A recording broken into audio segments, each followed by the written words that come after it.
sports fans, and welcome to another edition of NDB Media's Sports Talk with the Guys, home of the Monday morning quarterbacks on Saturday. Yes, good morning. What a glorious morning it is. September 18th, 2021. You know who I am. I'm the scorekeeper. Glad to be back. We were off last week, and of course it was 9/11, and we, or I should say NDB Media, along with Sports Talk with the Guys, are never on at that time. We've been off. I believe this is our third time that we've not been on Saturday morning on 9/11. Definitely our second, but it is what it is, and we're back. We're ready for our shenanigans. So I want to welcome everyone. We already have people in the chat room. Thank you. Join us. Let us know who you are and where you hail from. We would be thrilled if you share with us on where you're from and where you're listening and watching us. Of course, as I mentioned, I'm the scorekeeper. You know what we do here. It's nothing strange. The Monday morning quarterbacks are live on Saturday morning. No one is safe while we troll the digital airwaves. Join us as we discuss the latest news in the world of sports and review the events of the past week. Remember, there are no fantasy sports here. We keep it real. And you need to remember, we kill brain cells. And as such, we just might be the purveyors of the zombie apocalypse. You have been warned. And we are repetitive and redundant. We have no peers. We are the internet's ongoing traffic wreck. So, let's take a look at what's going on around us. Right here in Pomona, California, it's 59 degrees. It's partly cloudy with a 2% chance of rain. Wow. It's going to get to a high of 82. Yeah, well, that should be okay. I'm going to be going out and about later on in the day, so we'll see what's happening.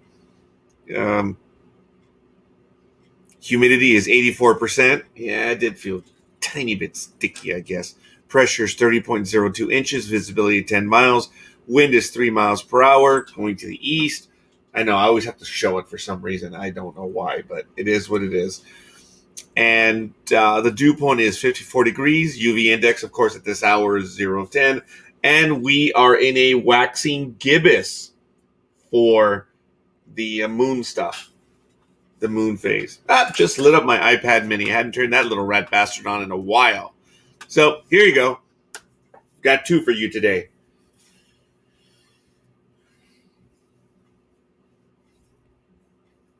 I went to a wise man the other day for advice, and he said, "He who knows and knows he knows not. He who knows not and knows he knows not knows." I don't know who's going to do my tax next year, but I know I won't be him again. So obviously I didn't say it. That's for you. And for you World War II buffs, just fire.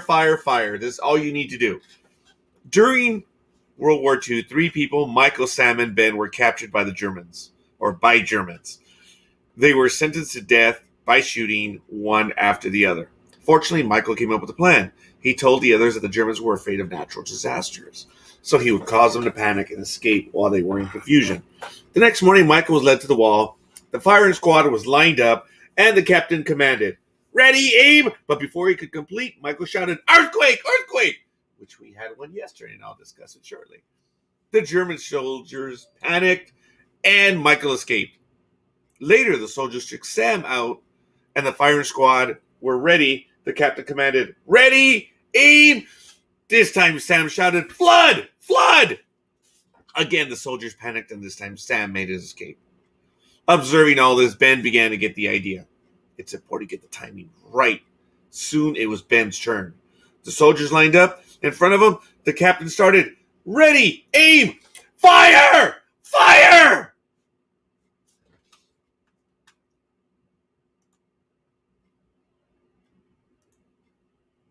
Today in history, back in 1848, baseball rules first baseman can tag out for out instead of runner. Ooh, that was new. Back in 1938, despite losing a doubleheader, 43 and 87, to the St. Louis Browns at Sportsman's Park, Illinois, the New York Yankees clinched their 10th pennant at the time, back in 1938.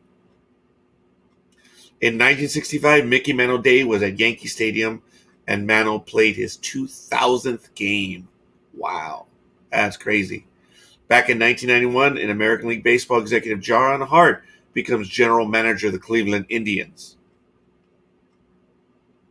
Back in 2016, the Avion Championship Women's Golf Avion Resort GC, Chun In-ji of South Korea wins her second major title by 4 strokes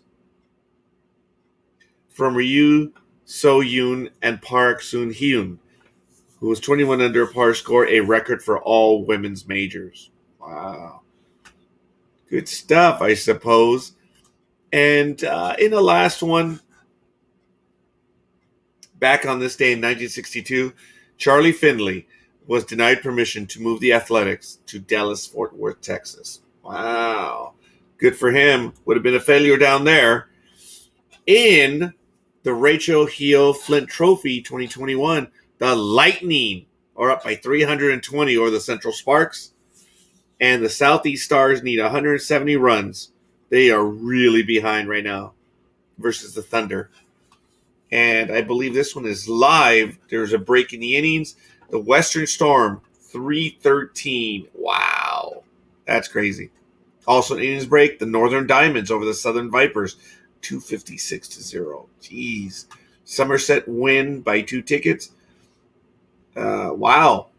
Somerset, 153. Hampshire, 150. But by 3. But anyway, it's okay.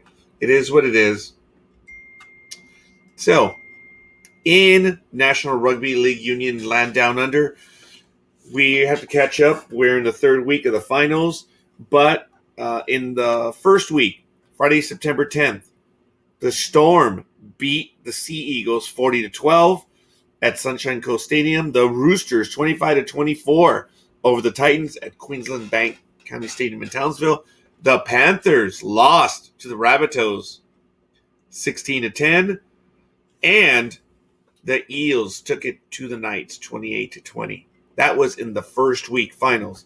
Second week, just the other day, Sea Eagles 42, Roosters 6. Roosters are gone. Panthers edged the Eels 8-6. Wow. So coming up in the finals for week 3, Rabbitohs versus the Sea Eagles to determine the 3rd place winner, and the Storm versus the Panthers. And it's going to be on Friday the 24th at 2:50 a.m. our time for the Rabbitohs versus Sea Eagles, and on the 24th at 11 p.m. Pacific time, the Storm, who ended up in number 1, versus the Panthers, who ended up number 2. So hopefully we'll have the results for next Saturday. Quick look at golf at the Fortinet Championship in the PGA at Silverado Resort and Spa North in Napa, California. It's going on now from the 16th to the 19th. McNeely, minus 12, 132 strokes. Hostler is tied with Pereira, minus 10 at 134. Merritt, Zalatoris, minus 9 at 135. Burgoon is also tied with those guys, minus 9 at 135. And tied for 7th, Varner, the 3rd, Kuchar, and Knox, minus 8 at 136. And finally tied for 10th. It's quite a few. Wow. Augenstein, Stallings, Lashley, Malnati, Lipsky, and Naus. Oh, and Hoge, minus 7 at 137. Wow. That's a quick look at the LPG and the LPGA. I'm sorry, it's PGA. Now it's LPGA. Coe is minus 8, 136. Dryberg is minus 7 at 137. Siganda minus 5 at 139. Tied for 4th. Uriel Lee. I'm sorry, that's Jung-Yoon Lee and Andrea Lee and another Jung Lee. Sue O, Jenny Shin, Pajari, Ananru Karn. Yeah, I'd never heard that one before. Minus 4 at 140. And they're all in the top 10. We won't even get into the others. And that's a quick look at the PGA. And then finally, we also have the PGA Tour champions. KJ Coy is -7, tied with Darren Clark, -763, followed by Carlson, Kogel, Pampling, Job, all tied for third at -6 and 64, and tied for 7, Alker, Tiziani, Goosen, Hansby, -5 and 65. And speaking of -5, what up, homie Claus? How are ya? How you doing? I see both you and I went under the blade. Yeah, a little bit. Yep. I'm at about a week, so it's there. But as a compatriot last night said, I see a lot of gray. Where? But apparently he was referring to the beard. Oh, yeah, that happens. Yes, it does. I'm proud of my gray. What little hair I have that grows, I'm for it.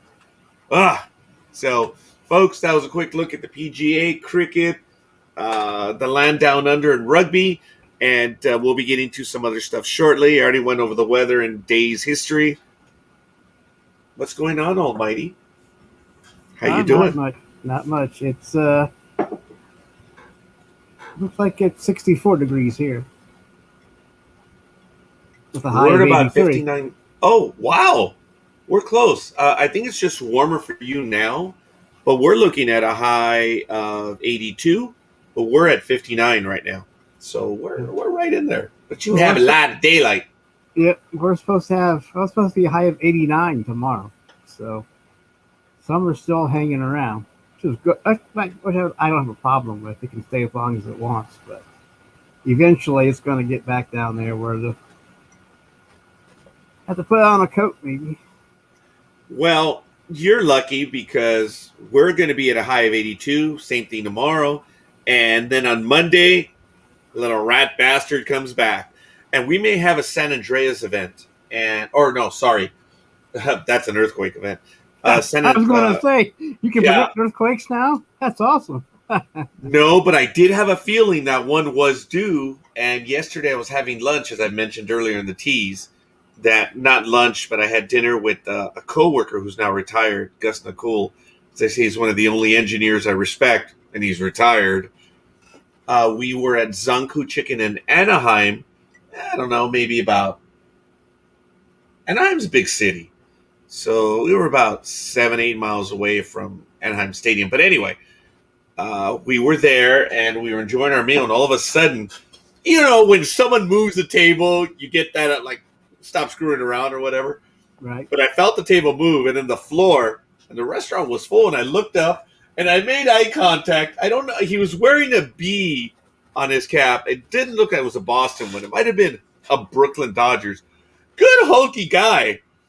And we made eye contact, and I'm like, it's still moving. And he mouthed the same words. It's still moving. And we were two older guys. It was just funny. And it was all cultures, all ages. And we were like, holy crap. It was a good joke. It wasn't actually a joke per se, but it was significant movement where you get that. Well, Richard, I don't know if you're very familiar with earthquakes. I know you have them in Ohio.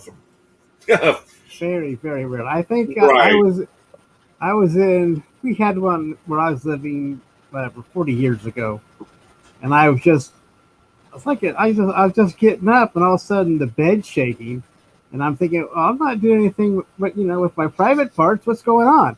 So I realized I was in an earthquake, and I'm thinking, well, how did that come from? We don't get these things here, but they do happen, but not very often. I don't think it was anything major, but it was just, you could tell things were shaking around, and So I do have an earthquake experience. I can't just think about what's going on with Roger when he's in an earthquake. He's just kind of like, it's Tuesday. Yeah.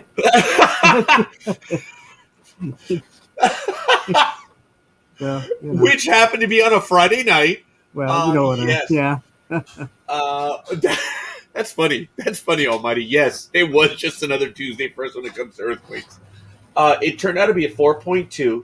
I immediately, while my buddy and we scanned USGS and surprisingly, USGS had it within, I don't know, maybe 3 to 4 minutes, but for us it was an eternity. Good morning, Tony. How you doing? Tony Kanapka, thank you for watching us on YouTube. And I did a quick little FaceTime with Gus yesterday, and yeah, I called it between 3 and a 4, but it turned out to be a 4.2. My cousin Patty, who joins us from time to time, she said, I misunderstood the way she wrote it. She wrote a 4.6. So I said, oh, it's between a 4 to 6? I'm like, oh, yeah. Okay, Patty, good job. But she meant a 4.6. And as always, they get the classification, they're able to adjust it, and almost right away, it was 4.4, and then it went down to 4.2. It was a good jolt. Nice ride. Got that Sounds like it. Sounds like it. I mean, you're from Southern California when you have the exuberance that I do talking about an earthquake. Yeah. Like, yeah, hey, where were you? Did you feel it? Yeah, dude, yeah. That's typical Southern California, man.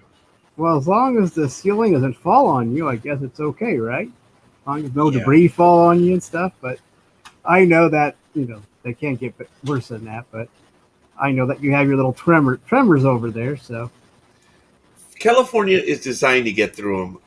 I've spoken on other programs on what happens due to the wood structure, and you genuinely, it happened in the middle of the night one time. I had heard that the corners of the buildings will bend and flex. I'm like, yeah, whatever. I'm a smart guy. That's bullshit. And it finally happened after so many earthquakes. I was lying in bed on this one, and I looked up to the corner of my room.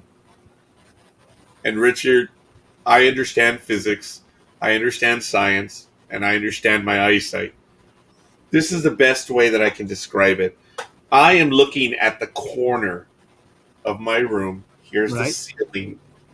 I saw it bend this way, dude. Oh, jeez. And I'm looking. No, and everything is shaking. Like, that's not right. This must be some induced psychosis or something. And that sounds like something, if you're having some kind of LSD thing going on, but I wouldn't know, but I'd have to. Well, I don't know. I just see the stuff. I've seen them try to talk about it on TV, so I don't have any. I don't either, but it sounds like something like you'd see out of like a nightmare or some kind of poltergeist just playing with your head or something. Man, that would be freaky if I saw my house do like, I'm like, oh my god, I'm in the Twilight Zone. I can get out of here, but I don't. So did the wall bounce back then? Did it come back to? Yeah, did it go back? It was bending and flexing, which was crazy. And now, speaking of bending and flexing. Oh, there he is. Hola. Mr. Aerobics. How you doing there, big dog? Oh, your internet connection is not doing well. How you doing? I'm doing fine. We're getting internet lag and stutter, big dog. Yeah. You cut the beard. Yeah, big dog. We're getting internet lag and stuttering. Sorry, big dog. Yeah, and I you're think freezing up. Yeah, you're frozen too. You're in cryogenics. We'll wake you when it's over. Wow. Hey, first of all, gentlemen, I miss you. I really do. I cannot believe how I missed you guys. Okay. Big dog will be back. Hopefully you fix that. I like to have him come back. He's pretty cool. I like the big guy. Yeah, hopefully we'll get him back in just a few moments. But folks, we do have quite a bit of stuff to get over, as you saw or heard. I went over the National Rugby League. The championship game, once again, will be this Friday. Pacific time, 2:50 a.m. will be for third place. It'll be the Rabbitohs, who were in the third slot, versus the Sea Eagles, who ended up in fourth, fighting for third. And then for first, it'll be also on Friday, but 11 p.m. Pacific time. It'll be the first seed Storm versus the second seed Panthers, and that will be for the Telstra Premiership Championship in the Land Down Under in National Rugby League. Big dog. Let's try it again, big dog. How is it this time? Fine. Awesome. There you go. There you go. What are you going to say, Almighty? What's that? Well, what were we going to say, young man? Oh, I was going to. I mean, I know you go over the rugby, but do you have a site where you can watch the games? Like, or you just get the information on a website? What's going on? I get it from there. I believe it through Paramount Plus. I believe I can watch it on Paramount Plus because they have I don't know where and how, but their live scores from all these different sports are unreal. Of course, Paramount Plus is owner of CBS, so we get some of the NFL games as well. Right. You do. That's why I re-upped for Paramount Plus so I can watch the Browns because Hulu's prices just keep going up higher and higher every year. And last time I had it last year, it was like at $70. And I said, well, my God, it's almost as much as cable. I mean, so between Yahoo Sports and CBS, I should be fine with watching at least some of the games because Yahoo Sports covers the games too. The only thing I don't like about Yahoo Sports is that you can't cast it to your TV. But other than that, they have. I mean, you can see what games they're showing. Yeah. Huh. But I'm just saying, but at least Yahoo Sports is free. So if you want to watch some free football, I think it shows your local team if it's not at home. I believe. I'm not sure about that. I don't even know what football team you follow. Anybody? You two? I mean, you guys Rams or are you guys? Did you see the looks we gave you right there? Big dog. In rugby or please. in No, rugby football. or in NFL. NFL. He is a Patriots fan. I follow the Raiders and the Packers. But you can go to hell, big dog. I'm a Raider, and I'm sympathetic. He calls me a Patriot because my brother was a Tampa Bay Buccaneers. He was Tampa Bay Buccaneers. So when he was a Buccaneer, I was a Buccaneer, who also had Steve Young for a short while, and then he went to the 49ers, so whatever. But I'm sympathetic to the Tampa Bay Buccaneers. And, when they got what's-his-face, he made fun of me. He said, nah, you're just a Patriots fan. I'm like, Oh, I see. They got Tom Brady. Yeah. Yeah. So you were a fan back when they had the bright orange uniforms and the Buccaneer on to help him with the knife. So yeah, cool. And I think my brother went that way because you had that Buccaneer. It was a cool symbol, the guy with the knife. It was good. And then, of course, now, I'm a sympathetic to the Buccaneers, but I am a Raider. I've been a Raider forever. As you guys know, how do the Raiders... It's a little old now, but when the Raiders were losing forever, the joke, right? How do the Raiders teach their kids how to count? Almighty? I don't know. Oh, and 1. Oh, and 2. Oh, and 3. I was kind of thinking that, but I didn't. Anyway, well, they had a good game on Thursday. Yes. So Monday. It looks like what's that Monday? Yeah, that's right. Because remember, I'm getting. Yeah, you're right. They're Monday because the Giants and Washington played that game on Thursday. Thank you, big dog. There's the first slam. Yeah, but that is true. It's not a lie. So I know I can make an error or 5 or 10, but I'm just saying the Raiders. They hung in there and they won that game. So maybe they'll have better luck this year. They look pretty well. Carr didn't look too bad out there. I watched the whole game mainly because I had a friend of mine and a mutual friend actually, Jason Jackson, actually was at the game. He had a buddy of his who was a diehard Raider, and they were able to get tickets, so they went down to Vegas for the weekend and capped it off going to Allegiant Stadium to see the game live. And so I watched it. And when Carr threw that pass in the end zone and it bounced off the helmet of the receiver and went into the other team's hands, I was just like, this is typical Raiders. They have it in the bag and they just can't pull the trigger. But I'll give it to them.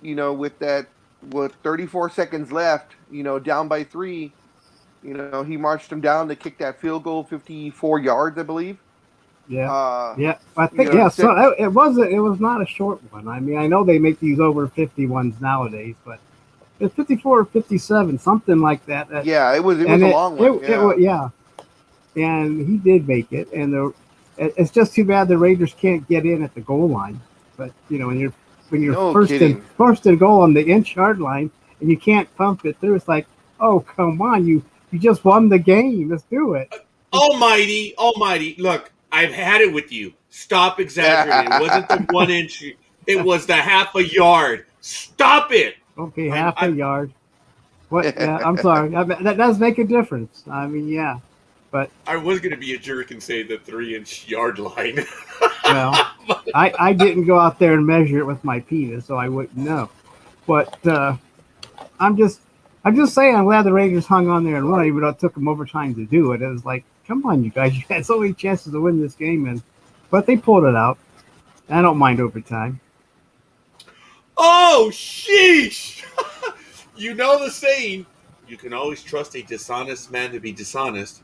You can always trust the Raiders to choke. Where the hell did that come from, 49ers fan? Jeez. Now, almighty. It came from the 49ers fan, who were across the bay from each other for so long. So now, I don't know if you guys, almighty, he's a Green Bay Packer fan as well. So he is. He's a Green Bay Packer fan. Yeah, me. But now, I was gonna. But yeah, go ahead. I was gonna ask the big dog to choose a team, whether it be the Rams or the Chargers, Lakers. that I wanted to have him concentrate on since we're in Southern California, and I would take the other team. That way, when we what? Option C. Yeah. Okay. Neither. Yeah. It hurts either way. Are you kidding me? That's why I said, which one do you want? It doesn't really matter to me. Well, I'm going to tell you, it looks like that trade for Stanford and Golf paid off for the Rams. So I'm going to tell you, hopefully, I mean, I don't know if this is going to continue, but at least he threw for like 3 touchdowns and 321 yards. So this may work out for the Rams to get to the playoffs. I don't know. It's too early to say yet, but so far so good. Yeah, as a matter of fact, when we get into the NFL in just a little bit, we're going to start doing the views and everything. But I'm switching from the paper, which I've done for 13 years. I'm switching to digital so that I can keep track. I already set up all the games, and I used to do it all by paper. But now I'm switching to digital. We have the games set up, and who's going to go for whom or what, because I don't want to make them non-inanimate. I don't know what I'm talking about right now. But anyway, when we do the calls for the teams in a bit. I know Dream is working this morning, but he is commenting away. So hopefully he's going to be able to join us. He's at the restaurant. Right. And he's getting it going right now, so he should be enjoying his short day. And, almighty, over the years, even Big Dog and I know that Dream has been solid with us for the last year now, huh, Big Dog? Yeah, and he's been solid with us across the network. Prior to that, Dream would join us whenever he was able to. He was too good for us. He was too good for us before. Yes. But there was a regular thing where he would always join Sports Talk with the guys on a somewhat regular basis, at least once every 6 weeks or every month. And he would often do it when he was on his way to work.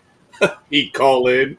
We always knew if he was on a residential street or a busy street because we could always hear it. And we always knew that he was in a crime-infested neighborhood. I'm just kidding.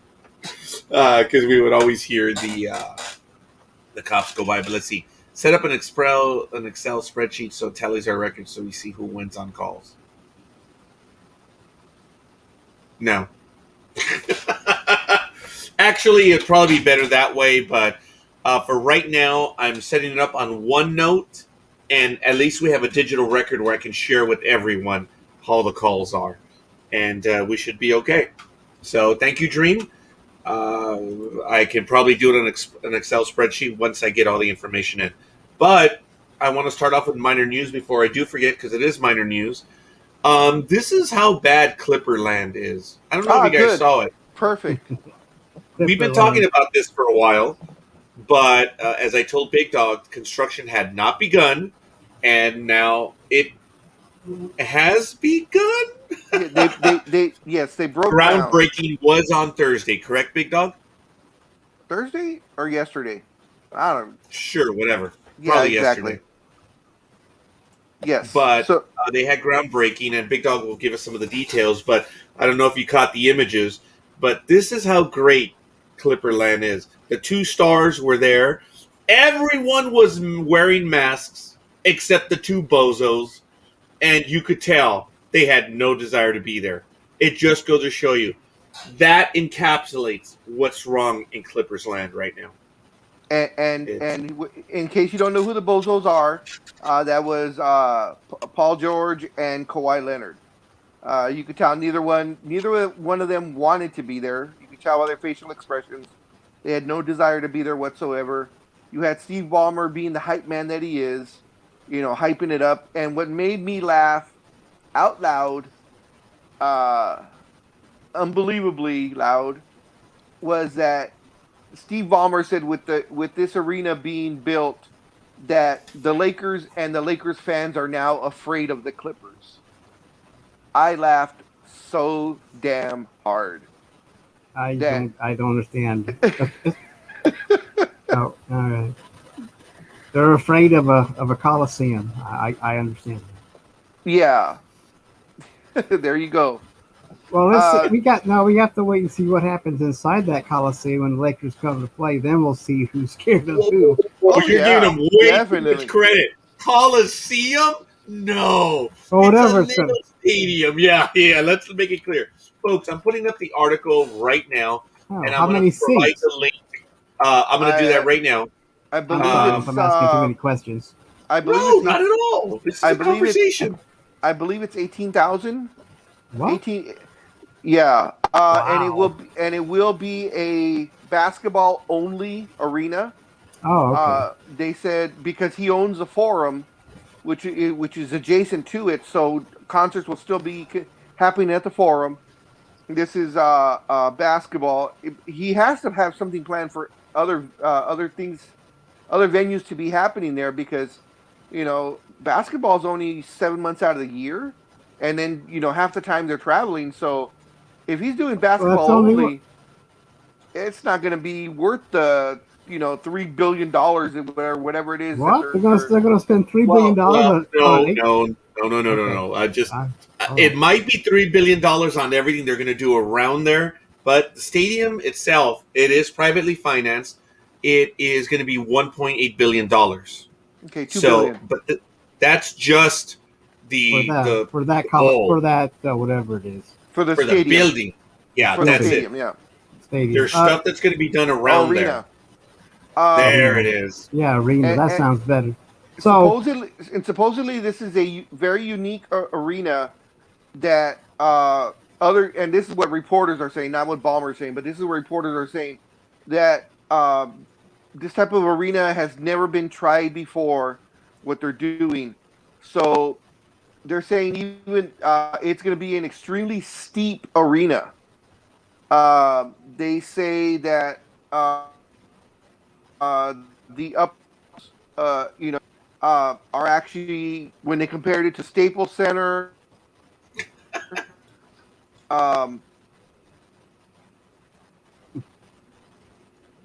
we lost a Big Dog on that one. But very quickly on the article that I did post, you see some images right here, folks, and we might end up going to Twitter for that one, so I do apologize. So here are some of the images. We'll see. We'll see how. I wish I was able to make these a bit larger, but those are some of the images right now. And as Big Dog was talking about, you can barely see it in this image. Let's see. I'm pulling it up right now as to the angle. And if you do look at it, there is some depth, but it does, in fact, look steep. Big Dog, I didn't take your thunder on that one. Continue, please. Am I coming out okay? There's a tiny bit of breakup. Wow.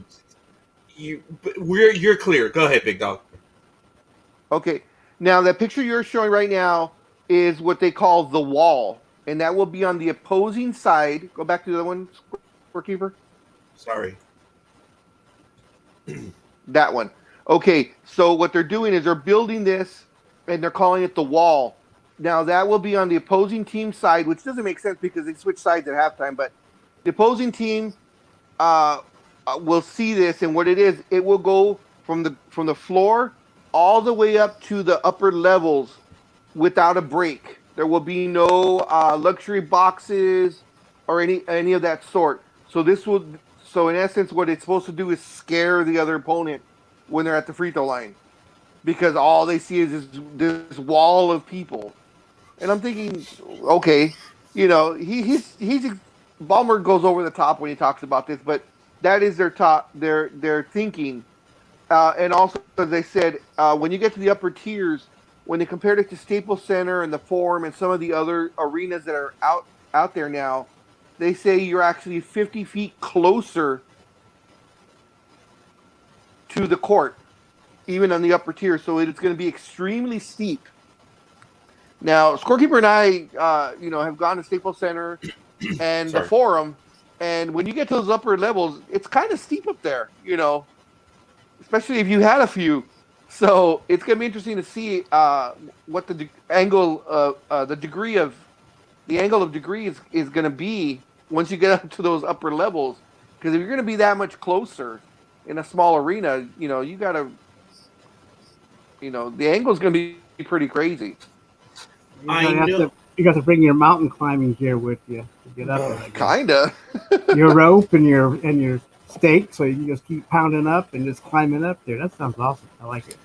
Well, I did experience something like that where I discovered my age, and I discovered that I had a tiny case of vertigo on Sunday when I was traveling to the metro station from T-Mobile Park, and I followed the instructions. I'm so envious. I hate LA, because we walked out of the Seattle Stadium, and this also applies to the Seahawks Stadium, which is one block north of it. You walk over a bridge, but just before you get to the bridge, there's some stairs to walk down to get to the metro station. So it's about a quarter of a mile to half a mile walk. That's it.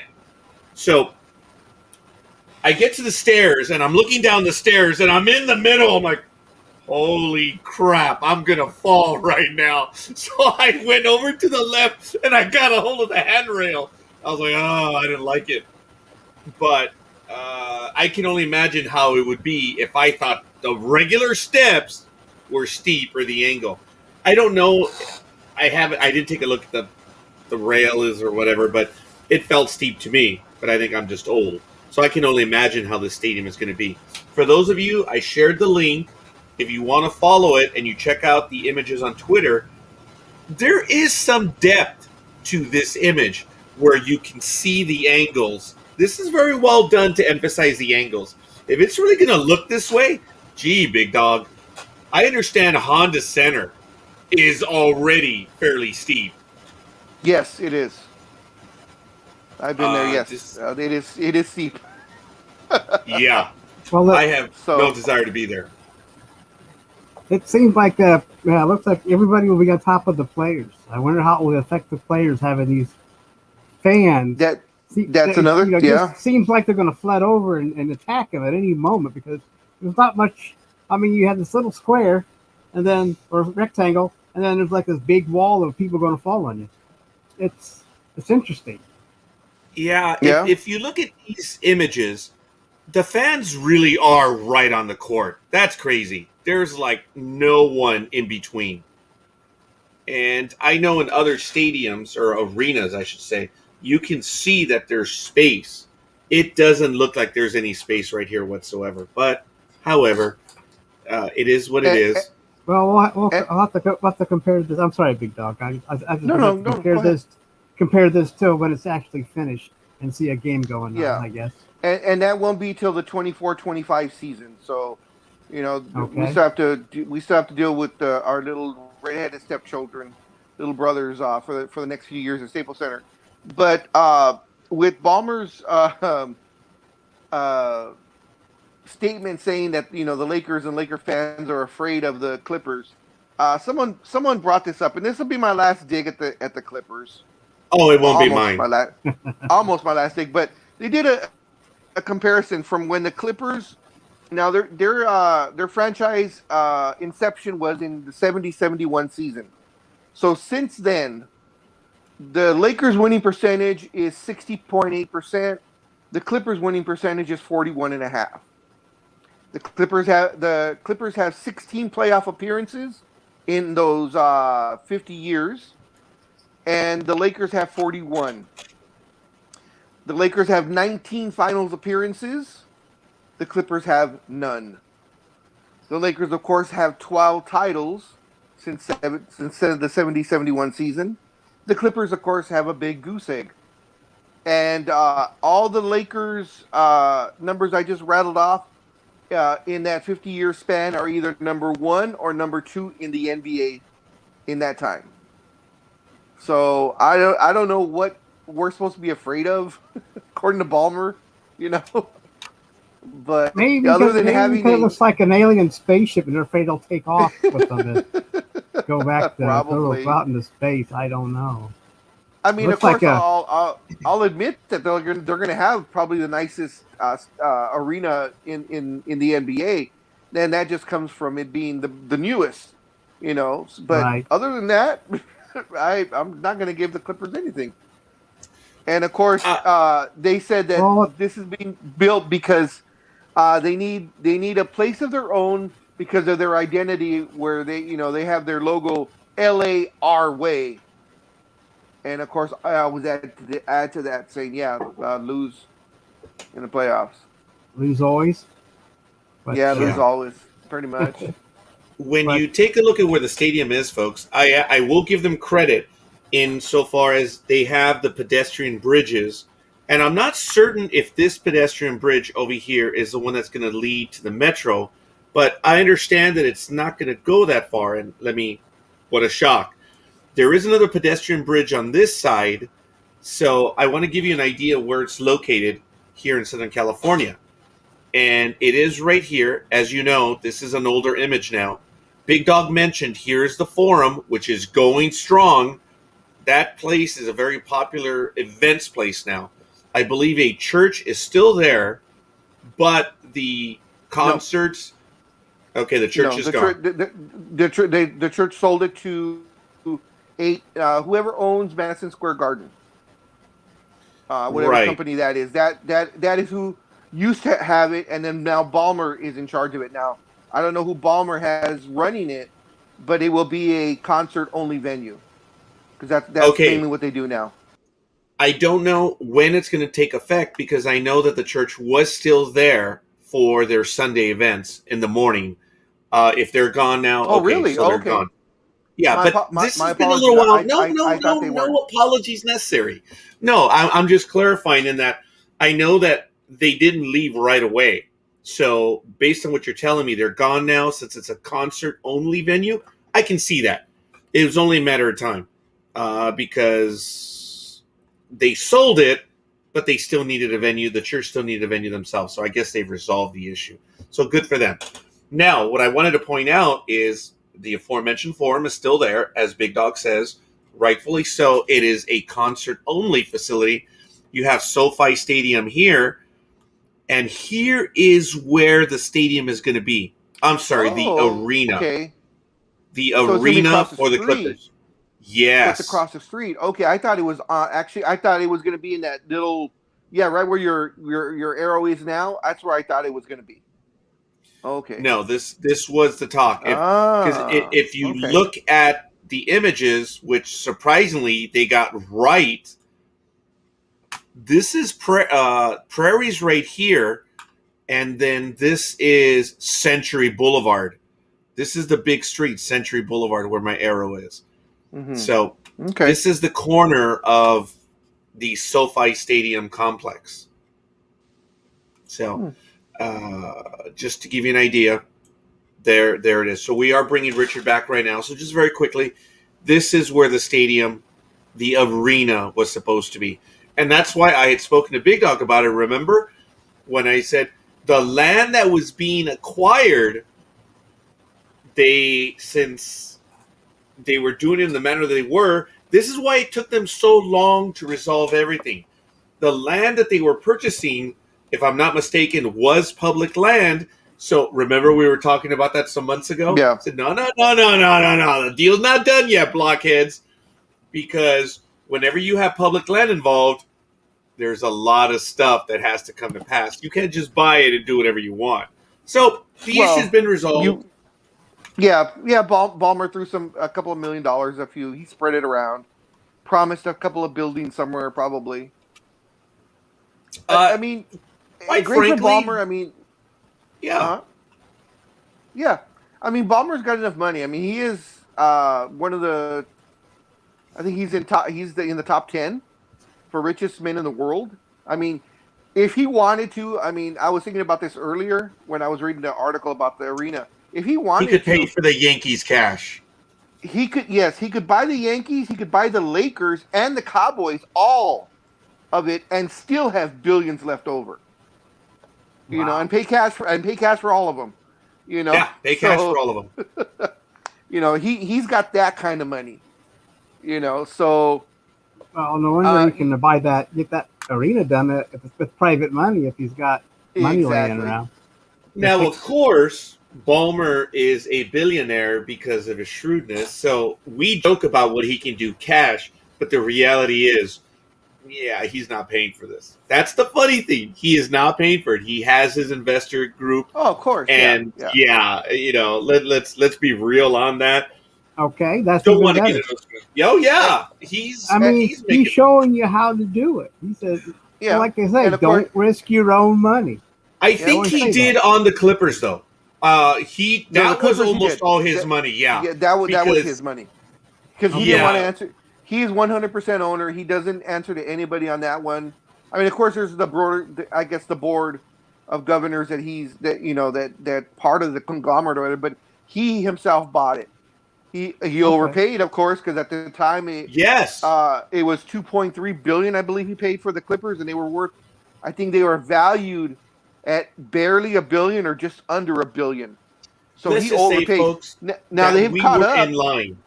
They've caught up to that $2.3 billion. I think they're now worth $2.2 billion on the latest Forbes list. So give me a moment. You know, he's had 5 or 6 years. No, not worth it. He's had him for what 5-6 years now. You know, so now he's flat. You know, he's not losing money on them because of his investment. It's a flat line right now, and I don't think he was losing money before, but you know. If we look back, guys, just at the Clippers thing, when they went on sale, you like them or hate them, understand that the Clippers were playing in Los Angeles. That was number one. And to have this team go on sale, there were a lot of people that wanted to buy the Clippers. Yes. The reason why Ballmer overpaid and was a cash offer was, I want this, and that's it. Yep. And they took it. They accepted, what's-his-face? Donald Sterling accepted it and made the deal. And it was unreal. Sterling, oh my God. I think he paid, what, $10 million for the team when he purchased them? If that. Yeah. Well, okay. Big payday for him. Oh, well, no, he was kicked out. Or oh, yeah, that's right. Never mind. Yes. Never mind. I remember. It's all coming back now. Yeah. I know. I'm sorry. Almighty. Didn't mean to go down that road. Waste of time. Well, now I remember why. Yeah, now I remember, and it's like, okay, he doesn't need any money. Folks, but I will give Ballmer credit because he came in and he went and spent money, and he did turn the Clippers around. I mean, I make fun of the Clippers like crazy, yes, but he did turn them around these last 5-6 years, and he's got the right people in place. He pretty much lets them run. the business like you should. You know, he doesn't have the ego of Jerry Jones. You know, where I'm the owner, I'm the general manager, and I'm going to make all the decisions. No, Ballmer came in, and this is why Ballmer is But it's not his you know, fault they lose. It's not his fault that they lose, even though he makes. Oh, the decisions. Cowboys, yeah. Yeah. But you know, I'll give Ballmer that. You know, he brought in the right basketball people, and said, "Okay, guys, here's my checkbook. You know, I will. You know, if it gets a little crazy, then maybe I'll step in. But for the most part, you guys are going to run it." You know, he got in. He was able to steal Jerry West away from the Golden State Warriors. You know, he had Elgin Baylor was there for the longest time. They kind of did him wrong when they got rid of him, but you know, but was that Ballmer that did it? I think so. Yeah, it was right at the beginning when Ballmer first took over. I think Ballmer just wanted to get rid of all of Sterling's people that were in power and just start fresh. And I can't blame him for that. I mean, there was when you said the Clippers, it left a bad taste in your mouth. I mean, you know, sorry to say the Clipper fans, it just is. Any true fan knows how bad they were and all the things they went through. So this isn't an insult. It's not a jab. You guys sucked for the longest time, and it wasn't for their own fault. I mean, it looked like they were trying on the court. They just did not have the right people in place. Richard, yes, sir. Yeah. Do you know why I have this in my office? Because you fart too much. It's what because every time it's a Renews It air freshener. I have it here when we talk Clippers. Okay. Right. I got a chuckle out of the big dog on that one. Big dog, I don't know. Yeah, I really got a chuckle out of him. I don't know, Big Dog, if you saw a Dream's comments. It was, I think, when we were losing you. He needs something that will make money to supplant the Clippers. When we were talking about the arenas and the stadium, and then when you mentioned the wall, it's not going to affect them because they miss anyway. That was funny. Two good cheap shots by Dream. But we do have a lot we're going to get into. We're actually 52 minutes in. We're going to be finishing up the first hour. Gentlemen, I am going to be traveling again, I'm sorry, on October 2nd, which is Saturday this time. And where are you going? I'm going to visit the hated ones. Gmo and I are going to be flying up to San Francisco for the day to catch the baseball game. Oh, but so she's going to fly? Yeah, she is after all. She gets antsy, apparently, when the flight is over 2 hours. Well, the flight up there was 2 hours and 5 minutes, and the flight back was 2 hours and 8 minutes. Oh, no, 2:15 going up and 2:08 coming back. Cutting it close. Overtime. She does want to go to San Francisco, so it is. You know what will calm her nerves on the plane? Well, I first of all, Alaska Airlines, folks. Forgive me for saying. Oh, thank God, I scored, folks. They're one of the best airlines. I've flown with them when I was with Rite Aid, and they used to have me travel. I've flown Alaska, I think, twice, and that was the best each time. Of all the times I've flown with all the damn different air companies, they're the best. I haven't flown with JetBlue recently, but in 2010 when I went up to Portland, JetBlue. Well, okay, I hear you, but the seats, wow. Yes. All the seats, they had so much room. Anyway, I flew in 2007 to Washington, D.C., and I went American Airlines. Dude, it was genuine cattle car. I was jammed in my seat. I was a thin guy back then. And when I sat in the cattle car of Alaska, which is coach, I had room in front of me, which surprised me. And I told Gmo, as we're flying up, we're going coach, but on the way back, we're coming back premium. Folks, premium, which was $29 more a seat each. I had leg room to stretch out. I was shocked. That wasn't first class, folks. Alaska, thank you. I know this was the Airbus A320, and they had the new seats, which are very thin. There's no video. They took out the Virgin Atlantic stuff, and so you have to take your own device if you want to watch video. But to watch movies, it's free. If you want internet, you do have to pay extra for internet on the plane, but you don't need to pay to watch the free movie. It was really a really easy setup to do. I got to give it to Alaska Airlines as well, and the servers were friendly. They did provide drinks, and folks, don't be afraid of asking for another drink. They will provide it. They're complimentary. You don't just get one.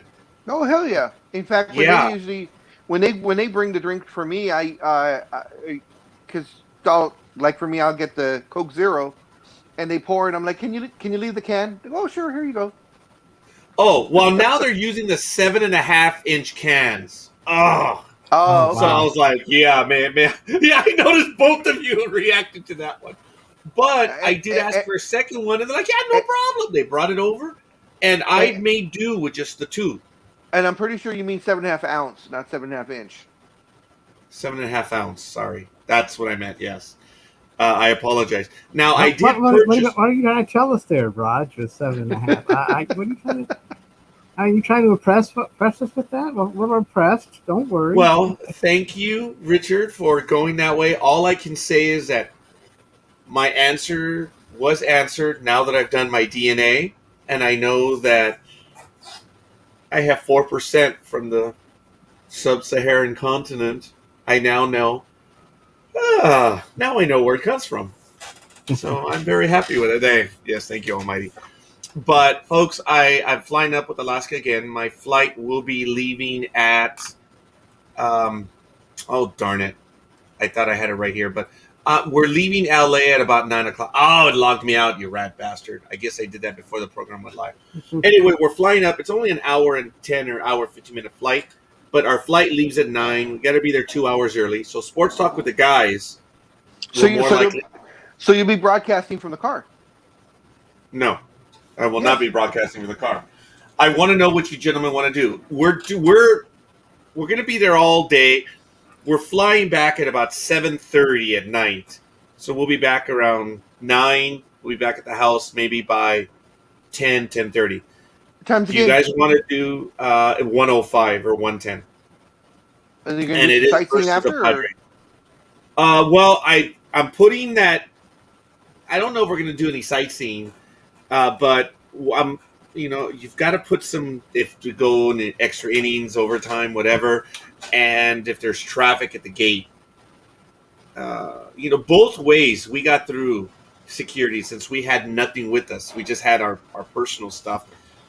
In the morning, LAX at 5 o'clock in the morning, it took us maybe 6 minutes to get through security. Wow, that was pretty good nice on a Sunday morning. And what did you have to show for vaccination? What's their policy? Nothing. We had to show our ID. That was it. I had it in my jacket, and that was it. I had my card. My daughter had her information as well. They didn't ask for anything. All they asked was for the ID, and that was it. And, with the apps, it was ridiculously easy. You just show your digital ticket and you get aboard, and that's it. It's done. I got to hand it to the way the system works, not just Alaska Airlines. But security in Seattle, it was about 5:30 in the afternoon. It took us maybe 10 to 15 minutes to get through security because you have two lines. You have the line for your bags, then you have nothing. Like, oh, nothing! Timo, that's us! Nothing. So we ran over to that one. And it worked fast. So I really enjoyed Seattle. I am going back again after tax season next year. I met someone in person that I had known for about 13 years. That was Chris Smith. I saw the picture. Pictures. Yeah. Chris has been on NDB Media numerous times over the years. Chris was gracious enough to pick us up. We had breakfast, and then we went on a quick sightseeing over Seattle. And we were underneath the Needle. Oh my God. You can stay there and you can see that little rat bastard rotate. Me no likey. There's a restaurant up there, Almighty, and I think on the hour it rotates. But it's like, nah, I didn't want to go up there. It's like $30 going up. I'm like, nah, I'm too cheap. But So that's for the ride up. yeah, that's And just then for the put- ride And then another 30 or 40 for food. for a Maybe more. drink. For a I drink, understand it's a very nice restaurant up there. Yes, it's supposed to be one of the like it's supposed to be like a 4 or 5 star restaurant up there. Yeah, That- Well, that- that's a that'd be if drink, people are going to Richard. pay $30. Yeah. And it's supposed to rotate so slowly that you don't feel it rotating as you're dining. But it's you're right though. I believe it's supposed to be one entire rotation in an hour. So while you're sitting there, and if you're lucky enough to get a window seat, so to speak, you'll see the entire city of Seattle as you enjoy your meal. Yeah. So I did enjoy going up there. I'm eternally grateful for Chris. This is someone who I'd known again for so many years. And yeah, it's kind of cool. I know Chris is not watching this channel, and I can say it. I was really surprised. The interview that I did with Chris was via video, and it was fun. But Chris was telling me, dude, everyone is so excited about you coming up to Seattle. Well, what do you mean? They want to meet you. Like, what do you mean? So I was genuinely surprised by that. And Chris was going to have a friend join, but they woke up with the flu, so they didn't want to show up. But it was interesting. I was surprised. There's a little bit of following up in Seattle. I was genuinely surprised. So I'm like, woo. You got fan clubs everywhere. I have a fan club? I'm going back. I got to go back, see what it's good. Don't forget your black marker so you can sign shit. There you go. If you have a chance, scorekeeper, if Qantas comes up to fly, try and grab a flight from them if it's not too expensive. Qantas is actually supposed to be better than Alaska. Oh, I never had yeah. I never had the experience of flying Qantas. It wouldn't quite spring for that much, but Well, I'm already planning my trips for next year, and these are the places where I'm going to go. But we're going back to San Diego next Saturday in the evening, and then on October 2nd, we're going to be in San Francisco. So Gmo and I got 5 stadiums in this year. Actually, I'm going to meet my brother, I believe, on Thursday this week. Someone gave him tickets, and I'm looking forward to it. My brother Lewis, you've seen him on the programs. He and his 2 sons, so my nephews, the 4 of us are going to be able to go to a game, and I'm really looking forward to that. I believe it's Thursday at Anaheim. So I still have a lot of baseball left, and Saturday we're going to go to San Diego, and then October 2nd we're going to do San Francisco, which are the hated ones. So I will be cheering the Padres. When's the East Coast swing? Okay, next year I'm already looking at Oakland, which is 1. I'm looking at Arizona, which is 2. Colorado, 3. And then I want to do Minnesota, 4. And then I may zoom over to, what was the... Oh! Miami and Petersburg. And I'm going to do a weekend down in Florida. So I'm going to fly in on a Thursday or a Friday and get a game in Florida and then St. Petersburg and then come back on a Sunday. So I'm hoping to do a Miami game on Friday, a St. Petersburg on Saturday, and then come back. Have you been to Florida before? No, never. Yeah. Big Dog has. I appreciate that laugh. No, I have not. I have not been to Florida. I thought you've gone to Disney World. Oh, Disney World, yeah. I mean, that's its own country. We didn't step out of Disney World, so it's not to say. Yeah, so yes, I did. I spent a week there, but I mean, it was plane to Disney World because the Disney coach picks you up, so a Disney bus picks you up, takes you into Disney World, and we never left any of the 7 different lands that they have there. So, guys, I was so pissed off because of the convenience. Even though Chris did us the solid of picking us up and spending the time in the morning, which was a lot of fun. It went by fast, but coming back from the game, it was not a half a mile walk. We walked to the platform. We took it all the way back to the airport. The airport stop at SeaTac is west of the freeway. It's by the parking lot. You exit and you walk across maybe 500 feet and you're in the damn terminal. It reminds me of Portland, the exact same thing. And I understand San Francisco is similar, and I'm looking forward to using public transit.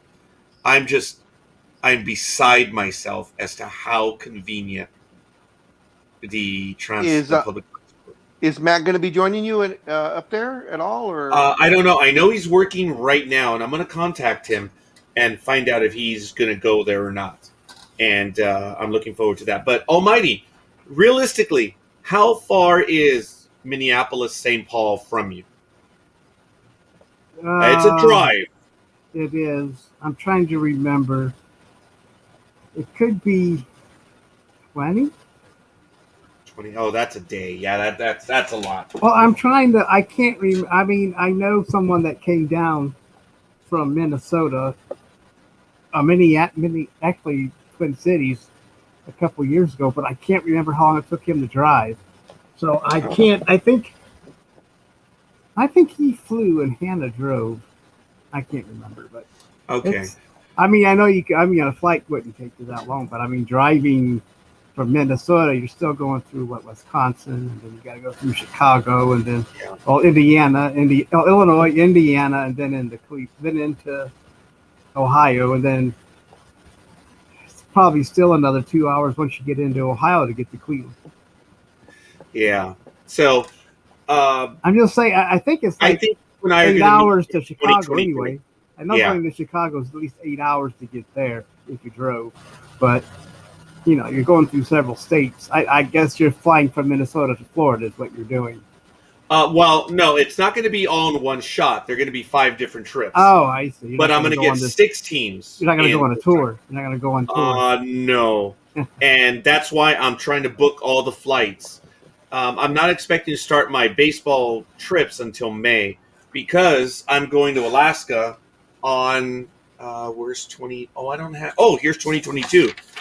Guys, round trip Alaska from LAX to Anchorage was $320. Oh my God, I couldn't pass it up. Oh my! I'm flying a red eye on the 20th, so I'm going to get there early 21st. That's 1, 2, 3, 4, 5, 6.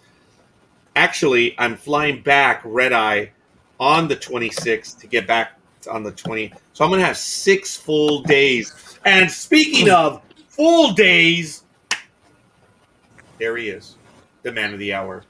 Mr. Pho himself. How are you? What up, Batos?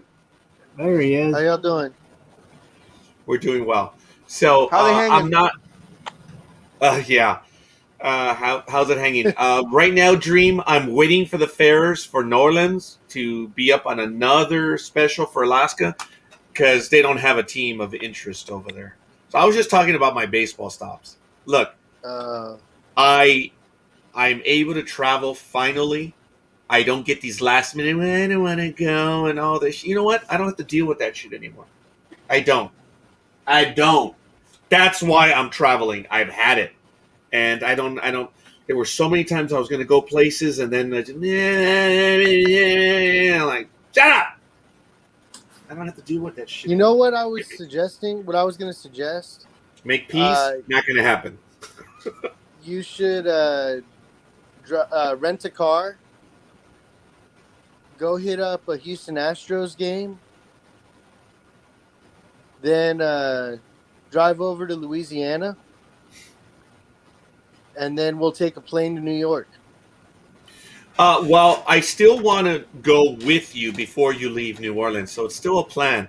But these are just my baseball trips. Folks, look, I paid $99 to Seattle. Cut it out, man. I'm paying $39 one way to SFO. Wow. And that's that. The beauty of Alaska Airlines is everything's included. So that's what you pay. It's not like these other airlines that charge you per segment, and then they add all the taxes and fees to their advertised price. bowl. Whatever Alaska advertises, that's what you're going to pay. And What about I like how many that. How many bags can you bring? You get a small carry-on, and they give you the size, and then they'll get you on the baggage. They will. It's like $30 for a checked bag or something like that. So that's like Spirit Airlines in. But I noticed that so many people, what they were putting up, I mean, they were smaller carry-ons, but they're free. And when Gmo and I went to Seattle, we just carried what was on our person, and that was it. So when we go to San Francisco, again, everything was in my jacket pockets. I took the Starfleet jacket up there. So there you go. It worked. And guys, on Saturday, it was 97 degrees. I went to Seattle, 65. Was it raining? It was, but it was it wasn't raining. It was drizzling, but by the time the 5th or 6th inning rolled around, there was sunlight. It was neat. It was a nice trip. And that stadium, guys, I'm pissed. Like Petco Park, you buy the drink. It's all you can drink throughout the entire game at Seattle. Wow. I'm PO'd, man, because Petco Park has it and Seattle has it where it's all you can drink. Buy 1 cup and you get it all game. That's fan friendly, man. That is. And I'm hoping to wage war against the Dodgers and Angels. They could easily do this game. I know. A lot of fans don't know this, though. And if those smaller market teams can support, why can't the Angels and the Dodgers? As a matter of fact, I'm right now. Angels, Dodgers, what the hell are you doing? Send them an Seattle, email. Petco Park. Oh, I'm gonna be doing a little bit more than that. I'm gonna be railing. I'm gonna use the bully pulpit of sports talk with the guys. And I'm gonna use it. Cleveland's the same way. Free drinks as well. I'm sorry. Free refills. Right. They even have the wall spigots. So you just walk up, fill up your cup, get out, and then So they've constituted that too. But you're saying these smaller market teams have to get fans in, and the only way to do that is give them beer. So especially the Indians. We have to give them probably whiskey to get them to go inside. But, it's like the way it is. I'll take whiskey. So, oh man, look, it's just the way it is. It's come on, man, come on. It's like they can easily do it. Now they're going to say, "Well, we're not set up to have free standing." Baloney, you are. All the people have to do is get in line again and show their cup, and they get a refill. Cut it out, Dodgers. Cut it out, Angels. Folks, it's bottom line. It's you and I. We all know it. It's bottom line. They would rather. How much was that free refill drink? $12. Oh $10? No! Surprisingly, it was. I think it was $10 at Petco and $8 at Seattle. Okay, so let's just say an average of $10. And then the hot dogs were reversed. I think the fryer dogs were $8. And up there, the Mariner dog was $10. Yeah, but what the Dodgers and the Angels, what they're looking at it is what the hell screwing their head on? Dream. I think that's Dream. I think he's peeling carrots. Well, either that or he's having a good time on the mattress. I don't know what's going on. Cracking the safe, man. Leave me alone. Oh, okay. Okay. That was the sound. Okay. Good. He's checking. Hey. He's checking on his gold bullion. All kidding aside, Dream. Counting my pennies. Now that you're back in the restaurant and you're doing everything again, how you doing, man? We've been in contact. How's the operation? I know you reopened. How's everything, man? Mostly I'm tired, boss. Been working every day, like 15-hour days, just minimum. It's just been nuts. Let's see. We reopened Friday, and starting last Friday, sorry, and I think I'm over 100 hours already. And you're on salary. yeah, pretty much. So I think Owner. yeah. I think I'll probably clear 160 by the end of this payroll. That was funny. People didn't get that. Yeah. Well, I'm glad, Dream, that you're back. I know that we spoke throughout the week, and I remember Dream was busy. I think he still is because they opened up. They were one of the first restaurants to be able to reopen for the community. Let me tell you, it's a return to normalcy, folks. People are looking for that which is, but common stuff they can do. So I asked him if there were any other restaurants around. He says, yeah, there were a few others that opened up. And I told him, under normal circumstances, you want your opposition dead. But when there's a recovery, not really, right, Dream? No, man. To be honest, like when we first opened, like we were excited because like McDonald's was open, right? Sure. Literally, all you could buy from McDonald's was a quarter pounder with cheese. That's all they had on the menu. Everybody But it had a was very selling. limited menu. Yes, but it was selling, yes. Yeah, and everybody had a very limited menu that did reopen. And when we opened, we opened with like 99% of our menu. So everything's just like, yeah, everybody's coming in, getting their favorite stuff, getting their favorite drinks, so it's been nuts. Honestly, like I could have booked an extra person in the kitchen if I had him and still had work for everybody. But as it is, everybody's working, 5-6 days a week, open to I'll be close. down there in a couple of days. It's funny, Richard. You and I were thinking the same thing. I'm like, hey, Dream, if you need an old guy to come and mess up things for you, I'm your dude. Yep. and if you want to double that, I'd come down too. Man, I tell you. Oh, hell, triple it. I'll go too. Like, let's go. Yes. Well, yesterday was my day We'll off. work right? for food. We will. Shit. Yesterday was supposed to be my day off and ended up still putting in about 17 hours. So today I'm supposed to have an actual day off, and I'm in here, doing my supply orders, getting the restaurant ready to be open as far as like getting cash ready and everything for people.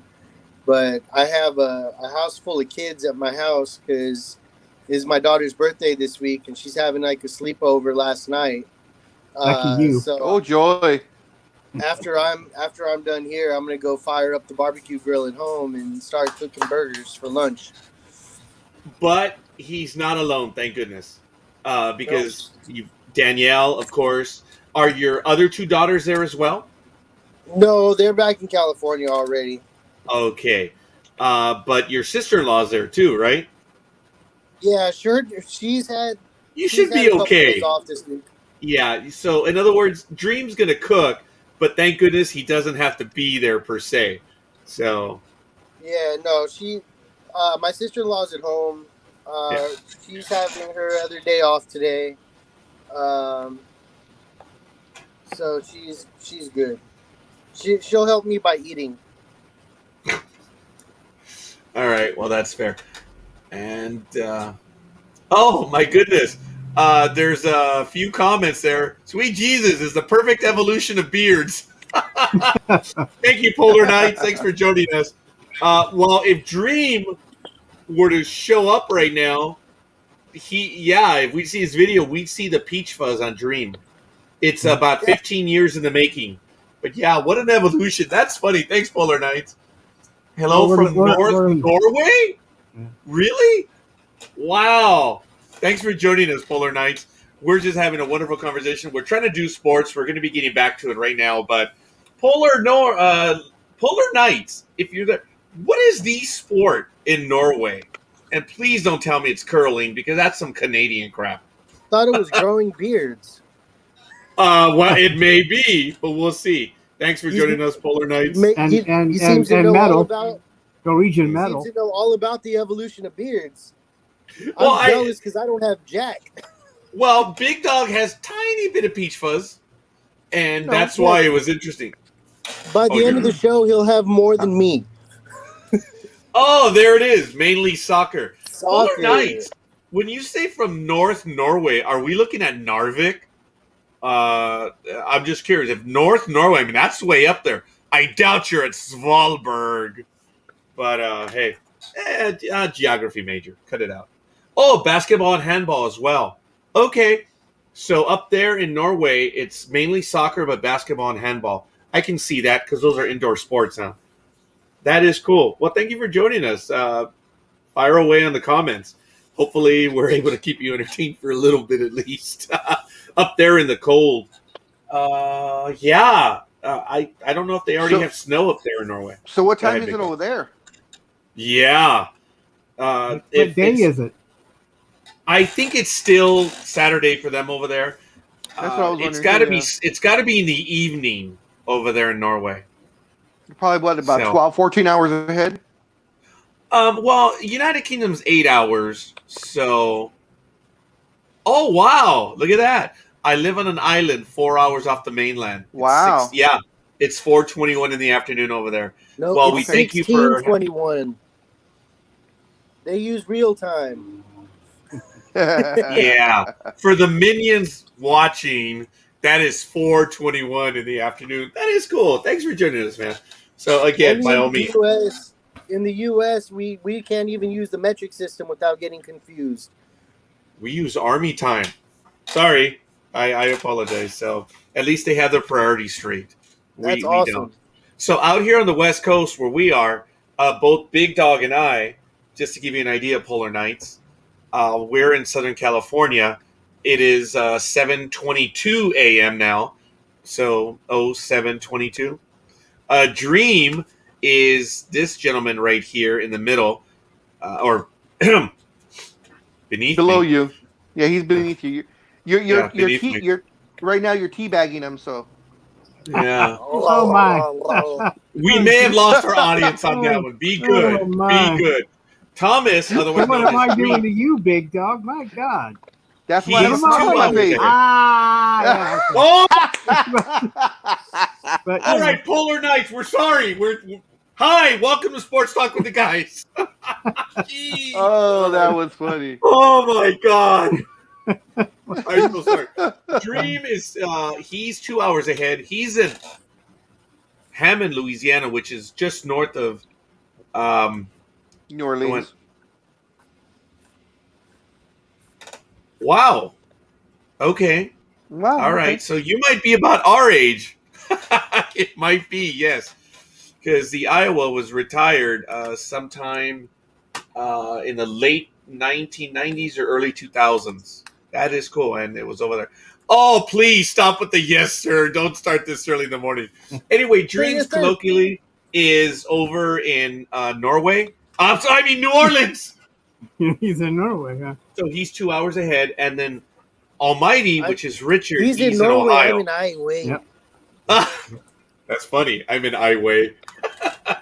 And it's cool. Well, the reason why I have this is because I'm in training to be a tour guide, and I've been in training for a long time now because it takes me a long time to memorize all the stuff. But I'm going to, tour guide. So it's really cool. I'm looking forward to being able to do that. It's really an issue of time. They want me to devote one weekend a month. And right now, that is very tough.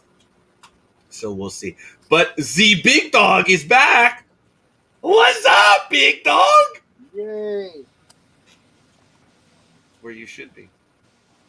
No, Dream should be over there. Okay, there it is. How the tables have turned, Richard. Yeah, how the tables have turned. All right, folks. It feels pretty good. I'm sure it does. I'm sure it does. Oh my, this is starting to get X-rated. I better stop. Sorry about that. Very quickly, folks. In baseball, Big Dog, if you'll have the standings ready to go, we do have a few items we're going to get to, and then we're going to get back to basketball, and then we're going to do our picks in football. But very quickly, in Major League Baseball last night, the Rockies edged the Nationals 9-8. The Yankees 8-0 over the Indians. Ooh. The Twins 7-3 over the Blue Jays. The Red Sox 7-1 over the Orioles. The Reds in the Major League Baseball free game of the day was Reds 3-1 over the Dodgers. The Rays 7-4 over the Tigers. The Phillies 4-3 over the Mets. The Pirates 2-1 over Miami. The Black Sox 8-0 over the Rangers. The A-Holes in 10 innings beat the Diamondbacks 4-3. The Mariners, oh God, they won 6-2 over the Royals. The Brewers 8-5 over the Cubs. The Cardinals put it to the Padres 8-2. The Athletics live on YouTube of the free game of the day. Athletics 5-4 over the Angels. And the Giants in 11 innings beat the Braves 6-5. Big dog. In the standings, I'll give you the regular standings Yes. first, and then I will give you the wild card after.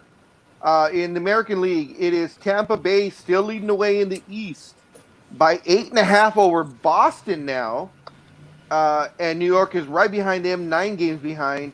Tampa Bay has a record of 92-56. After New York, it is Toronto and then Baltimore. In the Central, it is the White Sox leading the way, commanding lead over the Indians. They lead them by 12 games, followed by Detroit, Kansas City, and Minnesota. In the West, it is the Assholes still leading the way over 7 games over Oakland, followed by Seattle, the Angels, and the Rangers are in last. In the National League, it is the Atlanta Braves in the East with a 2-game lead over the Phillies, followed by the Mets, Miami, and the Washington football team. In the Central, it is still the Milwaukee Brewers, and they still have the commanding 12.5 game lead over the St. Louis Cardinals, followed by scorekeeper's second favorite team, followed by the Cubs, and then Pittsburgh. In the West, 3% Italian. have, Remember, I did DNA. 3% Italian. Take it. Don't give a shit. In the West, San Francisco is still in the lead, but now it expanded to 2 games. It was 1 game, but as scorekeeper just said, the Dodgers lost, San Francisco won. So now it is San Francisco still in the lead at 96-52. The Dodgers are 94-54, 2 games behind, and then it's just the rest of the West. San Diego is 19.5 behind, followed by Colorado and Arizona. And timeout, big dog. Yes. Hold that thought. San Diego, Colorado, and Arizona are eliminated from the postseason.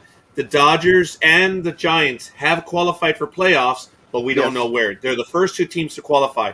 Also, the Cubs and Pirates done from playoff, and Washington gone as well.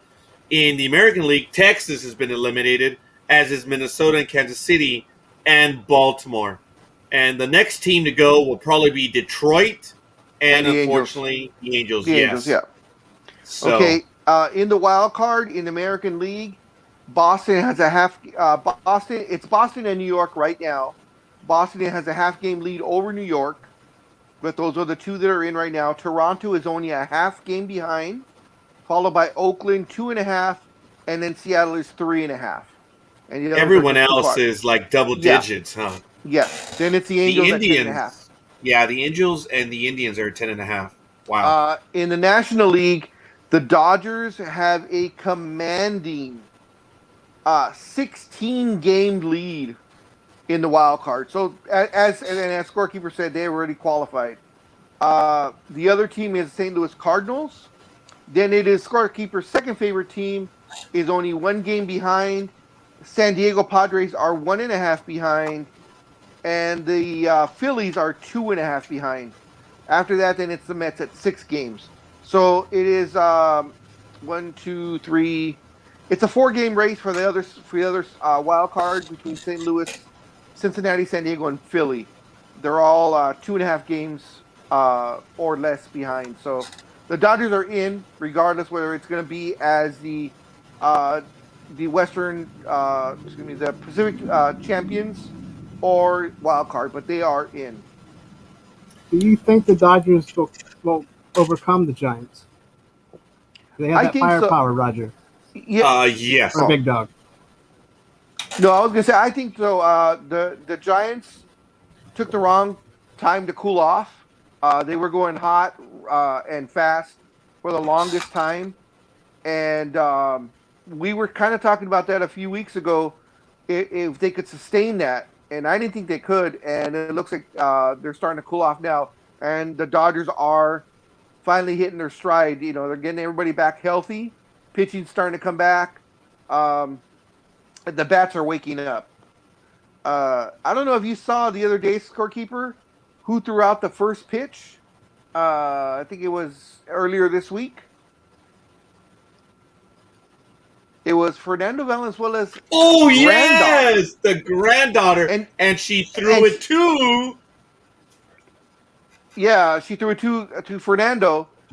And the thing is, she looks like she was about 18. So I don't know if they just had him young. I'm just trying to figure out how old Fernando is. But that was very interesting. Oh, scorekeeper's going to enlighten us with some knowledge. No, What that, is it? What that are was, you What are you carrying there, Roger? What is that? it's my Lovejoy book. Ooh, A that what? was not A good. book? Nothing. That, It's I a- should have said that. It's a book. What's a book? It's his issue of the Kama Sutra. Oh, okay. Here it is, folks. I got to He's do a stuck on better page- job of taking care of this. Here it He's is. He's stuck on the prologue. There's June 29th, 1990. That is my ticket to Fernando's no-hitter versus the Cardinals. Have And I here not is- have I not taught you well enough? No. Why you've not. aren't those in plastic sleeves being They are protected? in plastic sleeves. They are. I The just the took them ticket out. where let me see. Hey, look at you put them in a book. They're in plastic sleeves. Look, there's a plastic sleeve. You can barely see it right there. Oh, all right. They're in plastic sleeves. See? I ran to that. That's why I want to get it. Okay. So anyway, the ticket is in marvelous condition. The newspaper is not. But I went to the no-hitter for that one. I was there, and there's my ticket. And the National, which was a bitchin' daily magazine, I is love the no longer. National. Yes. I love the National. It was 30 pages of sports around the United States, but they had world. And on the very last page, they had this one that said, and in the real world, remember that? They had a page of real world stuff. I thought it was kind of funny, but it was really, really well done. But I do want to get this out of the way. The hapless Harper watch, as of late, folks, he has been far from hapless. And we make fun of him readily, but we will give props when props are due. For the season, Mr. Harper is batting .313 with a .427 on base and a 1.053 OPS. He has 33 homers, 77 RBIs. That ratio is beginning to get better, but it should be 1 to 3. And what do I mean by that? Is you should have 1 home run, 3 RBIs. He has 33 home runs and 77 RBIs. Okay, those are a lot of solo shots. So, but doesn't matter. He has 77 RBIs and 33. He's doing whatever he needs to do. In the last 7 games, oh my God, Harper has been on fire. He went 11 for 24. He scored 8 runs. He had 3 home runs, 8 RBIs, walked 7 times, struck out 7 times, stole a base. He only hit .458, 581 on base, and 1.042 on base. Slugging. Slugging, I take it back. That was slugging. Folks, he is lighting it up. In the last 15 games, .365, and in the last 30 games, he's batting .362. He is my favorite target, but folks, give credit where credit is due. Right now, when the Phillies are making a run, the Great White Hope is doing well. Okay, we'll leave it at that. I thought the Go Great White ahead. Hope was Strasburg. I know, but he's not doing anything anymore. You know, the Great White Hope was almost the title for the movie Jaws. Very good, Dream. Very good. Too bad it didn't. They went with Jaws. All right, folks. So there we are. We did some baseball. We're going to, because we have other stuff we're going to get to now. There's other news that's happening in baseball. Is there anything you want to get to specifically, Big Dog, in baseball at the moment? Just that Mr. Bauer is pretty much done for the season. They said he will not. Yeah, exactly. That was a shock to no one at all. That the Dodgers have announced that he will not be pitching at all this season, and even though it seems to be that Major League Baseball extends it every 2 weeks, it's pretty much a foregone conclusion now that they're just going to extend it all the way through the season, and we are still waiting to find out what the district attorney, and as I said, I'm not sure if Pasadena has their own district attorney or if they're going with the LA County district attorney. But still no decision on what's being done with that. I'm pretty sure the Dodgers are just going to pay him the absolute minimum until they no longer have to pay him anymore. Yeah. It's a lot of money, guys. It's a 3-year, $102 million deal. And they are only going to pay him what they are legally required to. Yeah. And then they're going to get the fuck out of here.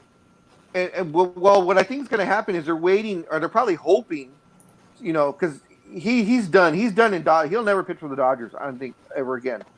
If there are no charges filed, folks, forgive me, Big Dog. If the DA does not file charges. I know. Well, that's what I was going to say. And then we have to see if Major League Baseball steps in with their moralities clause, because, the charge. If it all depends. But if there are charges, that will be the Dodgers out right then and there. As soon as he gets charged, whether he's found innocent or not, the fact that he was charged, which means there's enough evidence to take it forward, that could put the moralities clause into effect, and then they could terminate his contract. It all depends on how the word. I don't actually see that happening, honestly, knowing, because this is what this little punk has going for him: his contentious relationship with baseball. If baseball tries to discipline him under the morality clause, this is what he's going to say. There's no restraining order. The DA failed to file charges. You cannot involve yourself in my personal life and dealings. And because I am outspoken, you're now retaliating to me. Believe it or not, I already see an argument from the labor standpoint, which I would probably win as a shop steward. No, I would, but I understand that. But that's what I'm saying. If there's charges, if they do go forward with charges, that means there was enough to charge him. Whether he's found guilty or not is regardless. That's what I said. I understand what you're saying is if there's no charge, if he gets charged by the district attorney and he has to go to court and fight for his freedom, the fact that there's charges against him should be enough for a moralities clause to kick in, because the charges are there, which means there's enough evidence to take it to court. Well, again, just because someone takes you to court, looking at it legally, I believe I understand what you're saying, Big Dog, but knowing the way it's going to play out, he'll win on the back end because of the arbitrators. But will the Dodgers get rid of him if charges are filed? I could see it happening. I really could. But Dream, you wanted to say something. Jump in. I was just agreeing with Big Dog. Like, if charges are filed and there's enough evidence to go forward saying that this actually happened, it's not a made up occurrence, then they have enough hoot to be able to say, morality clause, sorry, the Dodgers don't stand for that, and separate. But either way, I think he wins because he's getting paid $100 and how much million to not do anything. 3-year, 102, I believe, or 105, whatever. So he's getting paid $105 million to do nothing. Well, it's over 3 years, so he's being paid an incredible amount of money. There's no doubt about it. I'd like to take $103 million over 3 years. Yes, he is the highest paid pitcher right now. Folks, look, the way it's going to work out is the Dodgers will put him on the inactive list because there's an action going against him. The one that's going to pull the moralities clause is not the Dodgers' choice. It will be the commissioner's choice. And at that point, I'm telling you, looking at it from a labor's perspective, if there are no look, even if there are charges, and if he is found innocent, he's going to get all of his money back and more. It's just, I see it happening because he's a punk, and I can see it. Not that I've had any clients that were punks, and I won for them, which I did, unfortunately. Why wouldn't the Dodgers pull the moralities clause? Why would Major League Baseball have to pull it? It's because those are the powers of the commissioner. How it's done. Yeah, it's the powers of the commissioner. The Dodgers would make their case to the commissioner, and the commissioner decides, right? Kind of, yeah. Oh, okay, so I guess it works. I guess it works a little bit different in baseball than basketball. Okay. Yeah, I mean, this is up to the commissioner. In my understanding in basketball, the one or two times they have pulled a moralities clause, it's been by the team. Okay, are the Dodgers entitled? In the NBA, when we know in the NBA, you know, it's the powers that be that get to veto any changes. Yeah, that is true. Look, Like folks, Chris the Dodgers. Paul. Yeah. Yep, the Dodgers they can take action. Yeah. Don't get me wrong, the Dodgers can take action. But look at what happened immediately. This was baseball's decision on putting him on leave. It wasn't the Dodgers. The Dodgers said he's not going to play right now, and Major League Baseball immediately, through the commissioner's office, determined that they would be doing this. So the powers are a little bit different in baseball insofar as the commissioner has it. Not unlike the NFL, where the commissioner also has it. But they have a committee now, so go figure. So, all right. And on this note, I have to say goodbye. I'm going to go head home and start cooking for the kids. All right, Dream, thank you. Would you send us your football picks, Dream? Oh, my gosh. I know. But don't worry, you have until tomorrow. In that time. It started, yes. So we're going to get... Have a good day there, Dream. All right. Thanks, Dream.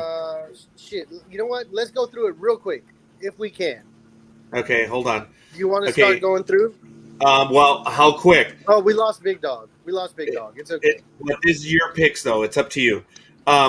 Patriots, Jets, both our own one. Man. I just want to get... I'll send them to you. Okay, that'll be good. All right, appreciate it. Folks, we have quite a few people watching the program. Let us know who you are and where you hail from. We'd love to know where you are in the world. And we're going to get to the NFL in just a moment. Richard, or Almighty, anything you want to get to before we switch on over? No, I don't. I think you covered it all. I can't think of anything offhand that I have cooking. I mean, besides football, but other than that, I don't. Okay, I think then we are going to get to some football stuff. I ask you to bear with us. Forgive me a moment. I'm going to go to the NFL, and Big Dog should be joining us quickly. Yeah.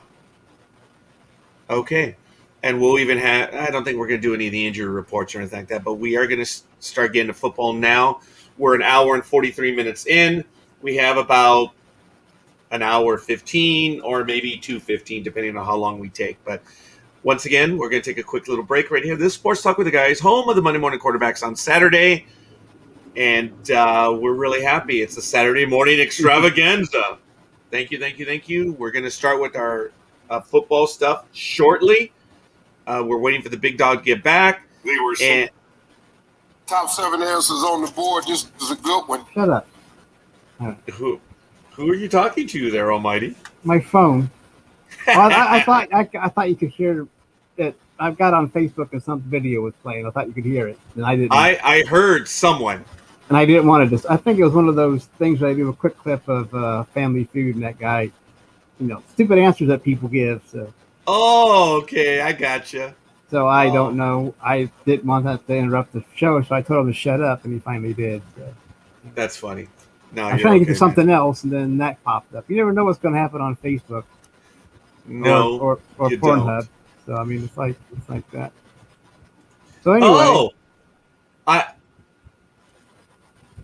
You. Whoops. I think the same thing happened to me right now.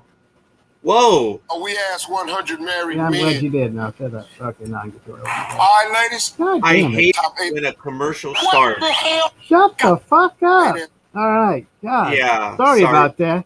He Were you was guys able to cussing and hear? going on. I had to shut him up again. Hear his cuss words? Oh my gosh. He has a I foul heard mouth. it. Yes. We have Tanya. She commented very quickly. I appreciated her comment on Facebook that she says, and she said, "Don't judge her," but Tanya basically said, "When I have a moment, I go and get ice cream. That's when I snap. Other people do other stuff. Yes, Tanya, they do, unfortunately, and that's why we had the flag Okay. at half-mast. But anyway, she I has forgot ice that cream, one. and she showed an image of what she has, ice cream, and she said, "Don't judge me, people." I couldn't pass that up. I said, "Well, of course I'm going to judge. It depends on the flavor, Tanya." What was the flavor? And just a few hours ago, she answered, "All of them." I was like, all right, I'll have to let that one go. But I was ready to attack Tanya on the flavors. So she didn't want to play along. So it's all good. So, folks, I am looking forward to being able to. Big Dog. I guess something happened to Big Dog. So I'm going to wait on the football stuff. But I know we have several people watching that are going to give us their bits. We already went over the fact that the Clippers are opening a new stadium. They had groundbreaking. Good for them, those pathetic losers. But beyond that, hey, it is what it is. And let's see. Wow. Auburn, number 22, takes on Penn State at Penn State, number 10. So there is the Big Dog. Hello. Everything okay there, Big Dog? Yeah, back. I'm going. Yeah, I'm because I'm going to go pick up my daughter, so that's why I had to switch. Oh, So I understood. will be going on the road. All right. Are you ready to go over the football stuff right now or no? No. No, huh? Okay. Well, I mean, unless you're, I mean, if you give all the information, and I can only do audio. Okay, we're ready to go with the football stuff, so that's Okay. all right then. We're Go going to ahead. start, folks. The first game, we have New England 0-1 versus the Jets. It's at Sunday, 10 a.m. It's going to be on CBS. The game is at MetLife Stadium. And the Patriots, okay, I'm going to do offense, defense, passing, and rushing. And I'm the visiting team and the home team. Patriots and Jets. Offense, Patriots are 18th, Jets are 30th. And this is just the first week, folks. Defense, Patriots 6th, Jets 15th. In passing, the Patriots are 17th and the Jets are 25th. And in rushing, the Patriots are 14th and the Jets are 31st. What a shock. The Jets. Do you have their defense? Or don't you include that? Yeah, the Patriots are 6th in defense and the Jets are 15th in defense. Or did you already say that and I missed it? I don't know. Yeah, I just said right now. Okay. 6th and 15th. All right. So we're going to start off with you. We're going to kick off the 2021 season. Almighty, who are you going with? Before he does that, the line is New England by 6. All right. New England by 6. Dream is going to send us. And here it is. Dream, Almighty, who is your pick? Oh, my. I'm going to go with the Patriots until the Jets can prove themselves. I mean, I know they won, and I know that the new guy, Mac Jones, whatever his name is. Yeah. He was under a lot of pressure last week against Miami. But I don't know. I'm going to go with Bill. All right. I do want to say that technically she beat you to the call. Gridiron Girl already called it. Patriots. So this is cool. Patriots. Thank you, Gridiron Girl. Big Dog, I'm going to go with the Patriots to win on this one. Who are you going to go with? Much as I hate them, I will also take the Patriots. They have a lot to prove, but I believe that they will beat Miami on this one. They're playing in New England. Are they playing in New England? Or they're playing in Miami? Yes, they're playing in New England. Oh, so I don't think it matters in this case. Oh, yeah, that's fair. Now, folks, see it right there? There's my screen. That's what I'm going to. I'm going to be keeping track of it this way per week. So we have Almighty, Gridiron Girl, Scorekeeper, and Big Dog all going with the Patriots. So you can always come back to it. That may be a bad thing, all of us going with the Patriots. It does happen that way. We'll find out. Exactly. The next game that we're going to visit is the Broncos. Is the Broncos and Jaguars. So we're going to get to that one in just a moment. I do apologize. Okay, the Broncos are 1-0. They're visiting the Jaguars 0-1. And it's going to be on CBS at 10 a.m. The location is TIAA Bank Field. And once again, you're watching it here on screen, folks. And it is Broncos are offense. Broncos are 12th. The Jaguars are 17th. On defense, Broncos are 8th. Jaguars are 27th. In passing, the Broncos are 19th. The Jaguars 9th. And in rushing, the Broncos are 6th. And the Jaguars are in 23rd. The last time they faced each other was on September 28th, 2019. Jacksonville took it to the Broncos 26-24. Big Dog, do you have the line?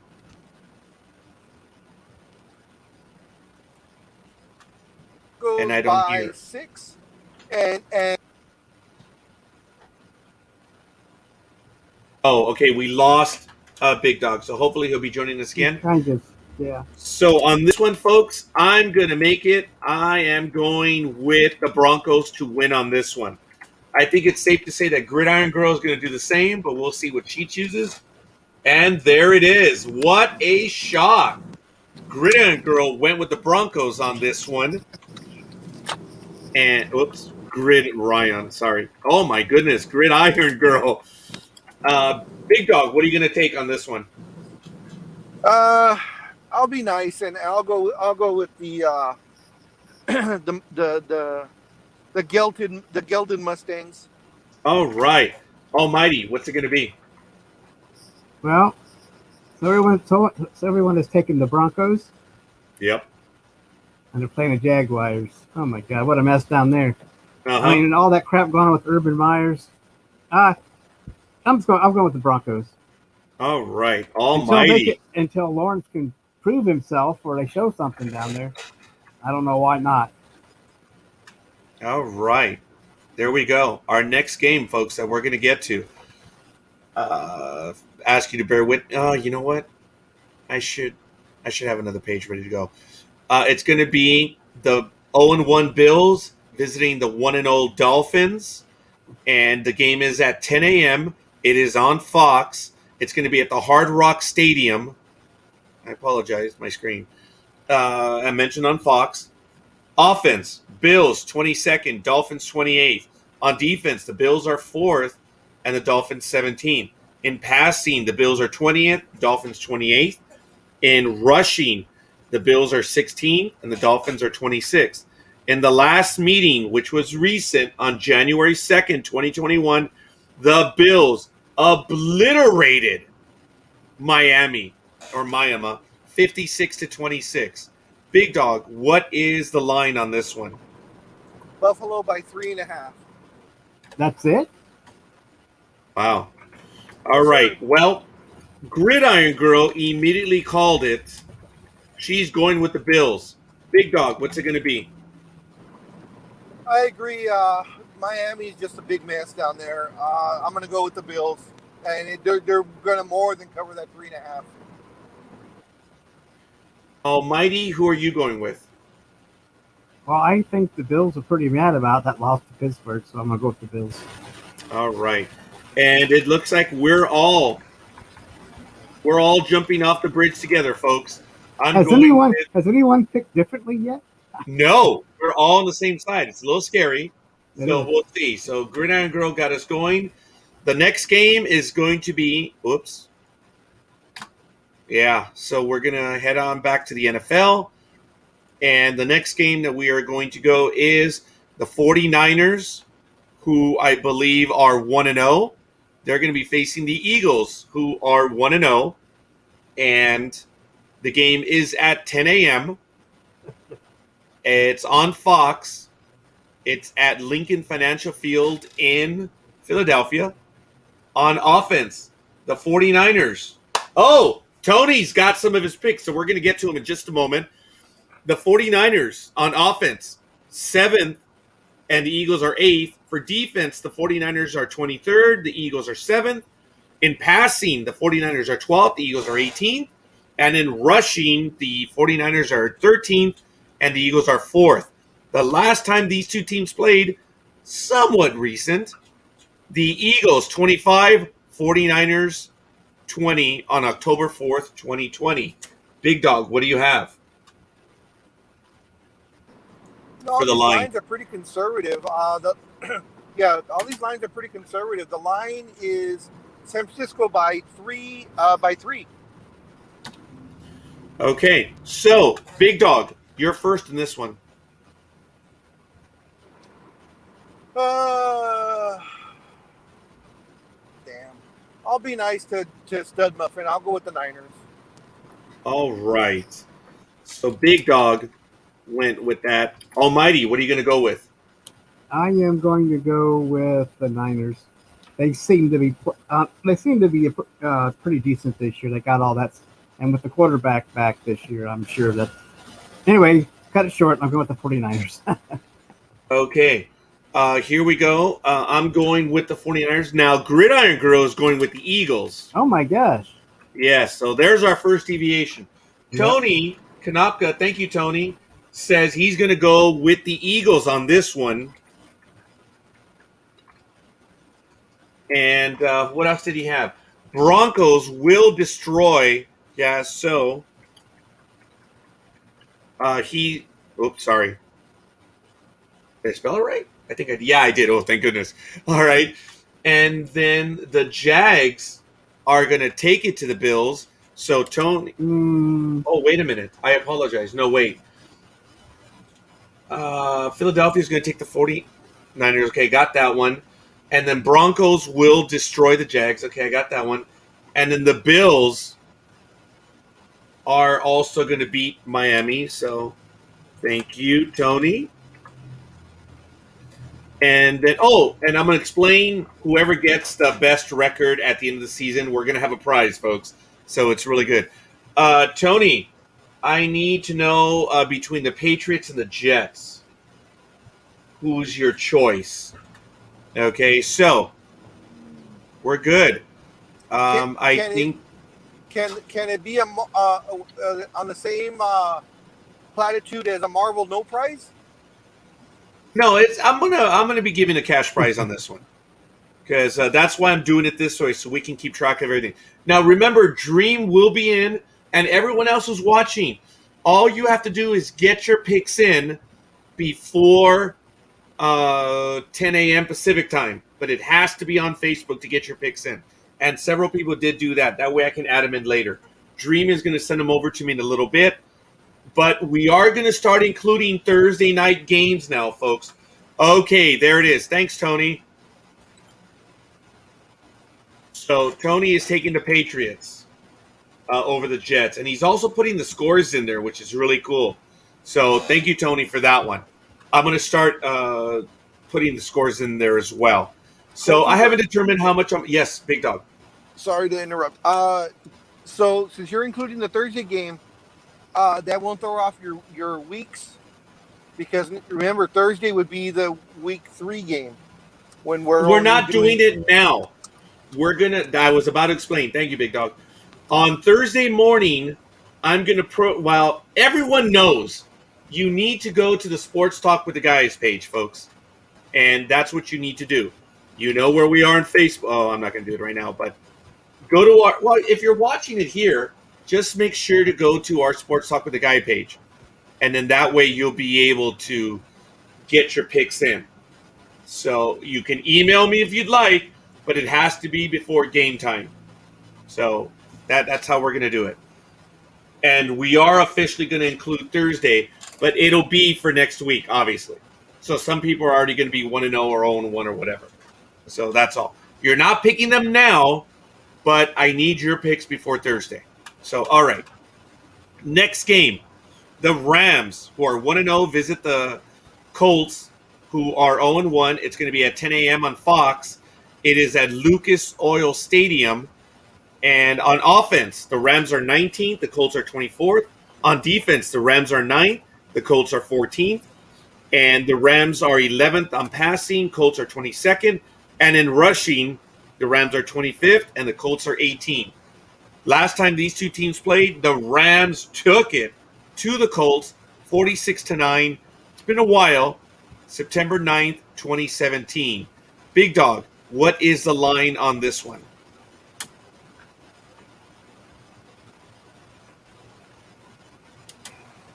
Rams by 3.5. Wow. No, not at all.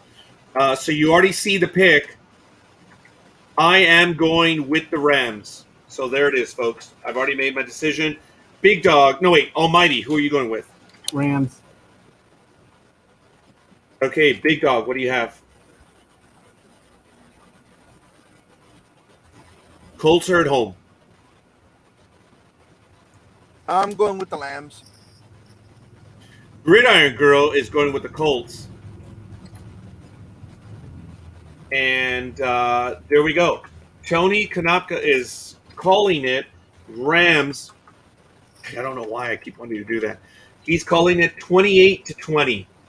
So absolutely awesome. He in favor of the Rams. All right, folks. The next game that we're going to cover is, oh, now I know what I used to do. I used to open up each browser, so I already had them all ready to go. So I do apologize. The Raiders, 1-0 versus the Steelers, who are also 1-0. And it's going to be on CBS. The game time is 10 a.m. Pacific. It's at Heinz Field. The Raiders are third in offense. The Steelers are 29th. In defense, the Raiders are 21st. The Steelers are 13th. In passing, again, what a shock. The Raiders are third. Steelers 29th. And in rushing, the Raiders are 22nd, just a notch above the Steelers, who are 24th. And the last time these two teams played, which was a little while ago, was Raiders 24, the Steelers 21. Big Dog, do you have the line on this one? Pittsburgh by 6.5. Damn.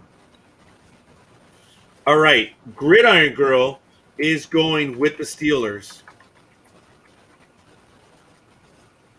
And Tony is calling it Steelers 30, Raiders 24. Almighty, what are you going to go with? I'm taking the Raiders. Big Dog. I'm going to take the Raiders, but they've bitten me in the ass every single time last season when I did this after coming off of a win. So I'm hoping, because of the Monday night game, how great it was, and hopefully this is a turn in the right direction. So much as I wanted to take the Steelers, I'm going to go with my heart. Oh, yeah. Oh, we lost him. So I believe he did say the Raiders. Correct. Scorekeeper is going to go with the Raiders as well, folks. So I'm looking for the upset on this one. But Tony and Gridiron Girl went with that one. So Big Dog is having internet issues. Hopefully he'll join us in a moment. And there he is again. I didn't hear. Make it official. Is it the Raiders? Yeah, it's the Raiders. I much as I believe that the Steelers are going to win this one, I'm going to go with my heart, and hopefully the Raiders will not put another dagger in it. I'm clearly going with my heart on this one as well. Oh, damn it. Sorry. I hate it when it does the shift. You guys saw I clicked on it, but it moved just a moment before. So the next game that we're going to go over, obviously, is, I do apologize, it's a little slow. I don't know why. My daughter must be streaming right now. Okay, here it is. It is the Bengals versus the Bears. Bengals are 1-0. Bears are 0-1. Of course, it is at 10 a.m. on Fox, and it is at Soldier Field. So, once again, Bengals-Bears. Offense, 23rd and 26th. Bengals-Bears. Defense, 20th, 16th. Passing, Bengals-Bears, 24th, 26th. And in rushing, Bengals Bears are 9th and 12th, respectively.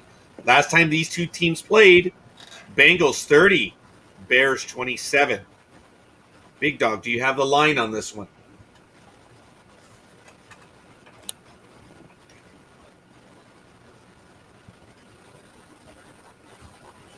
Sorry.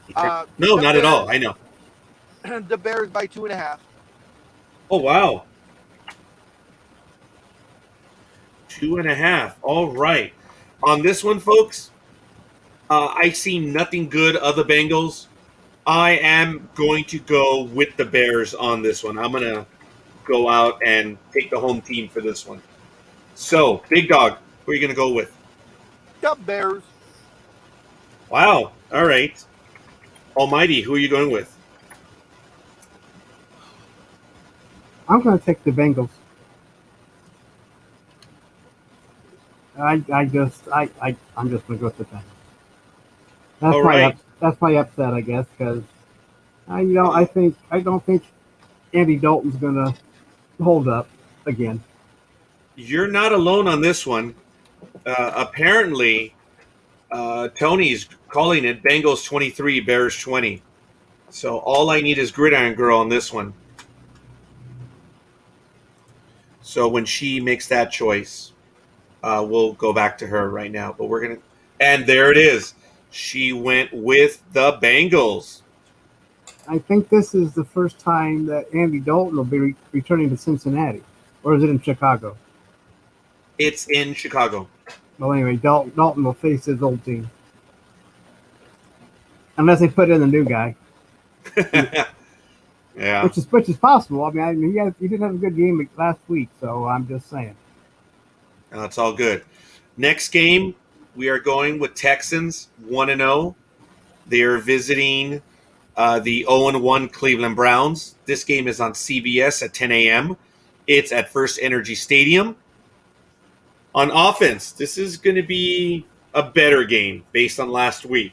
Texans are 6th in offense overall. The Browns are 4th. Overall, the Texans are 8th on defense. The Browns are 19th on defense. Excuse me a moment. Sorry, folks. On passing, the Texans are 14th. The Browns are 13th. And in rushing, the Texans are 7th. The Browns are 8th. Last time these two teams played, it was a close one. November 14th, 2020, the Browns edged the Texans 10-7. Big Dog, who do you have on this one? Oh, I'm sorry, the line.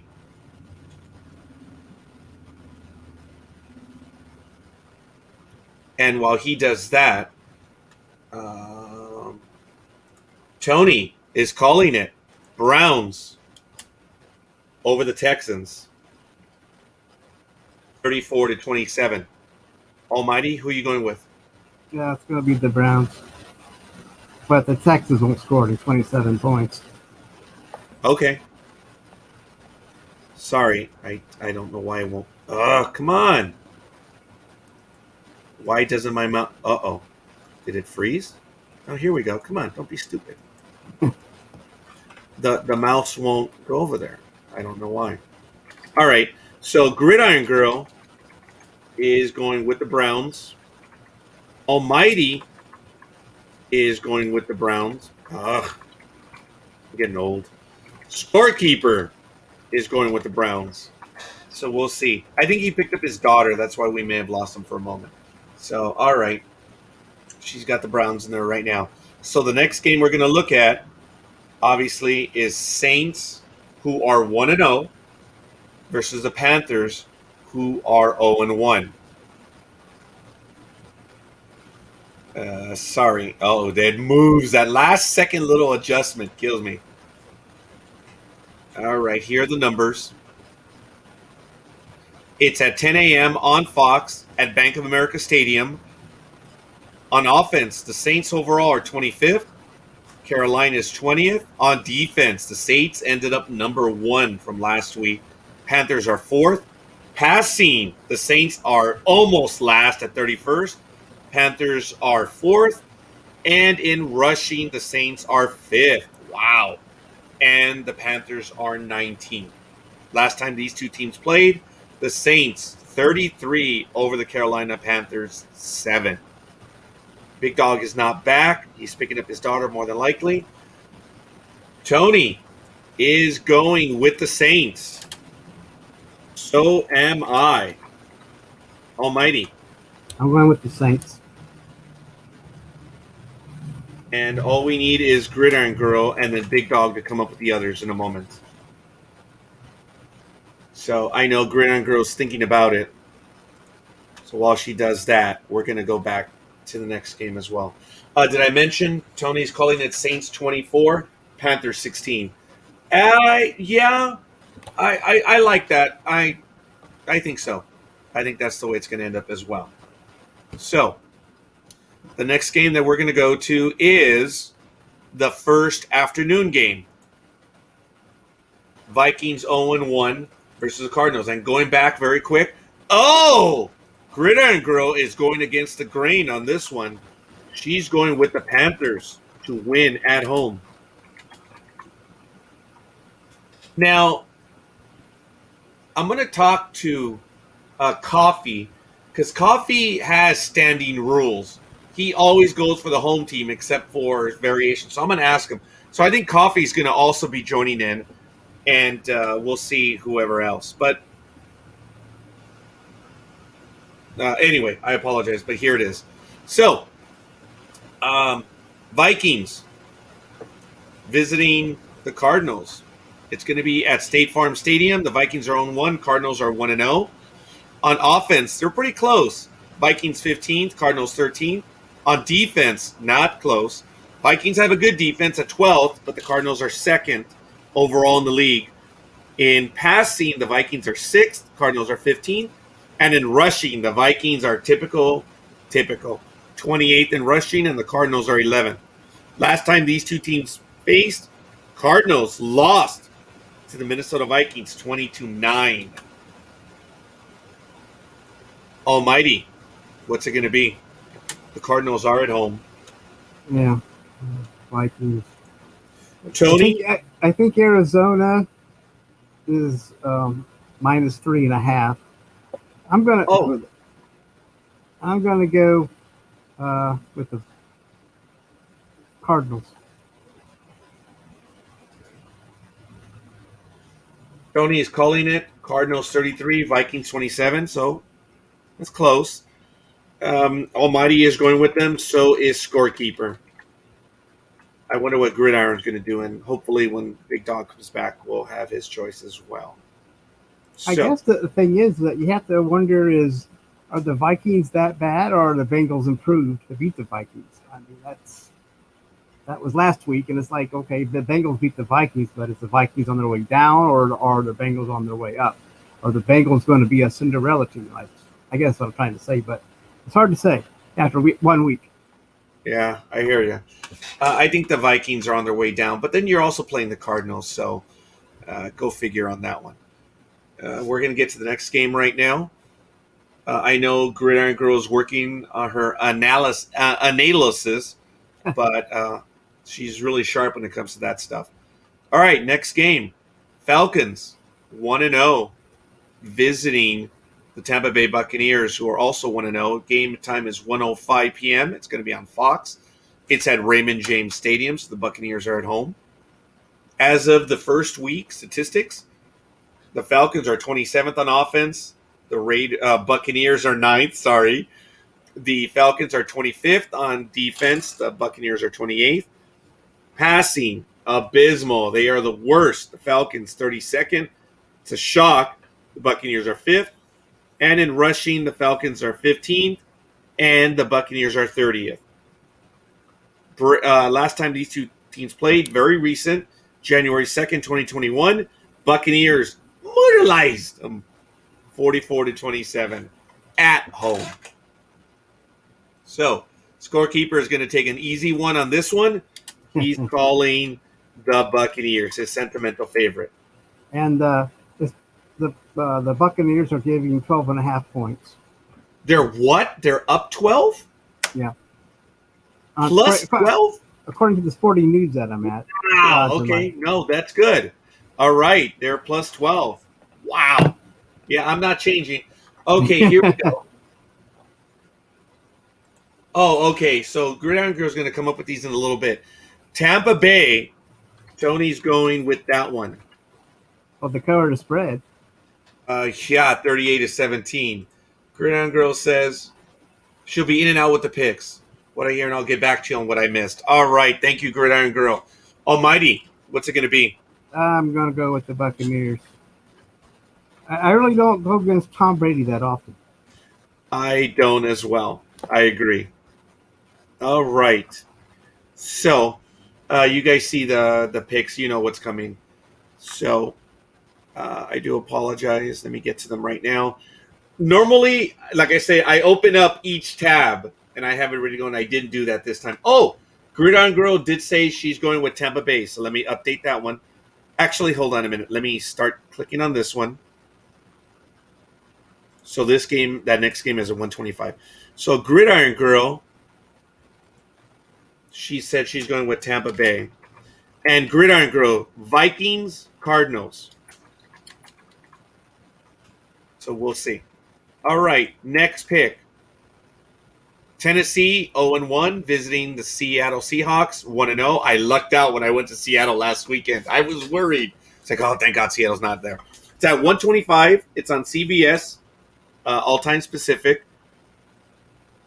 They're at Lumen Field, and it's really cool. You've got T-Mobile Field on the south end, and then you have Lumen Field on the north end. It is absolutely awesome. So, wow. Offense. And also, I'm sorry, you go ahead.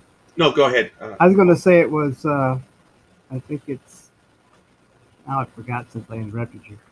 I'm sorry. It is, Seattle, Tennessee by 6.5. Really? Or maybe it's Seattle. I can't remember. But anyway. Really? Tennessee by 6.5? Yeah. Over Seattle? Well, it says Wow. Seattle minus 6.5, so somebody has to get the plus. So I guess Tennessee's getting the plus. I'm sorry. That's my bad. Oh, no problem. I had a senior moment. You're okay. Nothing new about that. I'm sorry, I got that wrong. I can see that now. But yeah.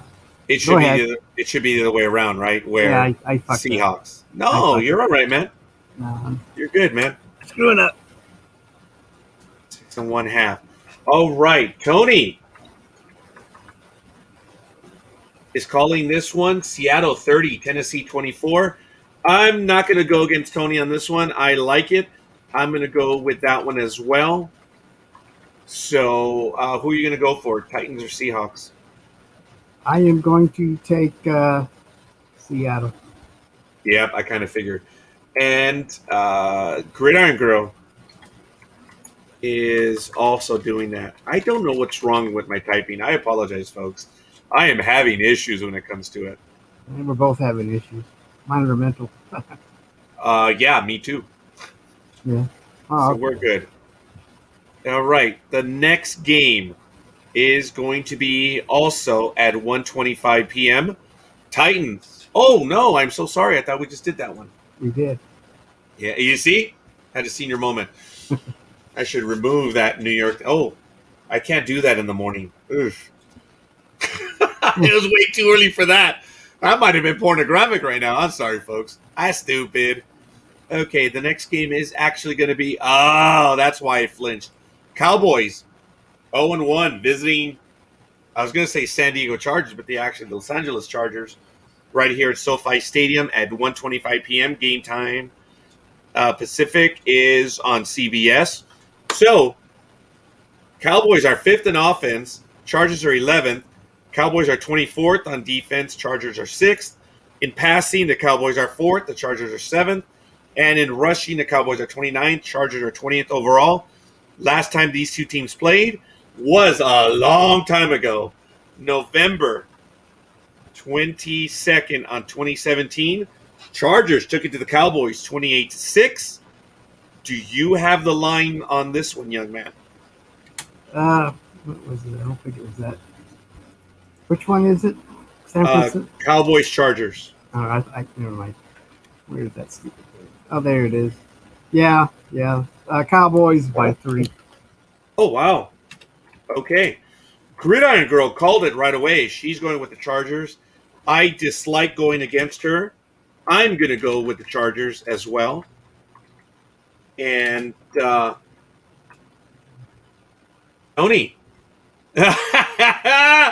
Oh, Tony. I thought there was a connection there somewhere. Tony's calling it. The Chargers 42. The Cow Turds 35. I like it. Almighty. What's it going to be? I'm going to take the Chargers. All right.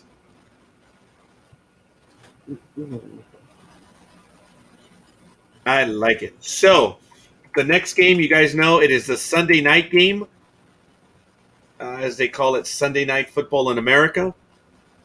So, it's going to be, this is actually going to be a good game if we go by pedigree.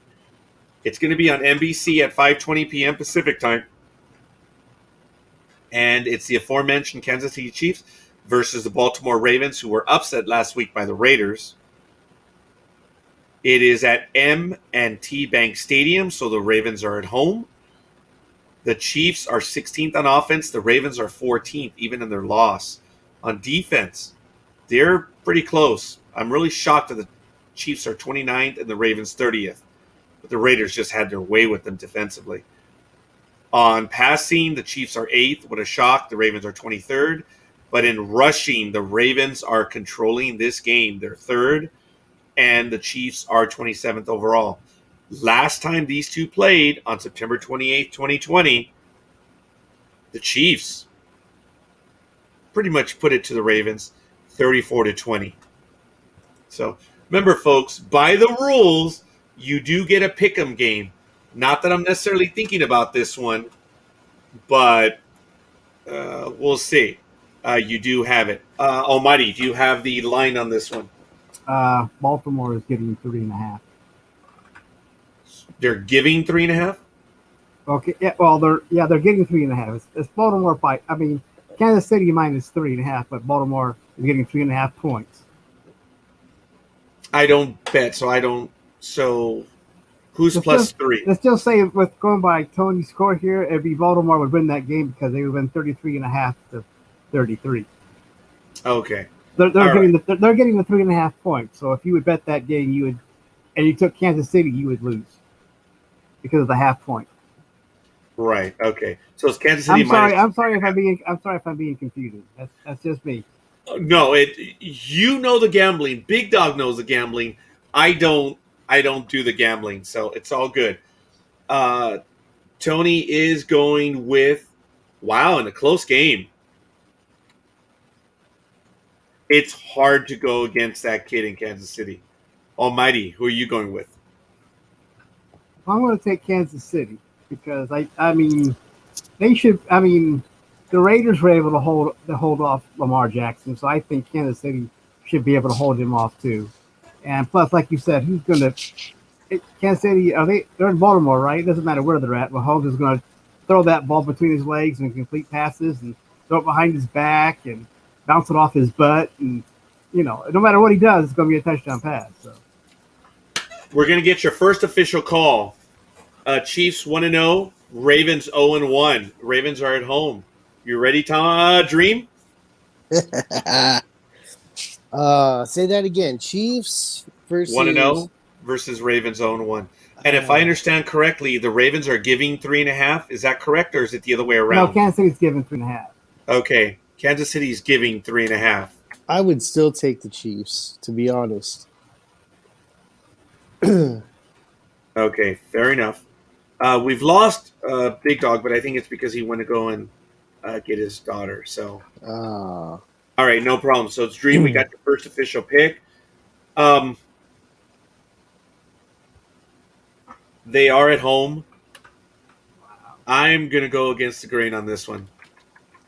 I'm going to take the Ravens for this one. So, are you Dream, just following Gridiron Girl? Is that what you're it's not that she is our payroll clerk moving forward with Jedi.tax. Not at all. No. I will tell you this. Gridiron Girl is pretty good. Yeah, when it comes to Gridiron Girl, she knows her stuff, man. And I always cringe when I choose against her.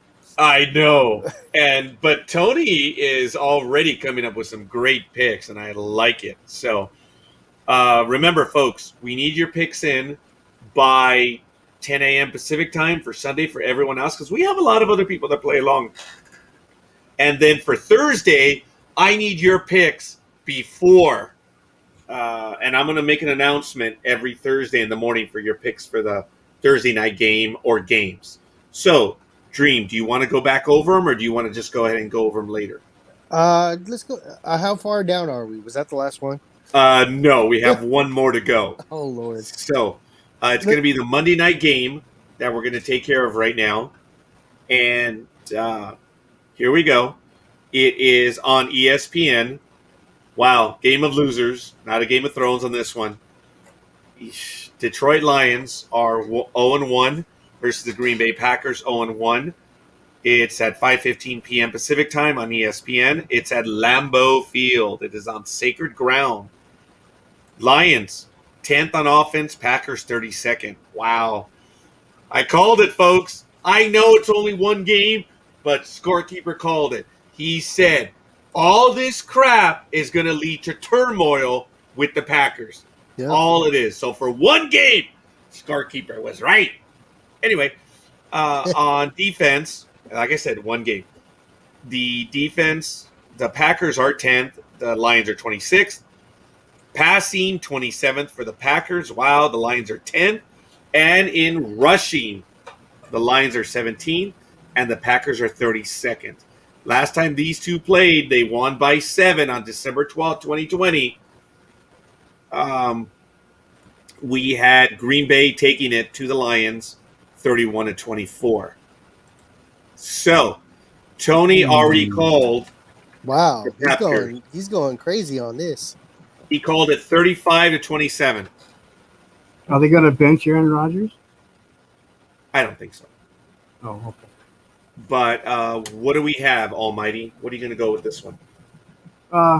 Detroit is getting 11.5 points in this game. They're giving? They're getting. Oh. Okay, I'm going to say Green Bay is giving them 11.5 points. So, that would be Detroit, 38.5 where they get the plus. But I'm going to take Detroit. Upset special. Okay.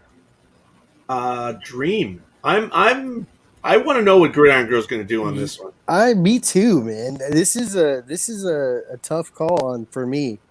I think she's going to go with the Packers, but I may go with the Lions on this one. It's tough because the Packers are at home, and they just got done being embarrassed by the Saints.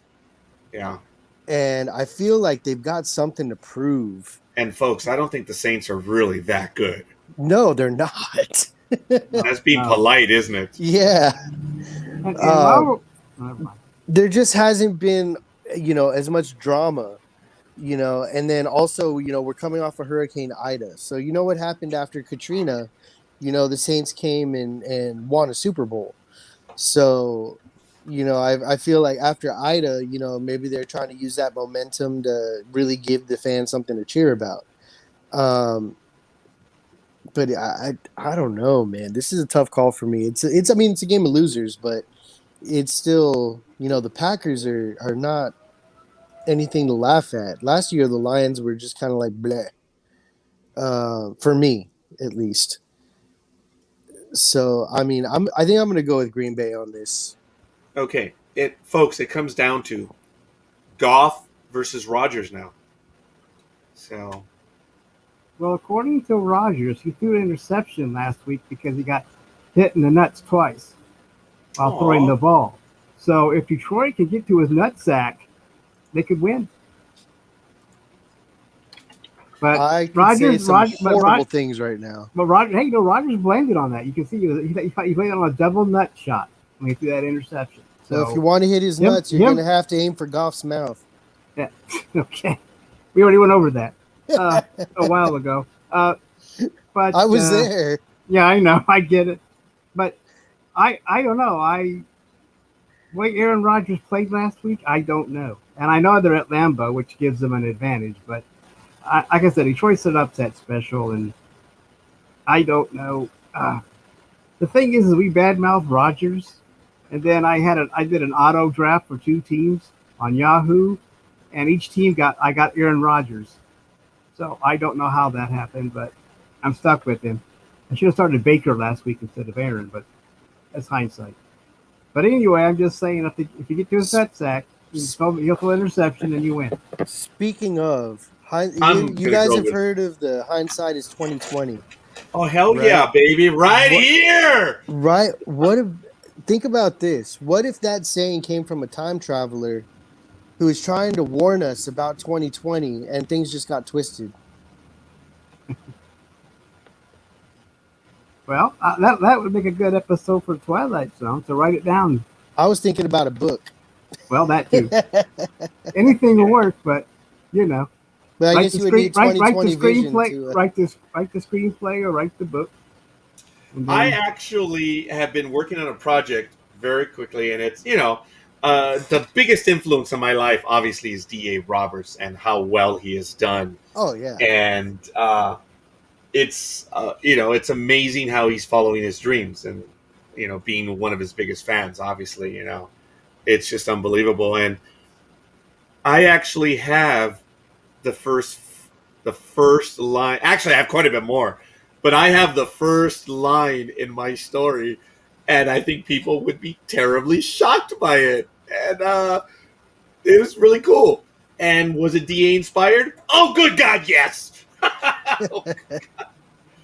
And no, it's not embrace the suck or anything like that. But I think the man he's got talent, It's obviously. an homage. It might be a little more than an homage, but I have to be very careful about this. All I'm going to say is that what the hell's wrong with my email, man? All of a sudden I get blasted with all these emails. Anyway, I have the first line, and it's really cool. It is an homage. It really is an homage, but it's a little more than an homage. But it is an homage. But Jesus. it's like, duh. But I'm working on a project, and it's just finally trying to get it done. But I've been inspired by what that man has done. But no matter what, here it is, folks. We've done our last game, Dream. If you want to catch up, you can go ahead and do it on your own. We have the list. I can go through them rather quickly, or we could, do whatever. Oh well, we could go through it if you don't have much to go on. Well, we do, but if you want to Okay. just do it right now, Patriots and Jets. I think you're able to see everyone went with the Patriots. Yeah, I was thinking What are that you was gonna going to be the mindset. I'm not going to upset the card on that one. I'll jump on the Patriots bandwagon this time. Buccaneers 1-0 are +6. Jaguars 0-1. Bucks. Oh, we finally got it from Gridiron Girl. Oh, she went with the Lions. Gridiron Yeah. Girl. We were waiting to know. I'm the outlier on that, I guess. Well, I feel better about my pick then. No, not at all. You went with Tony on that one. Oh, that's right. Dream. That's right. Yeah, and I'm looking forward to seeing what Tony's gonna have on the results. But we're gonna be following the results. I'm putting the call out to everyone. All we have to do is have our picks from the very beginning, and we're gonna move forward. So anyway, you went with the Patriots. It's like the first 3 games, blowouts. We all went with one team. Broncos 1-0 are +6 versus Jaguars. What are you gonna go? Broncos. I know it hurts, doesn't it? Yeah. Okay, Bills 0-1. We're 3.5 versus the Dolphins at home, who are 1-0. We all called the Bills. Oh, really? Yep. I'll go with the Tunas. Yep, I kind of figured. Did you notice I didn't put the comma? Yeah. Okay, I was going to put yours in there, but I didn't know. 49ers, Eagles. Yeah, 49ers. Did I have to ask? All right. And folks, remember, the only reason why we write Dream as such is because of the email account. So Long time it ago. is what it is. Yes, it's You funny. know. That's how we kept it. So it's sometimes you screw around, we just say Dream. I haven't done that one in a long time. Yeah. Rams 1-0 versus Colts 0-1. I'm going with the Colts on this one. You're just trying to make Gridiron Girl feel happy. No, not at all. I can't read any of that. I am so sorry. No, it's All not right. your fault. Oh, of course it is. I'm baby. on my Can't read it. phone. Raiders 1-0, Steelers 1-0. The Steelers are by 6.5. Gridiron Girl and Tony went with the Steelers. Almighty, Big Dog, and Scorekeeper, I think, went with their hearts. And I think to be polite, Almighty just went along with us. I'm going with the Steelers on that one. I'm sorry, guys. All right, this is cool. It's split down the middle. That is cool. No, you put me on the wrong thing. You put me. Oh, what You're a on shock. the Bengals game. What a shock. Okay, Bengals Bears, which was it going to be? Almighty, Tony, Gridiron Girl went with the big Bengals. Scorekeeper and Big Dog went with the Bears. I'm going with the Bengals on this one. All right. So now we have Texans 1-0 versus the Browns 0-1. The Browns are at home. We all went with them. Really? Yep. What's going on with the Browns? Why is everybody hardcore on the Browns after they lost their first game? I think we just realized it was the Texans. Oh. Screw it. Put me on the Texans. Oh, my. What a shock. All right. Saints 1-0 versus Panthers. It looks like everyone went as Tony, Scorekeeper, Almighty. Oh, I didn't have the Big Dog on that one. So that's when we started losing the Big Dog. Actually, we lost the Big Dog on the one before, too, Texans and Browns. Put me on the Saints on this one. So you're going with Tony, Scorekeeper, and Almighty. Gridiron Girl went with the Panthers. So Vikings, Cardinals. Vikings are 3.5, and Vikings are 0-1. Cardinals are 1-0.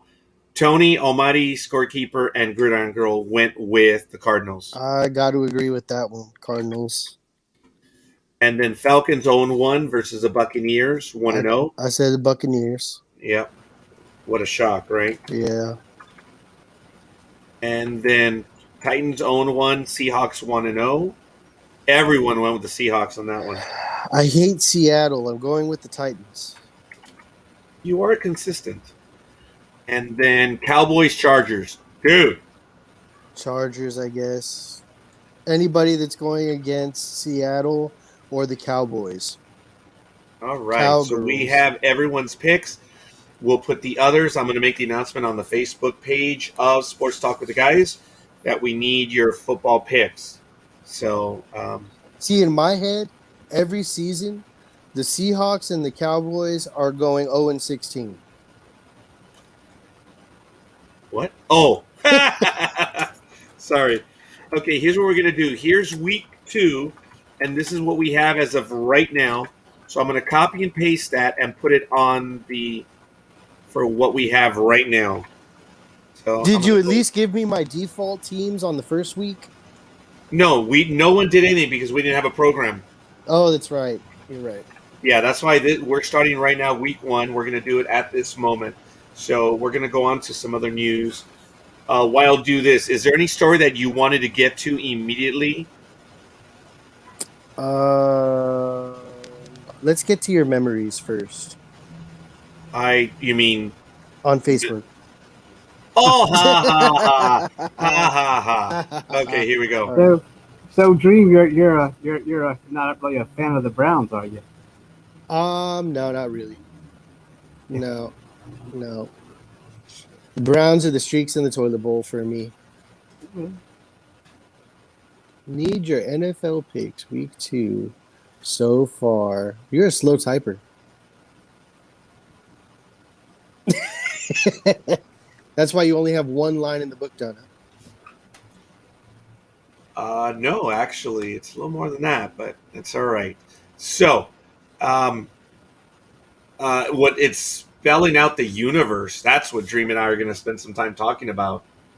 But Yes. There's actually quite a bit more. I'm building the universe. That's all, figuratively and literally. So there it is. I posted that. We're good, folks. Gotta bust out the Legos for that build. Yeah. I thought it was a wonderful homage. Seriously, to a DA, but I don't want to spell anything out. I don't want to say anything else. It's just the first line is a clear homage to the man. So it's all good.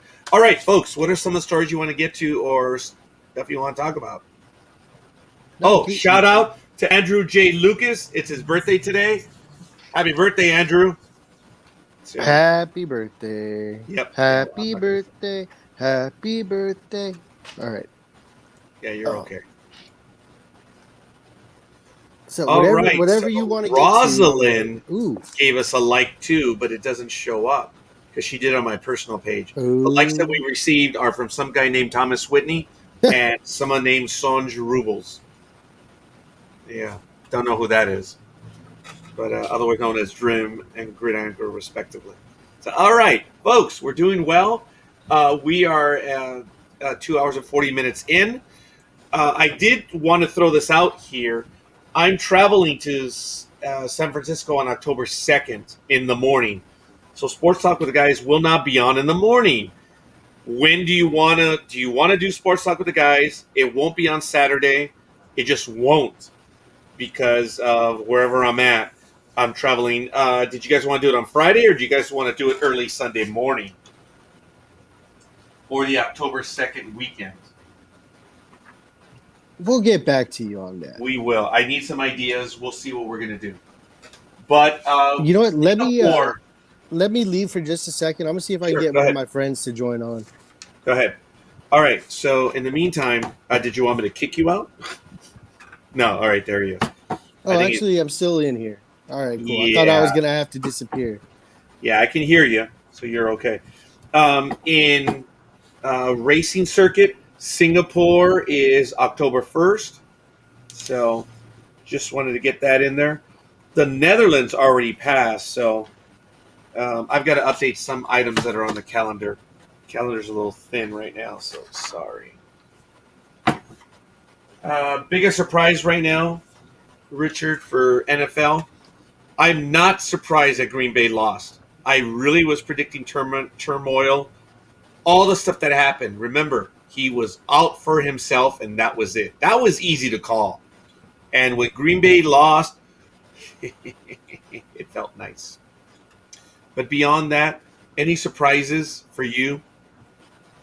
It's just week one. It's hard to tell who the upsets are and who's the Cinderella team yet. I mean, you know, I think everybody won that should have won. I mean, I'm not sure about, like I said, the Vikings and the Bengals. I mean, the Bengals haven't been that great, but Burrow had a good game. I think he threw for a couple touchdowns, but I really can't say.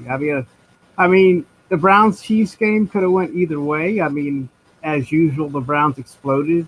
I mean, whatever. They just fell apart toward the end there. They had the game the whole way, and then that punt, and then whatever. I mean, the Browns took charge of the ball, took charge of that game right away, and they didn't play out. They didn't play a whole hour. So that's what happens.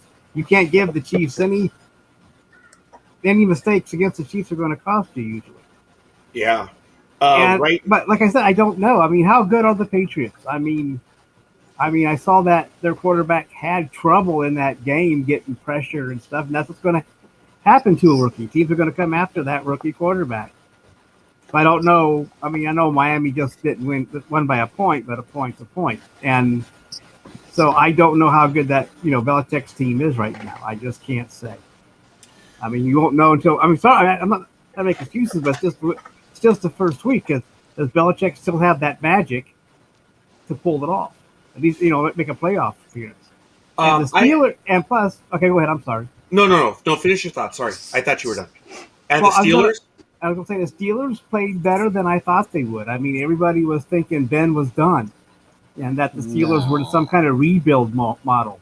But apparently they're not. They beat the Bills, who were a playoff team last year as well. So like any given Sunday, but I'm going to say it's an upset. I'm surprised that the Steelers handled the Bills the way they did. That's what I'm saying. So maybe the Steelers aren't as dead as people thought they were. And which is bad. I mean, which is going to make the AFC North that much tougher. to do Yeah. anything. So I mean, it looks like in the North you just can't lose a game to win that division. You know, That's Dream, they've been writing off Roethlisberger for several years now. And it's just these kids have nothing better to do than just write them off. They think they're ahead of the curve. They're almost always wrong. I remember they were writing off the greatest quarterback of all time when he was 32. Okay. And now he's 42 or 43. How old is he now? It's just very simple. They've been Older writing than him me. off. Yeah, he actually is. Yes. And it's That's just like when crazy. it's like when you keep waiting for the stock, like a stock price to drop because you think it's just going to get cheaper. It's gonna drop. It's gonna drop. I'll just pick it up when it drops, and it just hasn't dropped. It just keeps going up, and eventually you're going to get that fear of missing out, and somebody's going to pay way too much, and then it's going to be like, okay, I'm done. Yeah, I'll tell you. My biggest surprise is after week one, genuinely Baltimore losing to the Raiders. No matter what, I was thrilled that it happened. I was very happy that it happened, but that was number one. Number two, I didn't expect the Giants to go 0-2. I just did not. And the other one, it's not a surprise. Big Dog wasn't here for it when I was talking about it, but I gleefully, I'd been predicting all off season that this is going to lead to turmoil. And when the Packers lost, I was gleefully happy that Rodgers lost. That Hey, was it. real quick, why don't you grab Big Dog's picks while he's Yes. back? Well, he is back. Big Dog, we lost you Voila. around the Texans Browns. Actually, probably halfway through. Who'd you want to take? I'll take Cleveland. I'll take Cleveland because that one is a major line. That one is Cleveland by 13. Oh, But I'll take the Browns. Go ahead and rattle them Saints off. and Panthers. Everyone, Tony, scorekeeper, Almighty, and Dream went with the Saints. Saints. Gridiron Girl took the Panthers. Nah, Saints. Okay, Vikings, 0-1 versus the Cardinals. Everyone took the Cardinals. I'm taking the Cardinals. Heard. Okay, Falcons 0-1 versus the Buccaneers, 1-0. Everyone took the Buccaneers. Yeah, I'll take the Buccaneers. Yeah, I know. It hurts them. Titans 0-1, Dream, and Seahawks 1-0. Tony, scorekeeper, Almighty, and Gridiron Girl all went with the Seahawks. I know it hurts you too. You're not a Seahawk fan. No, I'm not. But since I had to go with my heart with the Raiders, I'll take the Seahawks because that's the smart choice. Wow. You went with the smart choice. Okay, Cowboys 0-1 Ow. versus you the Chargers 1-0. You already know I my got answer. that knife in the back right there. I That's will nice. never ever take the Cowboys ever. And there's So- another knife, so don't worry about it, Dream. All right, So- and then finally, Chiefs and Ravens is a Sunday night game. This one we were Chiefs. genuinely split down. Chiefs. Oh, Chiefs. And so that one, you went with Dream, Almighty, and Tony. The Ravens, Gridiron Girl, and Scorekeeper. And then the the line Monday on night that- game. the line on that one, but just by the way, was Chiefs by 3.5. Okay, and Almighty said that the Ravens were minus 3.5, so I can see that. Okay, fair enough. Lions, I guess it was plus 11.5. Are 0-1 versus the Packers 0-1. Almighty, Scorekeeper, and Gridiron Girl went with the Lions. And Packers, Tony, and Dream. I'm taking the Packers because if you go 0-2, they're pretty much done, especially in that conference. So He just said that. Did he? Yeah. Okay. It's like if you lose one Yeah. game, you're pretty much Yeah. done. You're done. So and they played so badly, and Aaron Rodgers just was so not into this game. You could tell he had. There's been a lot of talk since they lost last week on whether this was a revenge game for him, where he tanked it on purpose, because of all the shit that the Packers supposedly put him through, you know, on all the offseason stuff. So everybody's wondering, was this just a fluke? Did they, are they that bad this year? Was the other team that good defensively? Was it Rodgers saying, F you for one game? We lost Big Dog. You froze for a moment. Was we'll this have to make it Rodgers from there. saying F Yeah, I know. you? And that's where Yeah. you froze. Yeah, was this Rodgers saying F you for one game, saying, okay, guys, I got it out of my system. Now let's get to playing. Okay. I love sports fans, and this is how effing stupid they are. For them to say that this is Rodgers putting it to management. Folks, if this is Rodgers putting it to management, then he is not anywhere near the greatest of all time. Bullshit. Bullshit, bullshit, bullshit. Because you are risking your season by just saying, oh, you know what? I want to get back in management. I'm going to lose a game. Bullshit. Okay? Tanking doesn't belong in professional sports. If he tanked, he is no longer in this conversation for jack shit. Talk to the Clippers about They're- tanking. Oh, yeah, but we can go on forever on that. Big Made me dog. drop my phone. but tanking that one game, But if you lose 2, you're pretty much done based on NFL. Yeah, That's you only got 16 shots. well, we don't know. You got 17 shots. 17. That's what I'm 17, thinking. So we don't know if 0-2 is going to do any, is going to improve. But still, and that's- you're tanking a game. Excuse me, Yeah. Big Dog. I'm sorry. Go ahead. No, go ahead. No, go ahead.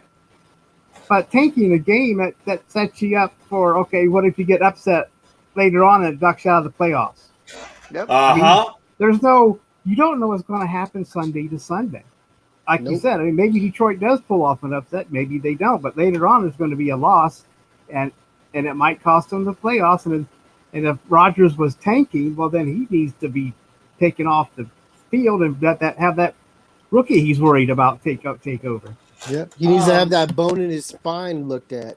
I don't Yeah. believe he was tanking. He got beat. Well, I He got don't beat either. big. I Yeah. don't either, but that's a big chance because you don't know what the future holds. Yeah, you don't know if tank it. somebody's going to get injured. You don't know, Right. somebody's going to have a crazy stellar week. Somebody's going to pull a trade out of nowhere, or whatever. Which is starting to be a bit more common in the NFL. Yeah. Mid-season trades. The last 2 years, there have been 2 trades that happen mid-season, and they rarely ever do. So you never know. It's starting to happen more. But folks, to all those idiots that are saying that he was trying to tank, look, I, who am not a Rodgers fan, can tell you that doesn't fit his profile. It No. does not. Okay? He can be moody. He can be a little wench. He can be a little diva. Yes. But Aaron Rodgers? I Again, wouldn't be surprised. I wouldn't be surprised if Sunday rolls around and he's sporting a brand new haircut, ready to roll. Like he got the hair shaved down for the game, shave Yeah. the beard, the whole thing. Yeah. He's And like, he's we're changed- starting over. And he's changed insurance Yeah. companies. Yeah. That's good. Folks, all those people that said that, you can't play anymore because you don't understand anything when it comes down to it. It just doesn't happen. It's the jackassity and the illiteracy of such proclamations. No. Jackassity. I love that word. Oh yeah, that's a favorite here. That's a But we're beautiful good. colloquialism. But I said, I don't go thank along with you. him throwing it. Right? Yeah. Come on. Look, but he's still young enough to get another contract. This is not his last contract, folks. It's not. But again, whatever. Plus, if he's throwing a game, that hurts him signing with another team or any kind of trade. Yes. I mean, if that comes to light, they're going to say, well, no, we're not going to. I mean, he already probably has a problem with being such a diva. I mean, a team wanting to deal with that. That's probably all why the he time. made the comments about he got hit in the nuts twice. Once was by management, once was by the. I didn't think about that. Very good, Dream. Look, Yeah. folks, what happened was he had a bad game. I was predicting it. I said, this attitude is going to lead to turmoil for the season. Yeah. They're going to have problems early on. But that's why I said for one game, scorekeeper was Groundhog Day incarnate. But beyond that, no. Did he? Again, I'm repeating myself. Did this guy tank? I no. It doesn't fit his makeup, his profile. I don't need. I took the Packers, right? Yes, you did. Yeah. And and I'm that's just what I betting feel against like. him to bet against him. That's But it. I was Also, gonna say, taking that.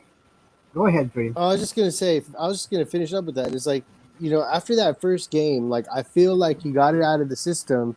I feel like he's shaking off the cobwebs, and he's not gonna let this happen again, at least for a couple of games. Yeah, I can see because he missed most of the. Yeah, he did miss all the training camp because he was sitting out. You're right about that, Dream.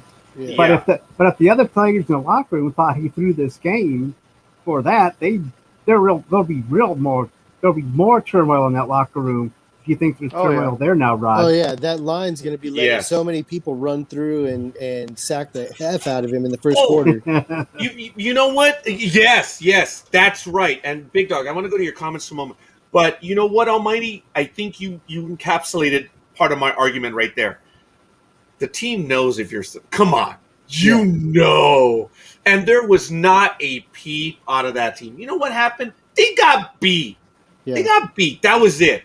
There was no whisper, no nothing that he threw the game. And you're right. If he was throwing the game, oh, God. That O-line, they ain't blocking for him. Nope. Say, you want to be a diva, you get treated like nothing. Yeah. Big Dog, we are talking about your team, brother. The Raiders? What about them? No, we're talking about the Packers. We're talking about the Packers, brother. Any thoughts on it?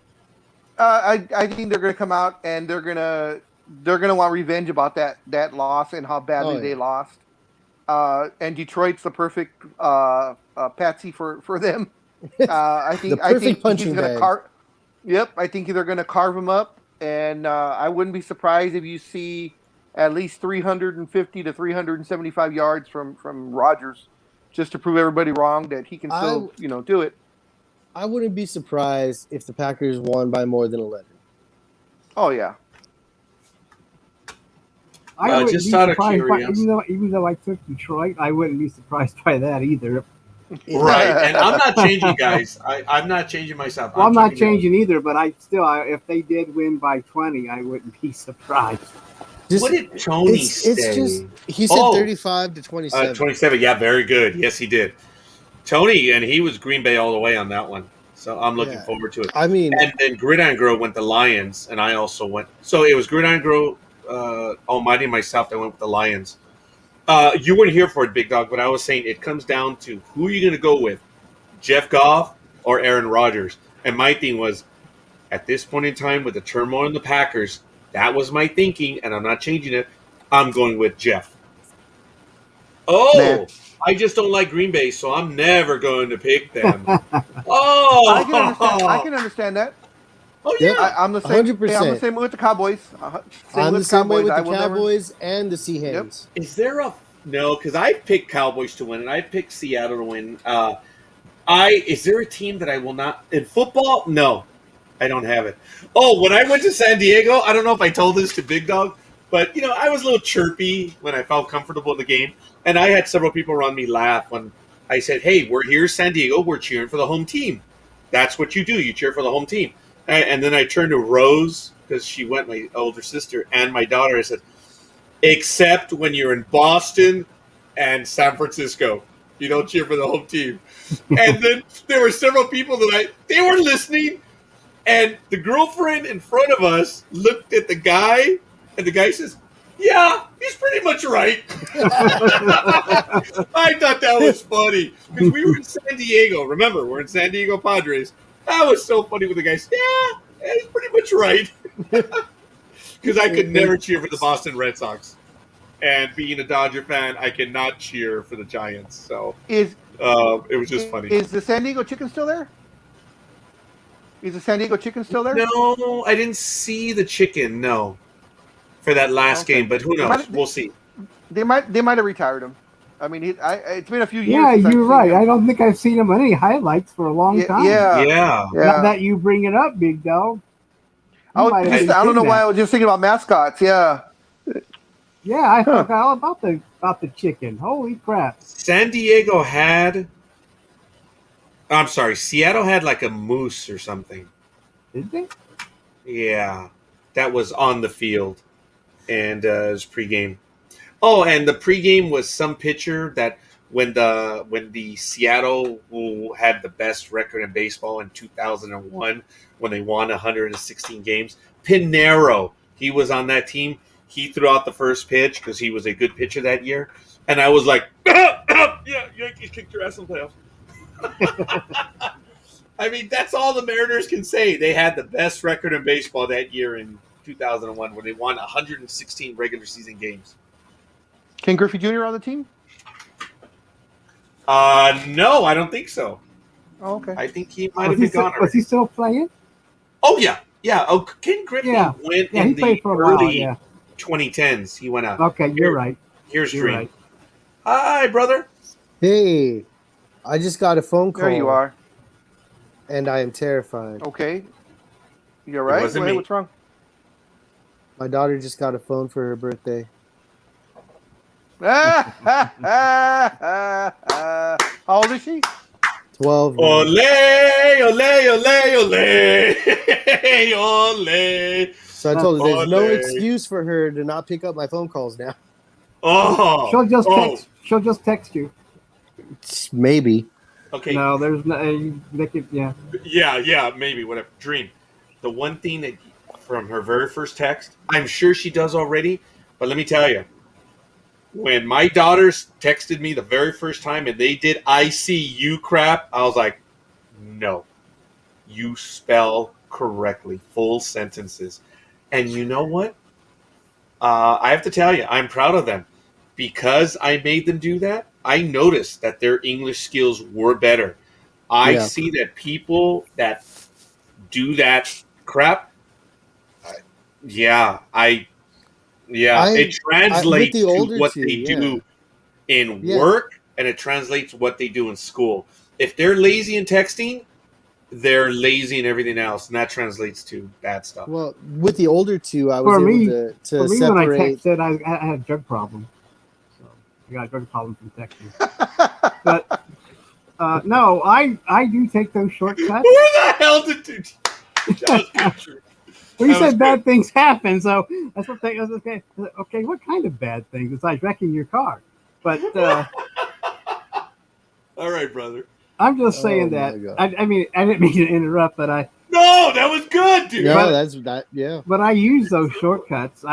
And you're right, because then when I start to fill out a form, it's like, wait a minute, I have to spell this out. I can't I can't use acronyms here. I'll never know what the fuck I'm saying. So, you're right, because you get lazy like that. You're filling out something serious, and you're like, then you spell no, like N-O instead of K-N-O-W. You just keep going.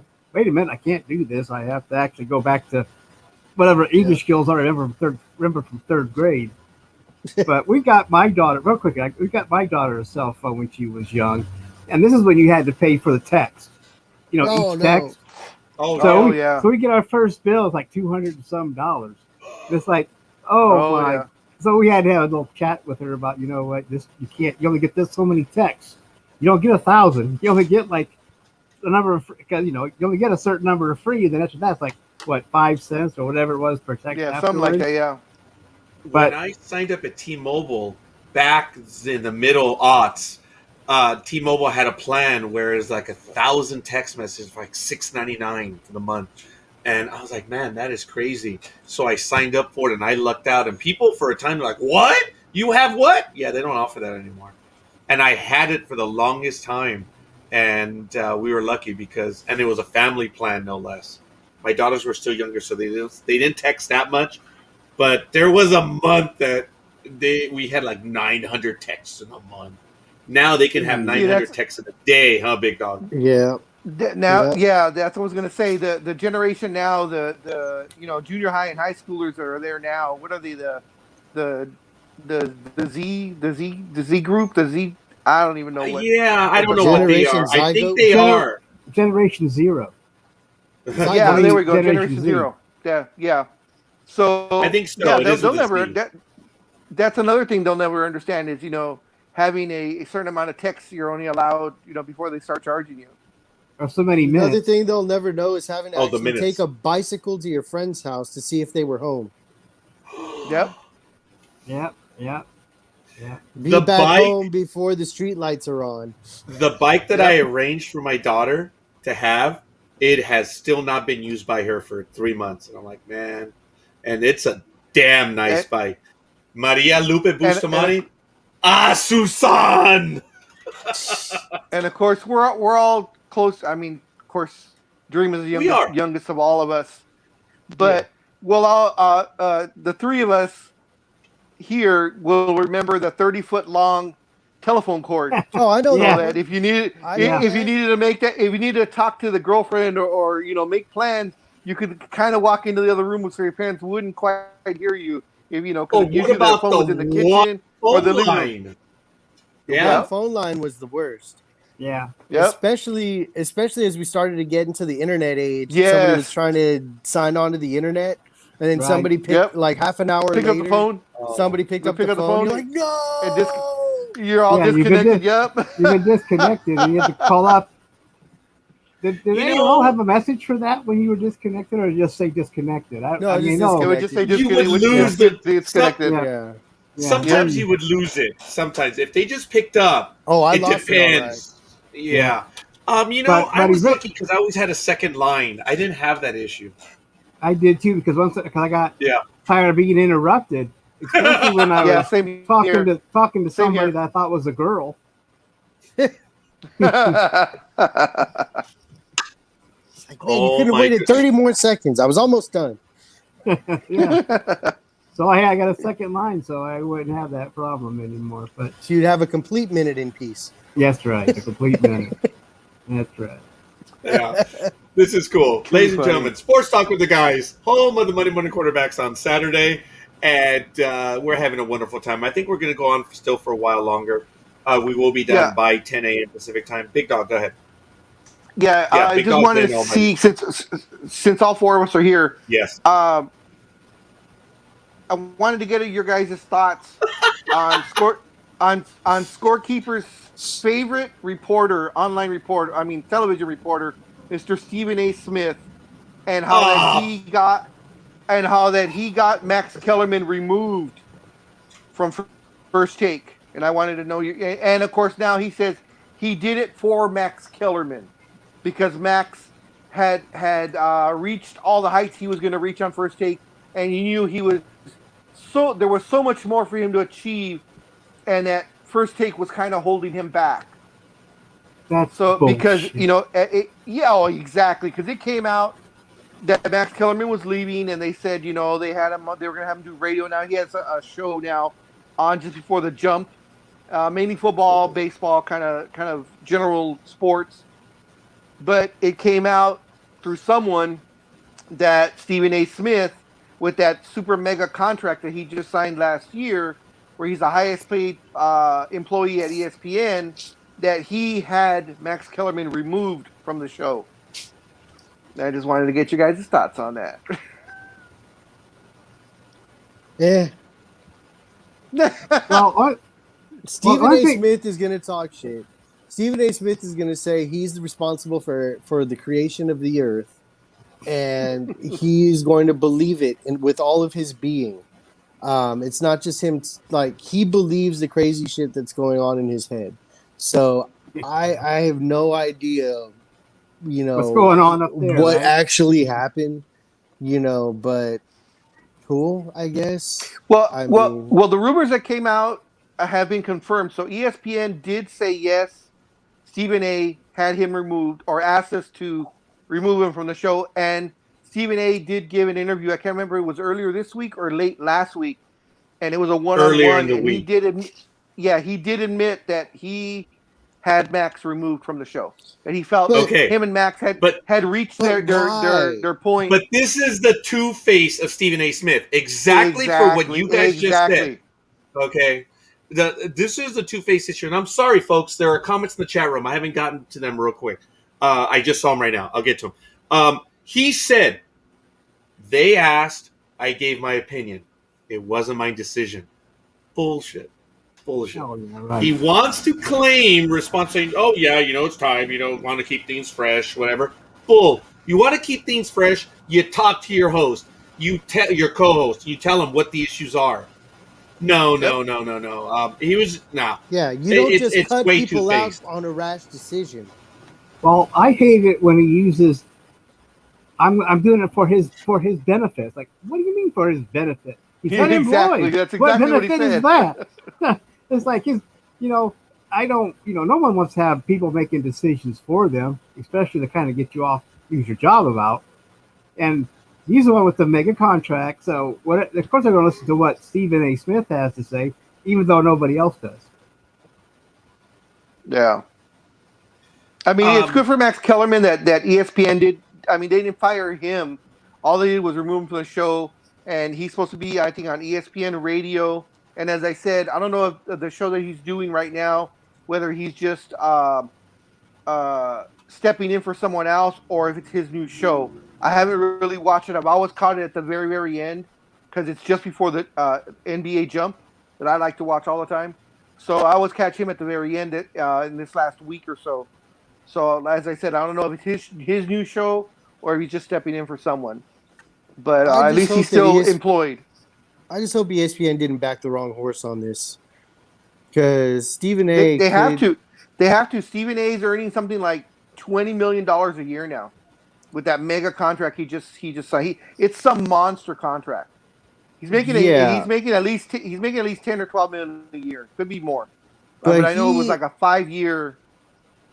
So I'm sorry. Go he ahead. does anger a lot of people, and he makes some yeah. stupid ass comments.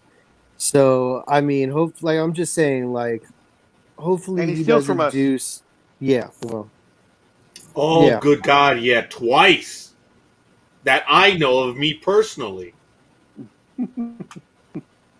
But he's taken from the couch potato as well. Yep. And from others. But ESPN has, period. They have. Yeah. We know it. I mean, we heard our arguments word for word repeated back to us within days of us being on Saturday. Wow. The Stephen A. Smith, look, I don't want to argue contract, but I do know that when he did sign the contract, it was a 5-year. It was $10 million with accelerated clauses. I doubt he got to $20 million, but I understand accelerator clauses. It's conceivable, but he is their number one guy, Richard. Is it close to $100 million? Here we go. That he's getting?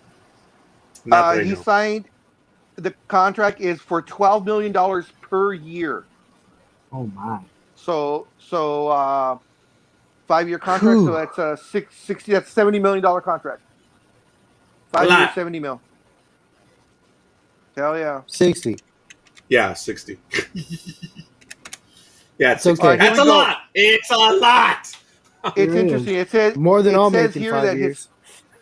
It says his me personal. too. It says his personal salary is $8 million a year, and that he has the other $4 million is a per year production contract.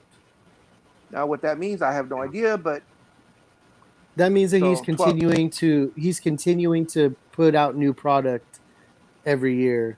He's continuing to be on shows. It's not just salary. You're there. You're a new part of the bullshit. company. new bullshit for us to hear from him. Yes, he's going to continue making an ass of himself for the next 5 years. Yeah, well, Yep. all I know is I miss when Chris Bremen was the host of Sports Center back in late 70s, that was great. 80s. That was probably the best time for ESPN, even though at night you can only watch like water polo or something. But every morning I look forward to seeing Chris Berman. It was Chris Berman, and then you had Keith Olbermann and oh my goodness, the other gentleman when they did it as well. Yeah, I can picture him, but I know I can't figure out. Oh, come on! His line was no. He passed away. That was another. I know that. Stuart Scott. I know that. I respected that when that man spoke, people stopped to listen. Stuart Scott. Exactly. I don't think there was an evil bone in his body, man. That guy loves sports, and he told it like it. He called it as he saw it. Stuart Scott was entertaining. He was funny. Yeah. He was quick. Oh man! Now look, I've talked about Stephen A. Smith, and that's why Big Dog asked me about this. But look, first of all, he's two-faced, okay? But Stephen A. Smith started from the bottom, and he's worked his way up. Okay, he got there on his skill and his talent. Okay, I begrudge him, admittedly, but I don't begrudge him. I envy him because of it. But I acknowledge that he's worked his way up, folks, and he got to where he is based on his smart work and hard work. Does he make mistakes? Oh, good God, yes. Sports Talk with the Guys exists because of the likes of Stephen A. Smith and others. Because of It's their just with Yay, it's like with no. Stephen A. Yeah, with Stephen A. Smith, I mean, it's exactly what you said. You know, he It's only a has matter of skill. time. He's gone to, you know, he earned his way to the top. But over the last maybe 4 or 5 years, he's become a caricature of himself. You ain't It's, wrong. to me, the best way to describe it, to me, you know, he loves to hear himself yell. Yes, 100%. And speaking of shtick getting old, yes. Yeah. I'm not going to say that we are any, well, of course, we're very different from him, but Big Dog has his lines. I have mine. You do too. But do. we change them. Even the stuff that we've done. There are things that even though I don't look back on the episodes, I know I do things differently. Same thing with Big Dog. We all do. But his shtick has gotten old. Yeah. And yelling just to yell, dude, you're just an angry. Oh, I better not finish that sentence. So anyway. An angry Napoleon. Little man. Anyway, it's all good. Folks, we got another like. My brother Luis Noriega. Thank you, Luis. I hope you're doing well, Luis. Luis has met Dream. He's also met Big Dog, I'm almost certain. So anyway, I'm hoping, my brother did tell me, I've been talking about it. My brother's receiving tickets for Thursday night game. I'm looking forward to going to the game with him. And my nephews, haven't seen them in a while. So I'm hoping that they're going to be able to go as well. So if they don't go, I'm dragging Gmo along. So that's it. Do it. Yeah, so we'll see. Hopefully my brother has some news. No. Order 66. Oh, Anyway. yeah. So, Hi, Cecilia guys. Redding. were you thinking of Bob Levy? Oh, wait, that's his wife, right? Oh, I'm Yes. so sorry. Oh, I for a moment was going to say, which city is that from? I apologize. So, William's significant other, the better half, Cecilia Redding. I believe this is the first time she's listening to us. I apologize, Cecilia. She is the second most patient woman I have ever met.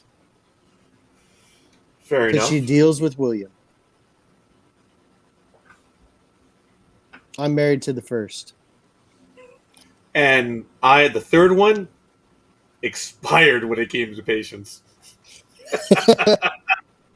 Yep, she stopped. And Big Dog, yours lost patience early on, didn't she? Did you freeze? No comment. Oh, no comment. Okay. All right. There we go. All right. Fair enough. Well, folks, again, you're listening to Sports Talk with the Guys, home of the Monday morning quarterbacks on Saturday. It's the Saturday morning extravaganza. So, folks, if you're watching, you're listening, give us a like on YouTube, give us a like on Facebook. We do appreciate it. It means a great deal to us. It means that other people will watch us as well. So, what do you guys want to get? It's so I can tell my wife that we're not just talking to ourselves, that we have people listening. Oh, we do. And watching. Yep. And, There's a gentleman from watching. Norway listening. Yes. Yes, there believe was. me, I'm going to brag about that later. Thank you, Mr. Yeah. Norway.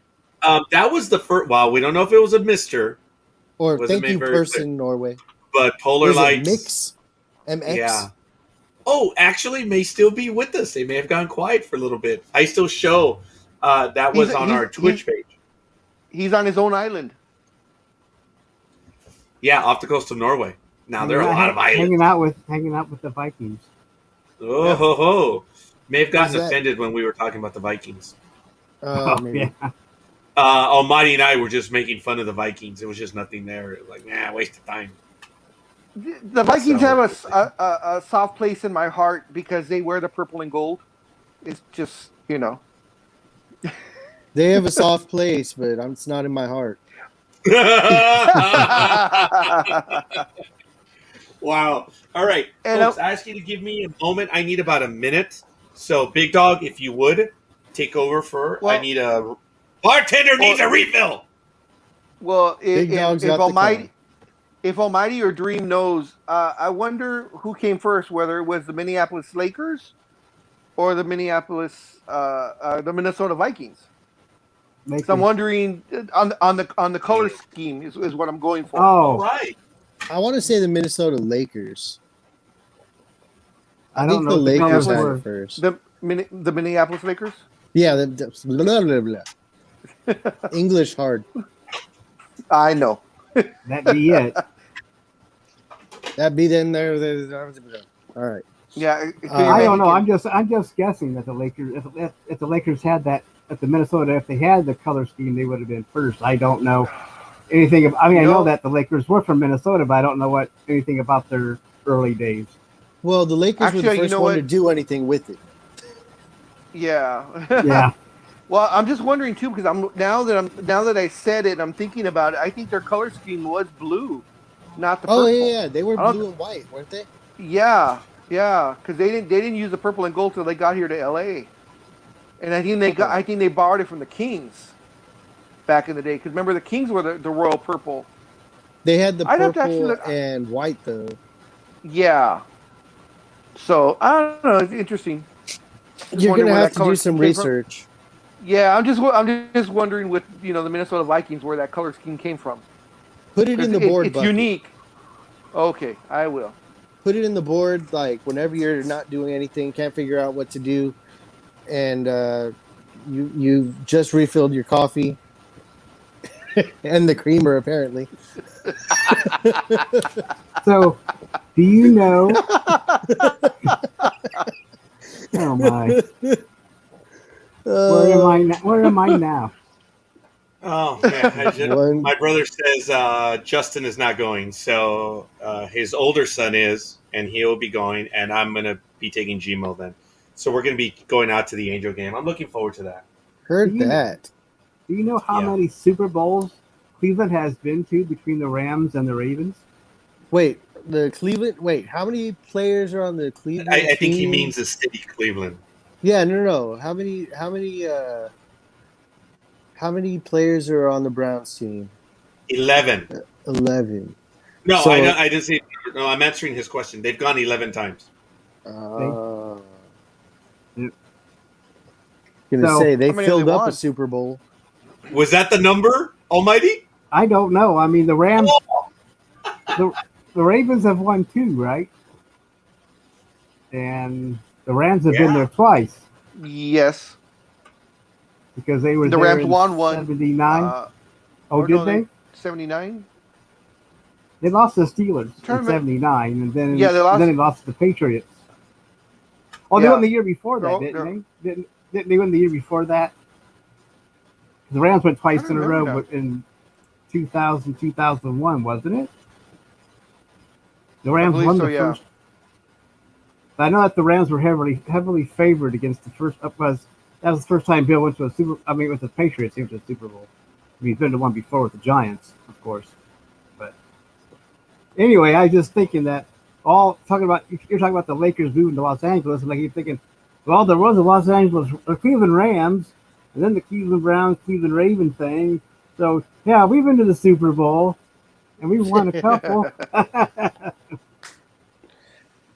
Oh man, Fair where enough. has it come to? What? Oh, how did it get to this? How did it come to us resorting to I talking don't about the Browns I get us and the distracted. Rams? Oh, Almighty, you are just as responsible as the rest of us. Yes. I said I was the great distraction. I didn't say Oh, it. I but- admitted it. I But got us you are off not. track. You are not the distraction. You are just like the rest of us. So Big Dog, we switch over. Do we have some NBA news? There's our big NBA little thingy showing that we're switching to the NBA.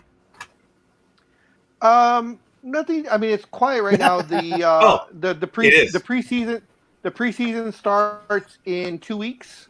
But isn't there a possible trade that they're working on? Well,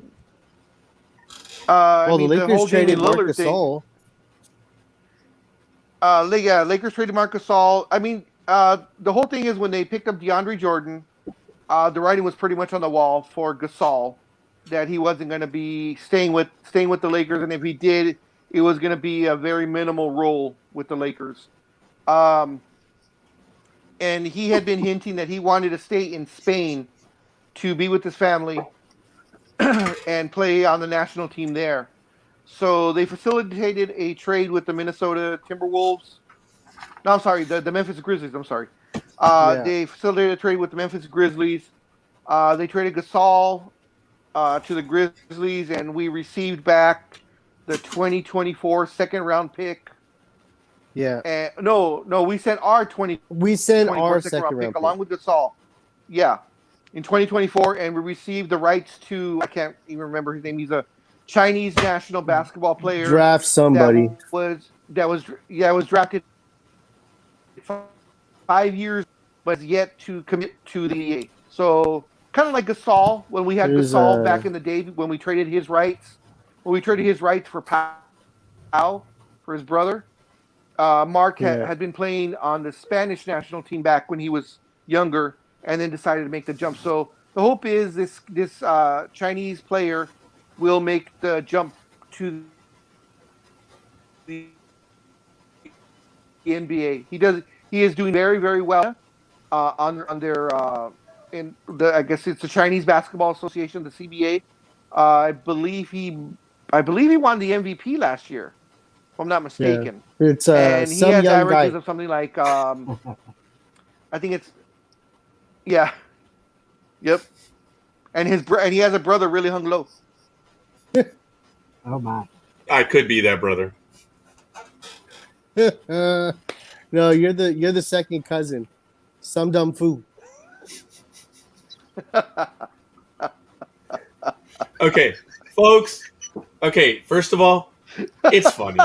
Okay, we're not being insensitive. It's funny. Come on. And besides, we're stupid. You should know this already. Yes. So, we mean no harm. I know I'm gonna get comments, guys. Come on. So we're gonna move on. I apologize publicly. No, don't even. Oh, don't you dare apologize without me authorizing it. Oh, just remember, folks out there. NDB Media did have a weekly episodic show called "Stuck on Stupid." So just remember that. Yes. Actually, no. It was daily. Oh, was it daily? I'm sorry. It was Monday through Thursday, folks. So you were stuck on Stupid daily. Yes, we were. Sounds about right. Folks, that was a funny program. And our numbers were out the door. My God, I'll never, ever forget that, man. This is interesting. Oh, look at that link the in colors. The chat that I'm never going to click on. It was Almighty, and he clicked on it for Laker colors. Yeah, Well, where's the blue? Where's the purple and gold, dude? I was going to say real quick, Marc Gasol is the only player in the NBA that has been traded to and from the same teams twice. Yeah. Started out as a Laker, went to the Grizzlies, came back to the Lakers, and then back to the Grizzlies. Wow. By the way, right. Rosalind, thank you. Asusan! We got another like. Rosalind, thank you. Hey, no recycling likes. We had that like. You mentioned that already. Rosalind? No, that's from today. That's the first one. The one before was my brother Lewis. And then the ones before that was someone by the name of some young fool by the name of Son Rubles. And then the other idiot was Thomas Whitney. Don't know who that is. I don't know either. Some idiot. I don't know, but I hear he's a stud muffin. Yeah. You know what? Only Look, in my pictures. dude. Oh, okay, but they're real pictures. They're not Photoshop. And I have to give Big Dog envious credit. I don't know if I said that correctly, but Dream will slam me if I did make a mistake. From the very moment that picture debuted, Big Dog just went mad. He's stud muffin, stud muffin, stud muffin, stud muffin. I mean, it's like the moment you posted that picture. Yep. Oh, See, because so the picture was it's supposed to show. The picture was supposed to show how beautiful Danielle was, but he's standing in the background, just totally, super New York Yes. model style stands, and he's like, "That's right, I'm stealing this picture show." Oh, wait a minute! I thought you were talking about the one where Dream is seated and she's over his shoulder with her hand on his chest. That's the one I thought. That's the one that made everyone go Twitter on Facebook. Okay, we'll go with that. You mean go Yeah. a flutter? A flutter. There, whatever. Yes, a flutter. Okay, are we running out? Anyways, Both of my jokes were early this morning. I think you would have found them funny, but it's okay. 3 of them are here. Oh, you want No. jokes? Okay, hold on. Let's see. Okay, while he does let's see if I got that, any- here's the link. I have to be Dream. nice because Hold on to your I caused- pantaloons. Okay, I this caused is the problems link. last time. Almighty. Oh, no. Again, stop with the apologies. There are no apologies here. And that is I'm not genuine. apologizing. I apologize. It's very the one good. time, You that don't was it. apologize. It was sad because there were 3 apologies and 2 I didn't even know about. So we'll leave it at that. And this is curiouser and curiouser. There's some other things that I got double teamed, if not triple teamed. And I've had time to think these through. So anyway, But that is neither here nor there. it's neither here nor there. Almighty, you gave us this link that led us to this. Enlighten us, please.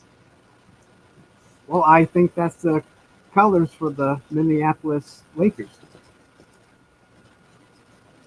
Which mean, ones? I think The the blue blue and and the yellow. gold in the middle. The blue and gold, I think, is the. Those is are their the, throwback jerseys too. Oh, I- throwback. Those are their jerseys. How is I it that know. they change colors, man? That's what I found. I mean, the other pictures I saw were in black and white, so that did me no good at all. So I can tell you that they're at that Brings point, I back can say that- memories of when you first watched them, huh? Yeah, it does. And they were all white too. That was really strange. But a bunch of white dudes on the court. I don't know where that came from, but Boston. back in the day. Yeah, so we're seeing. See, these are the colors that I recognize. And here we go. I believe Big Dog is joining us once again. There he is. Hi, Big Dog. I'm trying. I am really unhappy, We'll see. Big Dog, I'm with all these probably new colors. delayed. Yeah, you are delayed. Yes, I agree. Yeah. I Alright, tolerated let's try the again. white colors that they had, but he's gone again. But I don't like these colors. These are the ones that I like. These the Laker colors, those right there. But Well, they are good colors, but you could. I bet back in the day they did was use these bland colors anyway. So they didn't have anything fancy back then yet, as far as logos and having, branding. I guess that's branding going on. Well, I will tell you this little piece of trivia. Do you know why purple was the color of royalty back in the day? I don't. I think you told us before, and I forgot already. No, it's because the cost of the ink or the dye was very, very expensive, so only royalty could afford it. Okay. Which is why the Sacramento Kings have the purple color. Well, that's good news. Learn something new every day that I'll probably forget in 5 minutes. I always And the Los Angeles Kings also had purple before they switched to their silver and black. Uh-oh. Uh-oh. Oh, my God. We got 2 of the big dogs. Holy crap! No, we got a Batman. big dog and a smaller dog. Well, The hell? That's mini dog. Mini dog. That's mini That's dog. big puppy. Big pup. There you go. Big puppy. Like it, love it. Keep it. Oh, now. Oh, are we gonna have 3 there we now? go. Oh my! He combined into one person. Oh, wait, Big Dog, there you are. This How is did not you- even his final form. No. He's That was having a so funny. metamorphosis right in front of us. We had two. Wait. Yeah, we had 2 big dogs. We had the big dog and the puppy dog, or the little dog. I think Little dog. I think the big dog ate the little dog. Yeah, I think he's frozen again. Get That's in my one word belly. for it.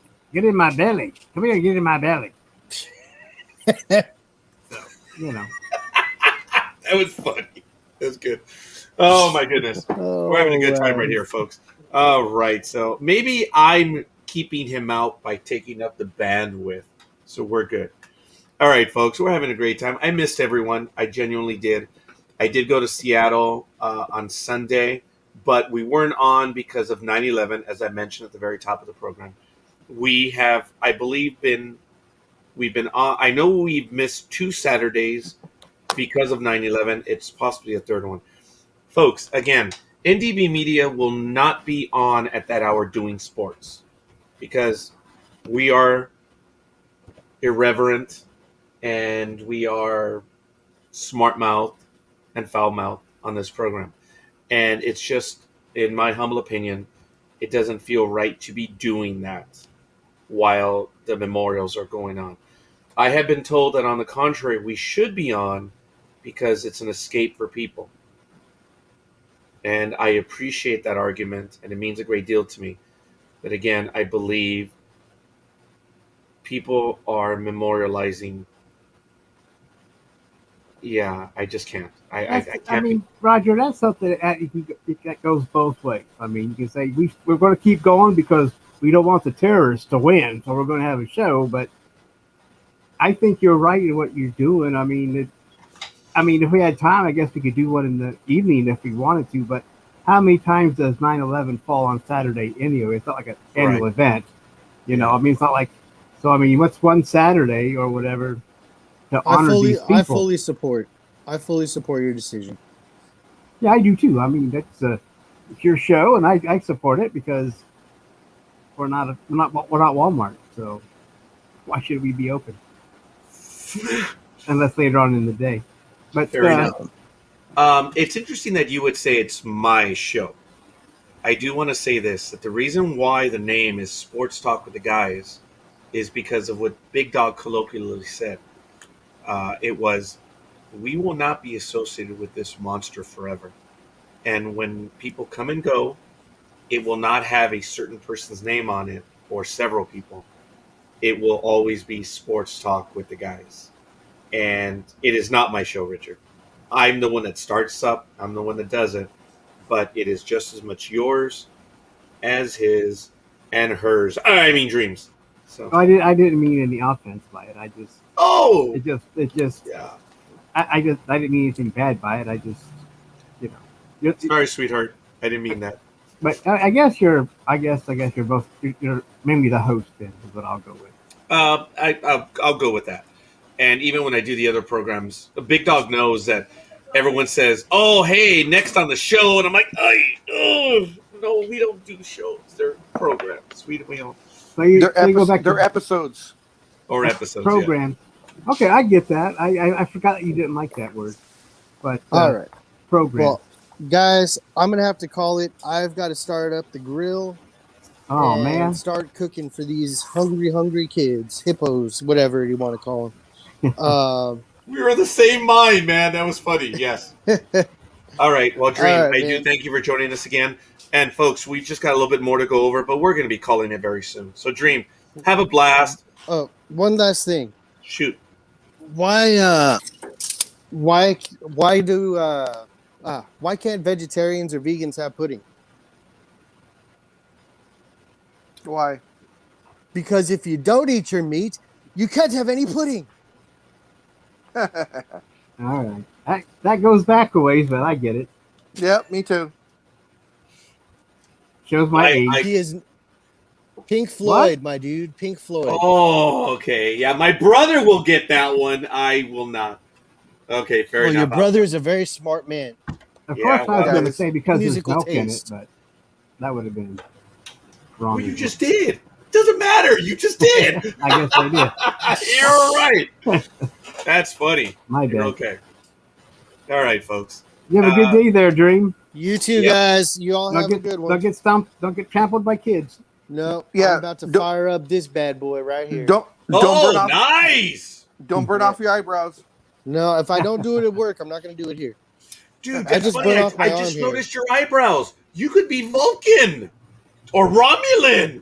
That's Yeah, true. dude. Hey, They're hey, angled. now. Get yourself some pointed ears and wear them on Halloween during the Halloween show. It'd be awesome. Okay, if I purchased a Star Trek uniform, would you wear it? They don't make them in my size. You're funny. Actually, they do. They do. Surprisingly, Me wearing those tight uniforms would not be something y'all want to see. they're not. If we As get long them. as you don't stand up, we'll be fine. I don't know if I could stand up. Whoa! Whoa, We're not whoa. talking about those spandex ones. We're talking about the ones that are a little fuller, but it's okay. Man, if you saw Picard in the first few seasons of when he just stands up and he's just like posing like a male model, man, it's no joke. I Yeah. can't wear that. But But anyway. a few of us can. Dream. Peace out, guys. Thank you so Later, much. Dream. Take Peace care. and long life. All right, folks. There it is. Having a wonderful time. We want to get to some other items. Big Dog, what else would you like to get to before we call it a morning? Nothing much. I mean, we covered a little bit of baseball, covered football, hit on basketball. Like I said, there's nothing really going on. Well, we got trades- rugby, golf, and cricket. We covered that as well earlier in the program. Oh, Well, okay. We didn't touch curling. oh man, Is there any ice right now? I forgot my iron. I don't have my curling iron with me. I don't know what you're going to do there. One thing I do have, which is way out there, is that Josh Gordon is now waiting to be reinstated. He completed all his programs that he needs to finish up this time. So now he's waiting for the NFL to reinstate him. If they do, I don't know. I mean, I don't know anything. I don't know about him. I don't know. I mean, as far as I know, I thought he was hanging out with Ricky Williams smoking marijuana. But but I guess he's ready to come back if they let him in. So, well, I don't know what he has left in the tank, but I think he's been suspended more than he's played. So, Well, he was released by the Seahawks. We know that. But I did not catch the news of what he had done this week. So I'm going to see whatever I can find on him. But if he has done everything that he's supposed to, what are we waiting for? This guy was monster talented. Yeah, I just don't know. Like I said, I didn't know how much was left. And I know he gets mixed in with Ricky Williams when it comes to certain stuff. But it seems like that stuff's legal anyway, so I don't know what the big deal is. At least in most, it's not in every state, but in one form or another, that's marijuana is legal somewhere, or they don't enforce it as much as they used to. You know, I think the NFL still does, right? That's correct. The NFL still does. It is still an illicit substance because the NFL works as a corporation on a federal level. So, yeah, they still can't do it. Okay, he has successfully completed NFL monitored treatment program and has received the NFLPA's recommendation that he be reinstated according to a report from ESPN. Yeah, actually, everyone has it. Sporting News, Seattle Times, ESPN. Well, that's where my source was. I know everybody has it. But you asked about if he completed the program and all that stuff. So I thought I'd try to read the small print on my cell phone. But it seems like the everybody's for him getting reinstated. I don't know, except for Roger Goodell. Or Goodell, we're waiting for him yet. But it looks like he's got the green flag. Yeah, it looks like it was the reports are about 3 or 4 days, but generally on Tuesday. And what they're saying is Josh Gordon could once again be up for reinstatement after completing his league-monitored treatment program. And Adam Schefter is reporting this on Tuesday. Obviously, it's still up to Royer Goodell to lift Gordon's suspension, whom the NFLPA has asked to reinstate the uber-talented receiver. So, it's important. The Players Association has now officially requested for him to be able to return. So, dude, it's got to be 7 days. He's got to make a decision. So, now, Adam Schefter did say in a tweet that NFLPA determined Josh Gordon had successfully completed his NFL monitored treatment program and has recommended to the NFL that he be reinstated, per sources. Gordon is awaiting final approval from NFL Commissioner Roger Goodell, but he is said to be ready to play and he is vaccinated. We know what the stance is for the NFL, but didn't the NBA yesterday say something about vaccination, Big Dog? They won't recommend it. They won't enforce it, right? They won't. Right. Yeah, they won't force all their players to be vaccinated. It'll still be their choice. But as we talked about this about a month ago, if you're not vaccinated, you will have a ton of restrictions. At least daily testing, possibly twice a day. You're not allowed to go. If you're on a road trip, you're not allowed to leave the hotel. Whereas vaccinated players can go about their business and party or do whatever they want, but unvaccinated players will not be allowed to leave the hotel. They can only eat in the in-restaurant hotel. They can't have visitors. So there's a lot of restrictions to it, and we talked about it. It's kind of like a class system, so to speak. Right. You know, where I think even on the plane, if you're not vaccinated, you have to sit away from the vaccinated players unless it's a team meeting on the plane. But if a player is vaccinated, why does he have to worry about someone not being vaccinated? That is a lot of what everybody's asking. Because there are people that have gotten COVID even though they had the vaccine. Yes, and that's the big. The sad part about this is that's all been politicized. That's why everybody's divided and all that because of the politics. We shouldn't be going through this. We should be united, but politics has divided us, and it's a sad story. And what a lot of people don't understand either is, the vaccine doesn't stop you from getting COVID, only that if you get COVID, it lessens all the severity of it, where it's just like a bad cold. It's just like the flu shot. It doesn't stop you from getting the flu. It just lessens the... I know that. Yeah, same here. It just lessens, the severity of what you get. So a lot of people that, the uneducated South. Okay. Let's not tell who the people are. Let's be so subtle, big dog. Come on. Who are you talking about exactly? The uneducated I'm glad we don't have call-ins. Roger be busy fending off. Yeah, no kidding. Hey, y'all. We take our shot. Y'all fall back. We want our freedom again. Leave us alone. Yeah, no kidding. But a lot of the people think that if you get the vaccine that you're not supposed to get. Yeah, Roger, I cost us living. Oh no! No! I'm laughing, dude, because it's genuinely funny. I just alienated the South.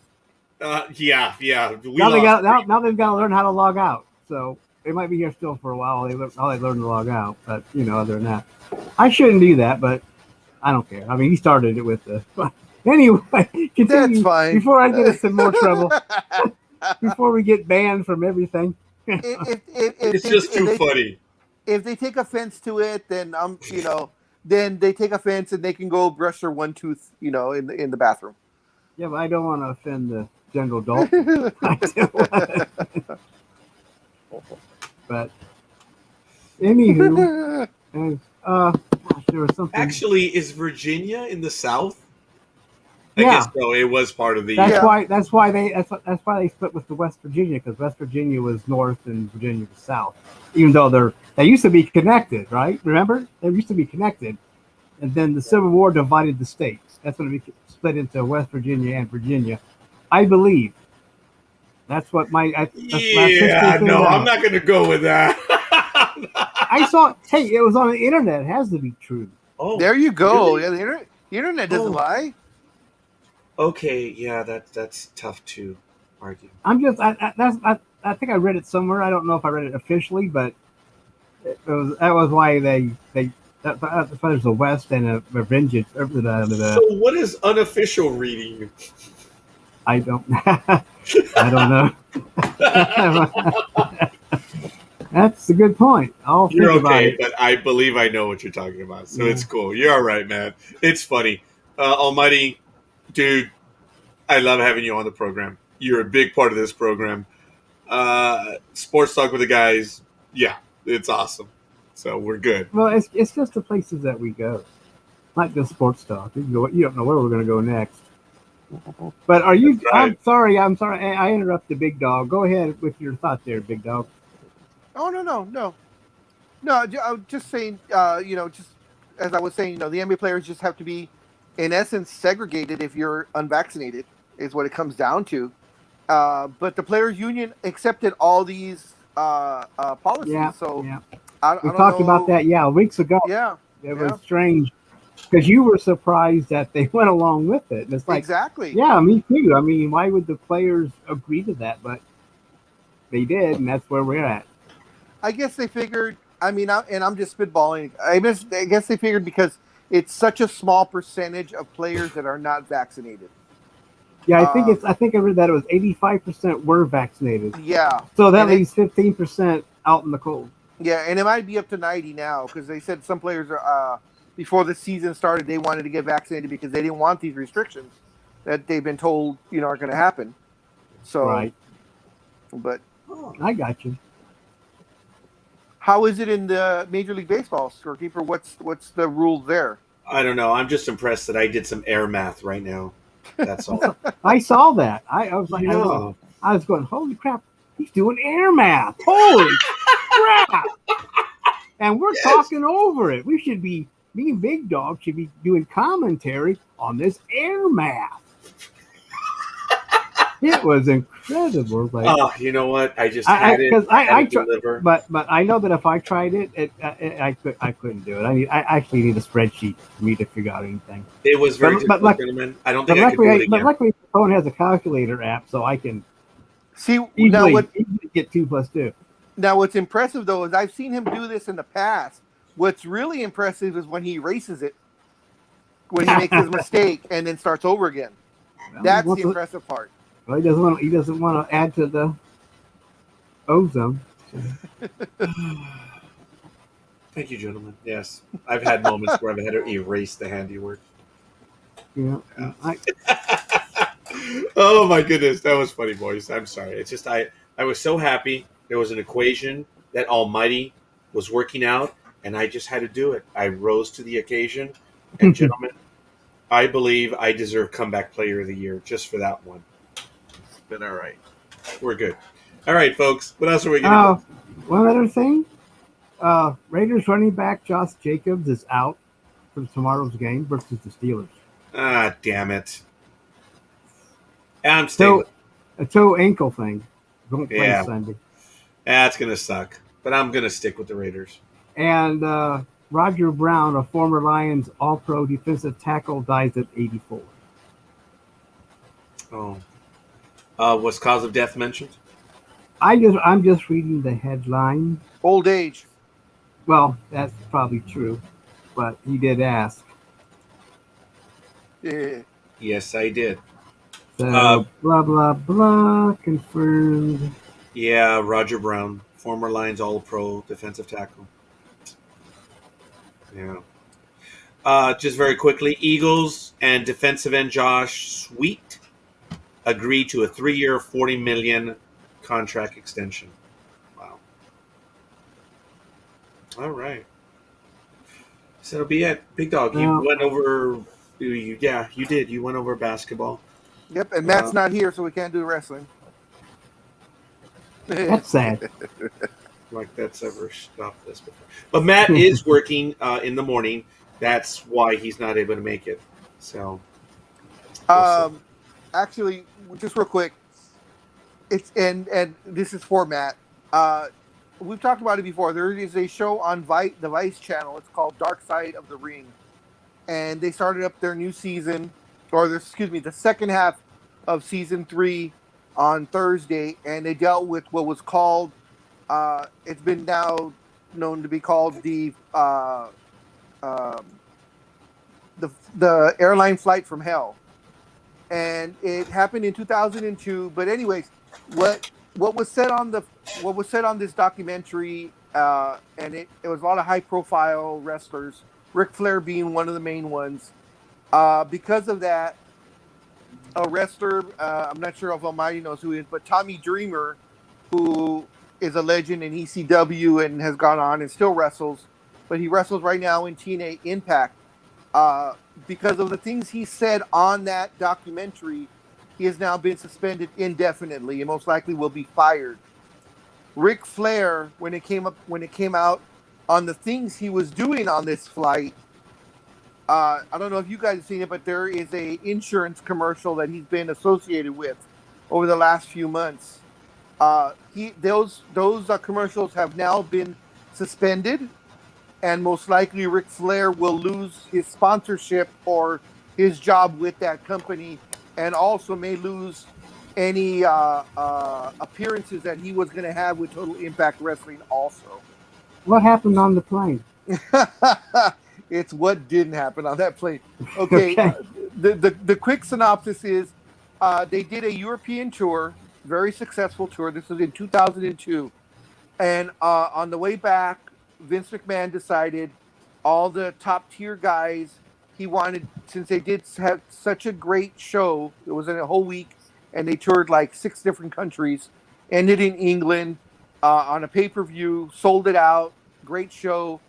So he rented I think they said it was a 757, and it was customized. So it was made for sports teams, football teams, baseball teams have flown on this type of plane. And what it is they gut it out and they make it like an entire plane is first class. So there's only about 60 seats in the entire plane. So they were getting ready to take off from England, and they got stuck on the tarmac for 7 hours. Now, now remember, this is a bunch of wrestlers who, of course, once they're done, they want to cut loose.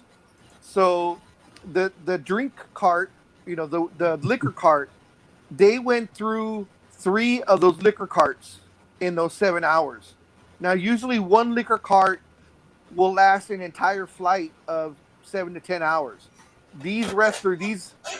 About 25 wrestlers went through 3 carts of liquor. So they were blitzed. Oh my gosh. They were blitzed beyond being blitzed.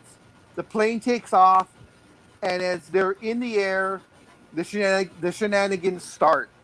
So a lot of the guys that like pulling pranks on each other, they're doing stuff because they're bored, they're tired. Well, one wrestler, Mr. Perfect, it wasn't Mr. Perfect, it was Kurt Angle, did something to Brock Lesnar, and they started wrestling half fighting on the plane, and they actually went into an aisle and destroyed the table, but actually tore the chair up, and they started throwing each other against the fuselage. The only problem was the aisle they were in was the emergency door. So the wrestlers then realized what was going on, and they separated them. And then in talking to the other wrestlers, they talked about how they like pulling pranks on each other, and they did what they called H-bombs. And an H-bomb is you have your glass of liquor or beer, and you drop a halcyon tab into it. And of course, it knocks the person out. And then in that case, and once they're out, then you do whatever you want to them. They usually like shave half their head off, shave their eyebrows, do stuff to their bags, drop Which something bags? drop something off in their bags, if you know what I mean. They drop the kids off in the pool, but they drop it off in their gym bag. So, Oh, you're talking about gym bags. yeah. So Well, they might shave half their sack. You never know. yeah. And yeah, there was all kinds of things that was done. But they talked about the halcyon tabs. And Tommy Dreamer was saying, "Oh yeah, that was a regular thing back then. Guys did it to each other to pull pranks. They put it in girls' drinks to kind of have their way later." Wait, whoa! Are you talking about assault here?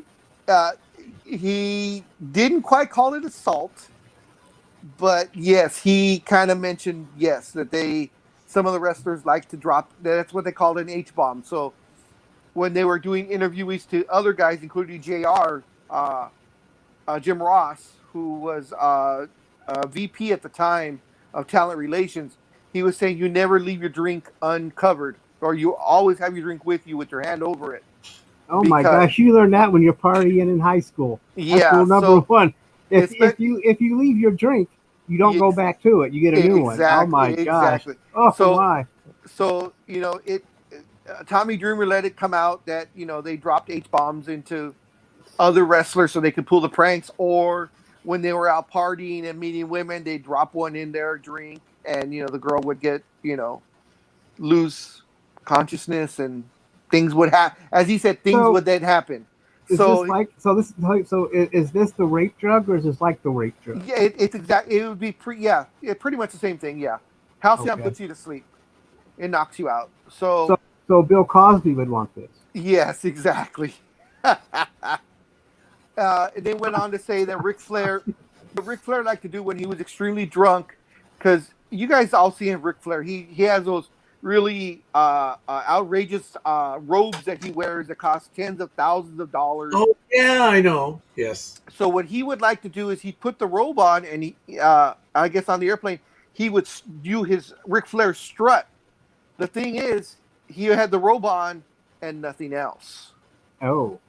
And he went up and he kind of did the strut. And when all the flight attendants who were trying to serve drinks, he then stopped in front of them and opened up his robe. And according to a couple of wrestlers, evidently Ric Flair is, let's just say he was able to do the helicopter whirl very, very easily based on his endowment. Yeah. And he cornered one of the flight attendants, and she spoke pretty much throughout the documentary of all the things that went on. And she said Ric Flair cornered her, and he kept saying he was trying to force himself on her, and she was trying to push him away. And then he grabbed her hand and put her hand on him, on his member, and was laughing about it. And some of the wrestlers said, especially one RVD, said he saw Rick corner the girl, the flight attendant, didn't see what was going on because Ric Flair was blocking it, but he saw that he had her cornered, and he didn't do anything about it. And when they talked to Tommy Dreamer, he talked about, oh yeah, Ric Flair did that all the time. So they asked Ric Flair about that. He categorically denies it, that any of this happened. So what year was this? This was 2002. 2002, yeah. No, so people are losing their shit. I'm using their jobs and stuff from something that happened 20 years ago. Yeah. Okay. But, exactly. But since you're talking about the assault thing, they deserve it. So I mean, if they're they're forcing themselves or putting these women to sleep, that is, I mean, is there still I guess we're going to go there. Can charges still be filed, or is the statute of limitations? I think the statute of limitation for that might have. Yeah. Passed. But it may have passed for that one, but it can be used if there's a more recent one. Yeah. And the thing is also and he admitted it on air. No. Ric Flair never admitted anything. That's what I said. Well, who admitted this then? Who? The Tommy Dreamer. Well, this was a story that was going on that Ric Flair cornered the girl. Tommy Dreamer, the flight attendant, is the one that said this is what he did to me. So this was her version of it. But someone said in the article that you were saying that it was well known that you had to cover up your drinks. Oh yeah. Who was being quoted? That was Tommy Dreamer said that, and a couple of others. JR said that. But then they've admitted to it, man. Hold on. They admitted that they did it to each other, to the wrestlers. They didn't admit to it happening to the women. Tommy Dreamer said he had heard stories of it happening in bars and stuff, but that it was a regular thing. That's why they called it an H-bomb. It already had a nickname to it. Unleash the Hulk. Yeah. So, So repercussions are happening, and as I said, this was Thursday night. It premiered, and by Friday morning, Tommy Dreamer was suspended, and I just found out Ric Flair, either late last night or early today, his commercials have been put on hold indefinitely, and he So- may be fired from TNA also. Did any of the women come forward in the interview in the special? Yes, the flight attendant that was the one that was assaulted by Ric Flair, and also Scott Hall. Now, the one thing I will give Scott Hall, because he had a drug problem, he was just coming off a drug problem, and he had said, "I don't remember it happening, but I was so drunk and or high, I can't say it didn't happen, but I have no recollection of it. And if it did, I apologize." Now, all he did, and it was bad. I mean, now it's bad. Even then, it was bad. What he did is he grabbed her when she was seeing if he was okay, and he pulled her towards him. And as he pulled her, he tore her top button off of her blouse. Oh, And he said, "You're really pretty. I'm gonna lick you." And I guess he licked her on the cheek or something, and then passed out because he was so high. And that's all he did. And I'm not saying it wasn't bad, because she had already dealt with Ric Flair and his thing already. So she had to deal with two of them, huh? yeah, well, she had to deal with all of them. She was the one Yeah. taking care of the back part of it. Her and one other one. The other one didn't come forward. This flight attendant did, and she ended up suing. And she came forward saying the private company that chartered the jet asked her to keep this in essence in-house because all these clients they come to them because their privacy is the utmost importance, so on and so forth. So they wanted her to keep it quiet, but she did come forward along with the other flight attendant, although they never named her because they showed the documents in court, but they had the other flight attendant's name blacked out. Yeah, and they came to a settlement, and a lot of people were saying, well, if, why did you take the money if you want this to be known? And she said, well, back then, it's not like it is now, the Me Too movement and all this stuff. Back then it was, oh, they're just being one of the boys type of thing. Right. I was going to say. Yeah. And I mean, think about it. Well, these hijinks or shenanigans would be the basis of some kind of some kind of teen movie in the 80s or 70s, exactly. where exactly that would be the plot, and we'd all laugh at it, especially that part where he licks her and passes out like, "Oh my gosh, that was funny." The butt would pop out. We see his massive amounts of cleavage, and then we'd all be happy about it. But it's really, like I said, that's what I was thinking. Like, well, that's an '80s thing. I mean, like one of those college or a movie about wrestlers that everybody would laugh at or whatever they would do. If no one would be going, "My gosh, they're taking advantage of these women." Yeah, it's just I mean, it's sad that the mindset was kind of like that back then. Exactly. Because, but you can't use that as an excuse. I mean, the worst thing that I found in all this was, as I said, the boys were in the back. There was somewhat of a partition, so there was an actual first class, and that's where Vince McMahon and his wife Linda were there the entire flight. Now, how all this is going on, and they said Vince never moved once, and I can't imagine them fighting, breaking tables, and doing all this, and hitting the fuselage, and Vince McMahon doesn't get out of his seat once, or Linda McMahon for that matter. His wife, who is senior VP of the company.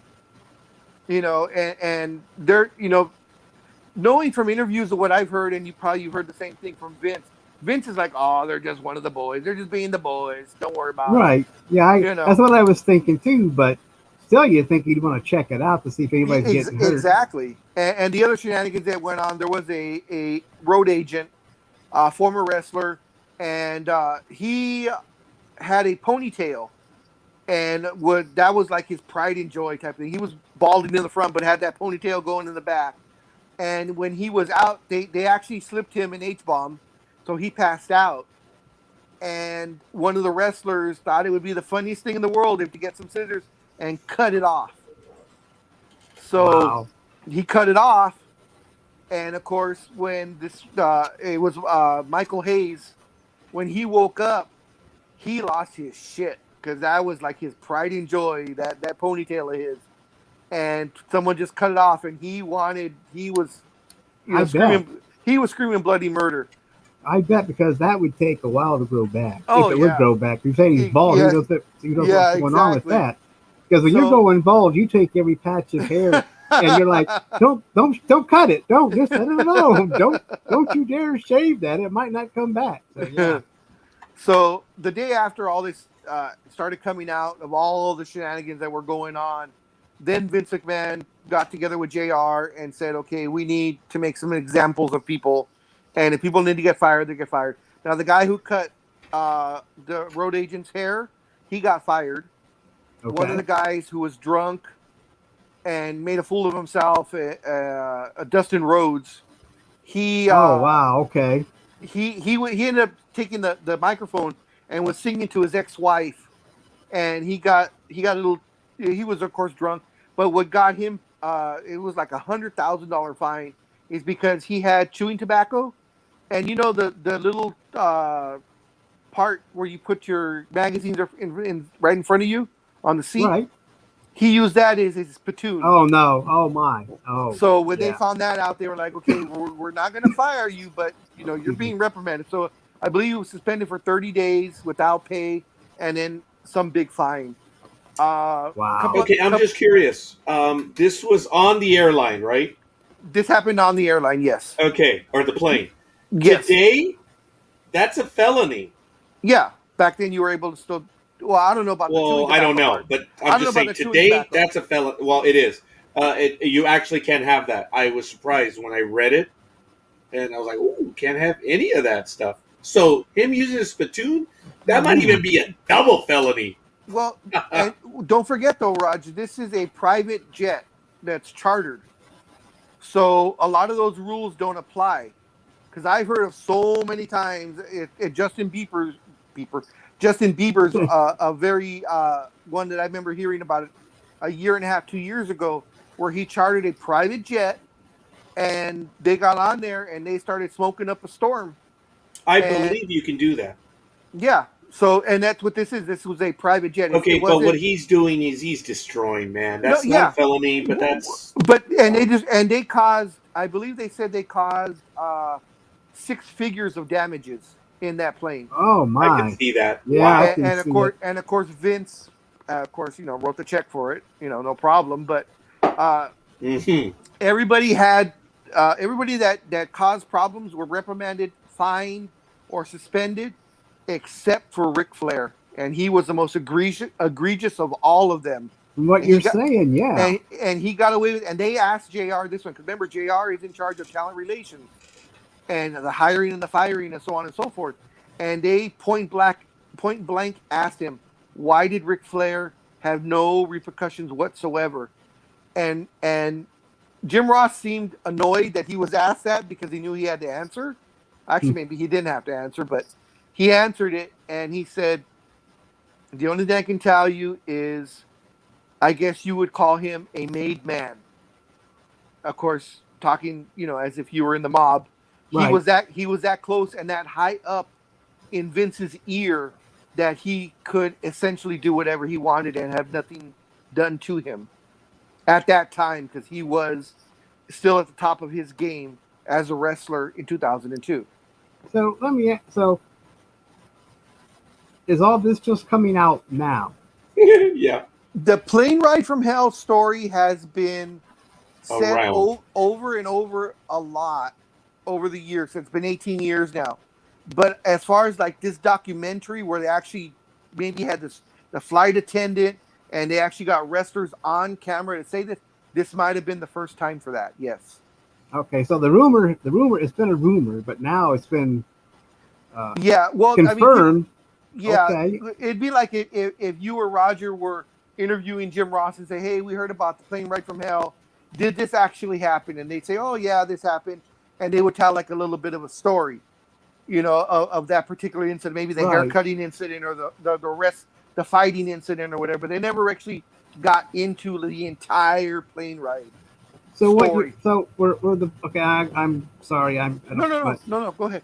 But were the players finding stuff back then, or this stuff coming forward now? No, back then. Back then they Okay, were. so back then they were kind of punished. Yeah, I they were. mean, as far, I mean, not, Yes. I mean, I know, yeah. Yeah. They were still kind of punished and had to make retribution to all the damage Yeah. they caused. I'm not sure. They didn't talk about that, but they said there were fines and suspensions almost within days of after. So they landed like early Monday morning, and by Tuesday the suspensions and fines and stuff were being handed out because Okay. now Vince, now the word was getting to Vince. Vince was oblivious of everything that happened because he didn't step back there and take a look. But now all the stories are coming from the flight company, from the flight attendants, from the police department. Now they're getting these stories, so now they're like, oh shit. Were the police involved back then too? Were they called in? They were called in because the flight attendant talked to her bosses, and I guess she didn't get the answer that she wanted. In other words, she wanted them to back her on what happened to her. And since they didn't, she then went to the police and wanted to file a report. And that makes sense. And that's when the company stepped in and said, our clients, expect privacy, so let's keep this in house. We'll take care of it. We'll work with you. And when things didn't come out to the way her and the other flight attendant liked, or to their how they felt it should have been handled, then that's when they filed the lawsuit. Okay. And WWE very quickly settled out of court with each of them. Well, I would think so, because they don't want that kind of stuff being confirmed, because it would have been bad. It would have been bad 20 years ago. I mean, it's not like it wouldn't have been laughed off like a TV plot, a movie plot, like I was talking about. So is anyone else going to file a civil suit or anything from this, or is everything taken care of, or don't we know yet? I don't. I mean, we don't know. I mean, I guess they could maybe refile. I don't think the two flight attendants, because they signed the agreement. So there were just two of them. The two, yes, it was two flight attendants that were taking care of the boys in the back against 60 guys. Yeah. Well, it's just like on a regular plane when there's 130, 140 Yeah, but people. I'm just saying there's only two women against 60 horny guys, drunk guys dropping H-bombs. Yeah. I mean, it's not like a regular flight. Usually a passenger just stays in their seat and drinks the shit and gets off. I mean, this was, like you said, there's a plane delay, right? And then they had 3 carts of alcohol and drugs. A 7-hour flight delay. Yeah. Yeah. So what else are they going to do? And that was before. You should have let them off and wander. You should have let them off and let them wander around a little bit. But trapping people in a small tube like that, that's not a good idea. No. I mean, it was a great way to kick off the second half of the season of Dark Side of the Ring. I guess it would be. Like I said, this is the 3rd season, and every episode that they've done has been very, very well done. And since they're not affiliated with any rest company, they exactly the way it is. Or let's protect TNA, or let's protect WCW. No, these guys are like, no, we're making a documentary and we're going to tell it like it is. And whatever wrestler wants to come forward and confirm all this, they can come forward. So they had, like I said, they had on this one, it was JR with Jim Ross, who's an announcer. But as I said, at the time was Vice President of Talent Relations in WWE, Tommy Dreamer, who was with Jim the company Ross at the time, with the deep and voice? RVD, which is Rob Van Dam, who was with the company at the time. And they had little bits here and there, but not really anybody else that would talk. Yes. And he's now announcing for AEW. He's their lead announcer there. So he has no affiliation to WWE anymore.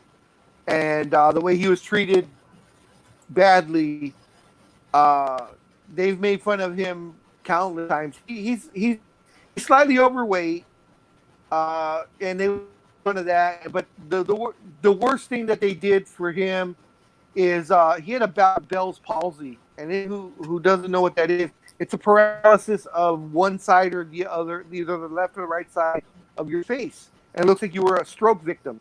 I had it. Lucky, I recuperated 100% from that, but Jim Ross didn't. So his face droops on one side, very noticeable. It's affected by it. Doesn't move very much. So you can tell his speech is sometimes slurred. Oh, I thought we were going to lose the way he was starting. I mean, the way his feed was going. yeah. No, When I mean, he was mentioning the difficulty speaking, I was like, "Oh, you're like now." Oh, yeah. So that's what happened to you. Okay. But, Yeah. so, Hi, Patty. yep, there she is. Yeah. Good morning. Morning. Even though it's afternoon here, but that's neither here nor there. Yeah, cut with the personal problems. So Roger, what's it like to watch football at 10 o'clock in the morning? Oh, I love it. And Because then have it's both all games game. done what? Both your games probably done what by 4 or 5 o'clock, right? Well, here's the thing. First game's at 10, and then the next one's at 1, and then the next Okay. one's at 4, and let's see. Yeah, so we have it all day. I mean, So, it's like it's so. I mean, to me, our games start at 1 o'clock, right. so it's like our afternoon and evening are shot because it's the way. If you watch both games, you're saying the whole. And it seems like you watch it at 10. Yeah. If you just wanted to watch one game while you're out at 1 o'clock and you got the rest of the afternoon to screw around and go play golf or whatever, while we're just getting fired up here on the East, which is, I always wanted to ask that question. What's it like to watch a game at 10 in the morning and be done with it? Because even if you watch all 3 games, you still have a little bit of your evening left. Patty, I apologize. We weren't making fun of you, and I understand that, yes, you did. It's just what Big Dog was saying, and if you were listening, the way it was cutting in and out, that's right. Oh, you mean like that? That's what we were talking about, Patty. Yes, I know. I know you've suffered through that. So I wasn't trying to be insensitive. It's just both both Almighty and I got it because he was talking about it, and it was the connection that was on our end. It was stuttering, so we were. Oh, you mean like that? So And just when he said that his speech was slurred, and Big Dog Yeah. said, oh. And And plus, we- Big Dog said he's had it before and he fully recovered, so he knows what that's like. So, I mean, I'm glad that he recovered from that. But yeah, I guess it's And- one of those things where you have to be there. I guess you were there, but just the way things were going on our end is like, okay, he's saying that, but yeah, he's starting to blow. Like, okay. yeah, it was. But definitely- anyway, we don't mean to offend anybody. I mean, I know it's easy in this day and age to offend people, but we mean no offense. We just mean, oh, very good. We it's mean just- no offense. so we just, sometimes humor is not appreciated. So, No, it's not. But speaking of humor, I do have one. Forgive me, folks. I don't know if you've seen this before, but this really happened, and I was talking about this on Thursday at work. Check it out. I know there's no sound, but it was a foul ball. Look very carefully what the young man does. Okay, look. Rivera throws him the ball, and look, he catches it, and he turns to the cute girl and gives her the ball. yeah, look at you. You got to come back in 10 Yeah, years. look. Yeah, And look at his face, man. yeah. He made his choice. Oh There's yeah, three- he knew what he was doing. There's three. Now there's, look there's at 4 his women there. Oh man. There's 4 women there, and he chooses her. But unfortunately, he has to wait 10 years to get that blowjob. But Yeah. It was funny. Forgive me. I thought it was really fun. Oh, I can't stop this. It was absolutely funny. It was really a smooth Yeah. kid. But and when he's I into saw older women too. He's older. Yeah.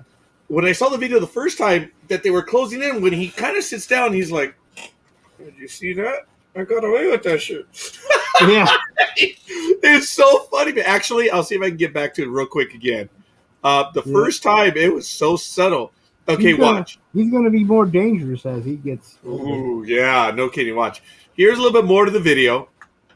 Here's it in live. Okay, see, he did that. Okay, now look. You see, look at that. It's like Yeah. way over her head. Didn't even see that. So they're gonna show it again. Watch what he does. He catches it and just turns to her. I know. Wow. There were 4 girls right there, yeah. Yeah, there are 4. I think if he doesn't stop it, it goes for the blonde on the end, right? Kind of. The second but to the end. Yeah, he stopped it. And a good catch. No one's talking about the and both. I guess he made 2 catches, right? He caught the ball and the girl. So he's awful young, but he must be watching a lot of YouTube and Twitter and stuff. So.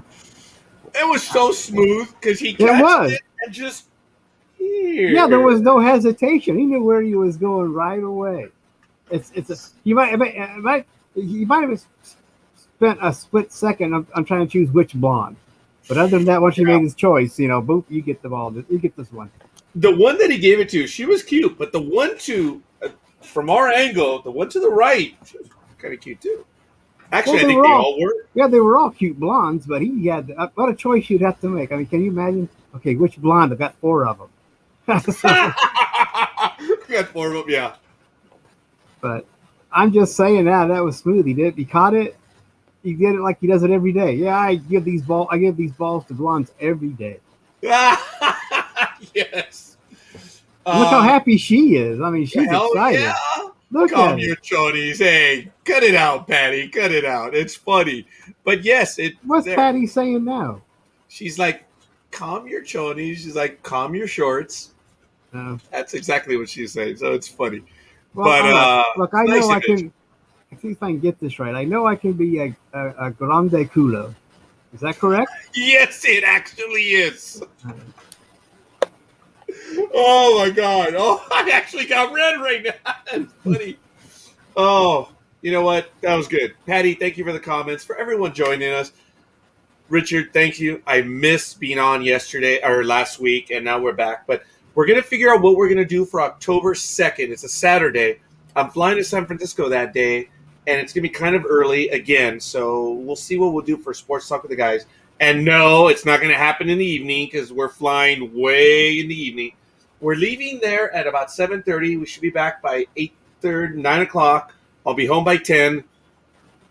Jimo's going to want to go get some more sushi. So, yeah, we won't be home till around 11. So we'll see.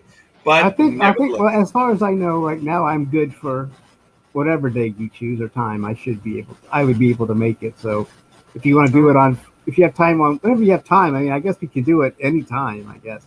We just have to X out the Saturday and put the day over it. So, I mean. It may be Friday. We'll see. Oh, look at that. Richard Grande Culo. Yes. I admitted it. What's the big deal? I know I'm a big ass. So I don't hide it. That's funny. We all are right here on Sports Talk with the Whether Guys. it's a fault or whatever. Everybody has faults, so that's mine. No, hey, it's all good. Very quickly, looking at the calendar, we have next week Victoria Avalon joining us on the program. And, oh, wait, that's August. I apologize, dumbass. Victoria Avalon. David Miney is also going to be joining us on Wednesday. And then we'll see. But then I'm going to be busy. I'm going to an Angel game on Thursday. And then Friday would be open. Then Saturday. Actually, this Saturday, I'm going to San Diego in the evening again because they gave us tickets to the game. Wow. Look, we went. We enjoyed it. The Padres came back. But the POS system went down like from the first inning on for the rest of the game. So everyone that went, they gave us vouchers. So I have to use it by the 26th, Sunday. So I'm going to go on Saturday and take advantage of the vouchers. So it should be fun. See what happens. And then NDB Media will be celebrating its 13th year, or as we count, on Monday the 27th, we will be kicking off year 14 here on NDB Media. So we're looking forward to that. Monday the 27th, there'll be a big party. We'll see what we'll have. We'll probably have a lot of giveaways that day. So don't forget to join us, and everyone and anyone is eligible. I don't care who they are. So it'll be fun, and that's on Monday. But Sports Talk with the Guys is on for the rest of the month, and we'll see what we'll do as far as the calendar for 10-2. All right. Dream was with us. So was Big Dog. Almighty, thank you for joining again. Hey, Mr. no Big Guy. worries. You have thanks for having me there, Roger. Oh, it's always my pleasure.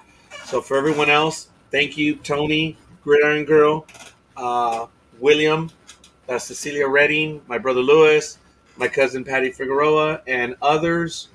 Polar Nights, thank you. Oh, And yeah. there were several others that commented as well. Rosalind Brinson that gave us the like. Thank you guys. We'll see you guys on the other side. Peace!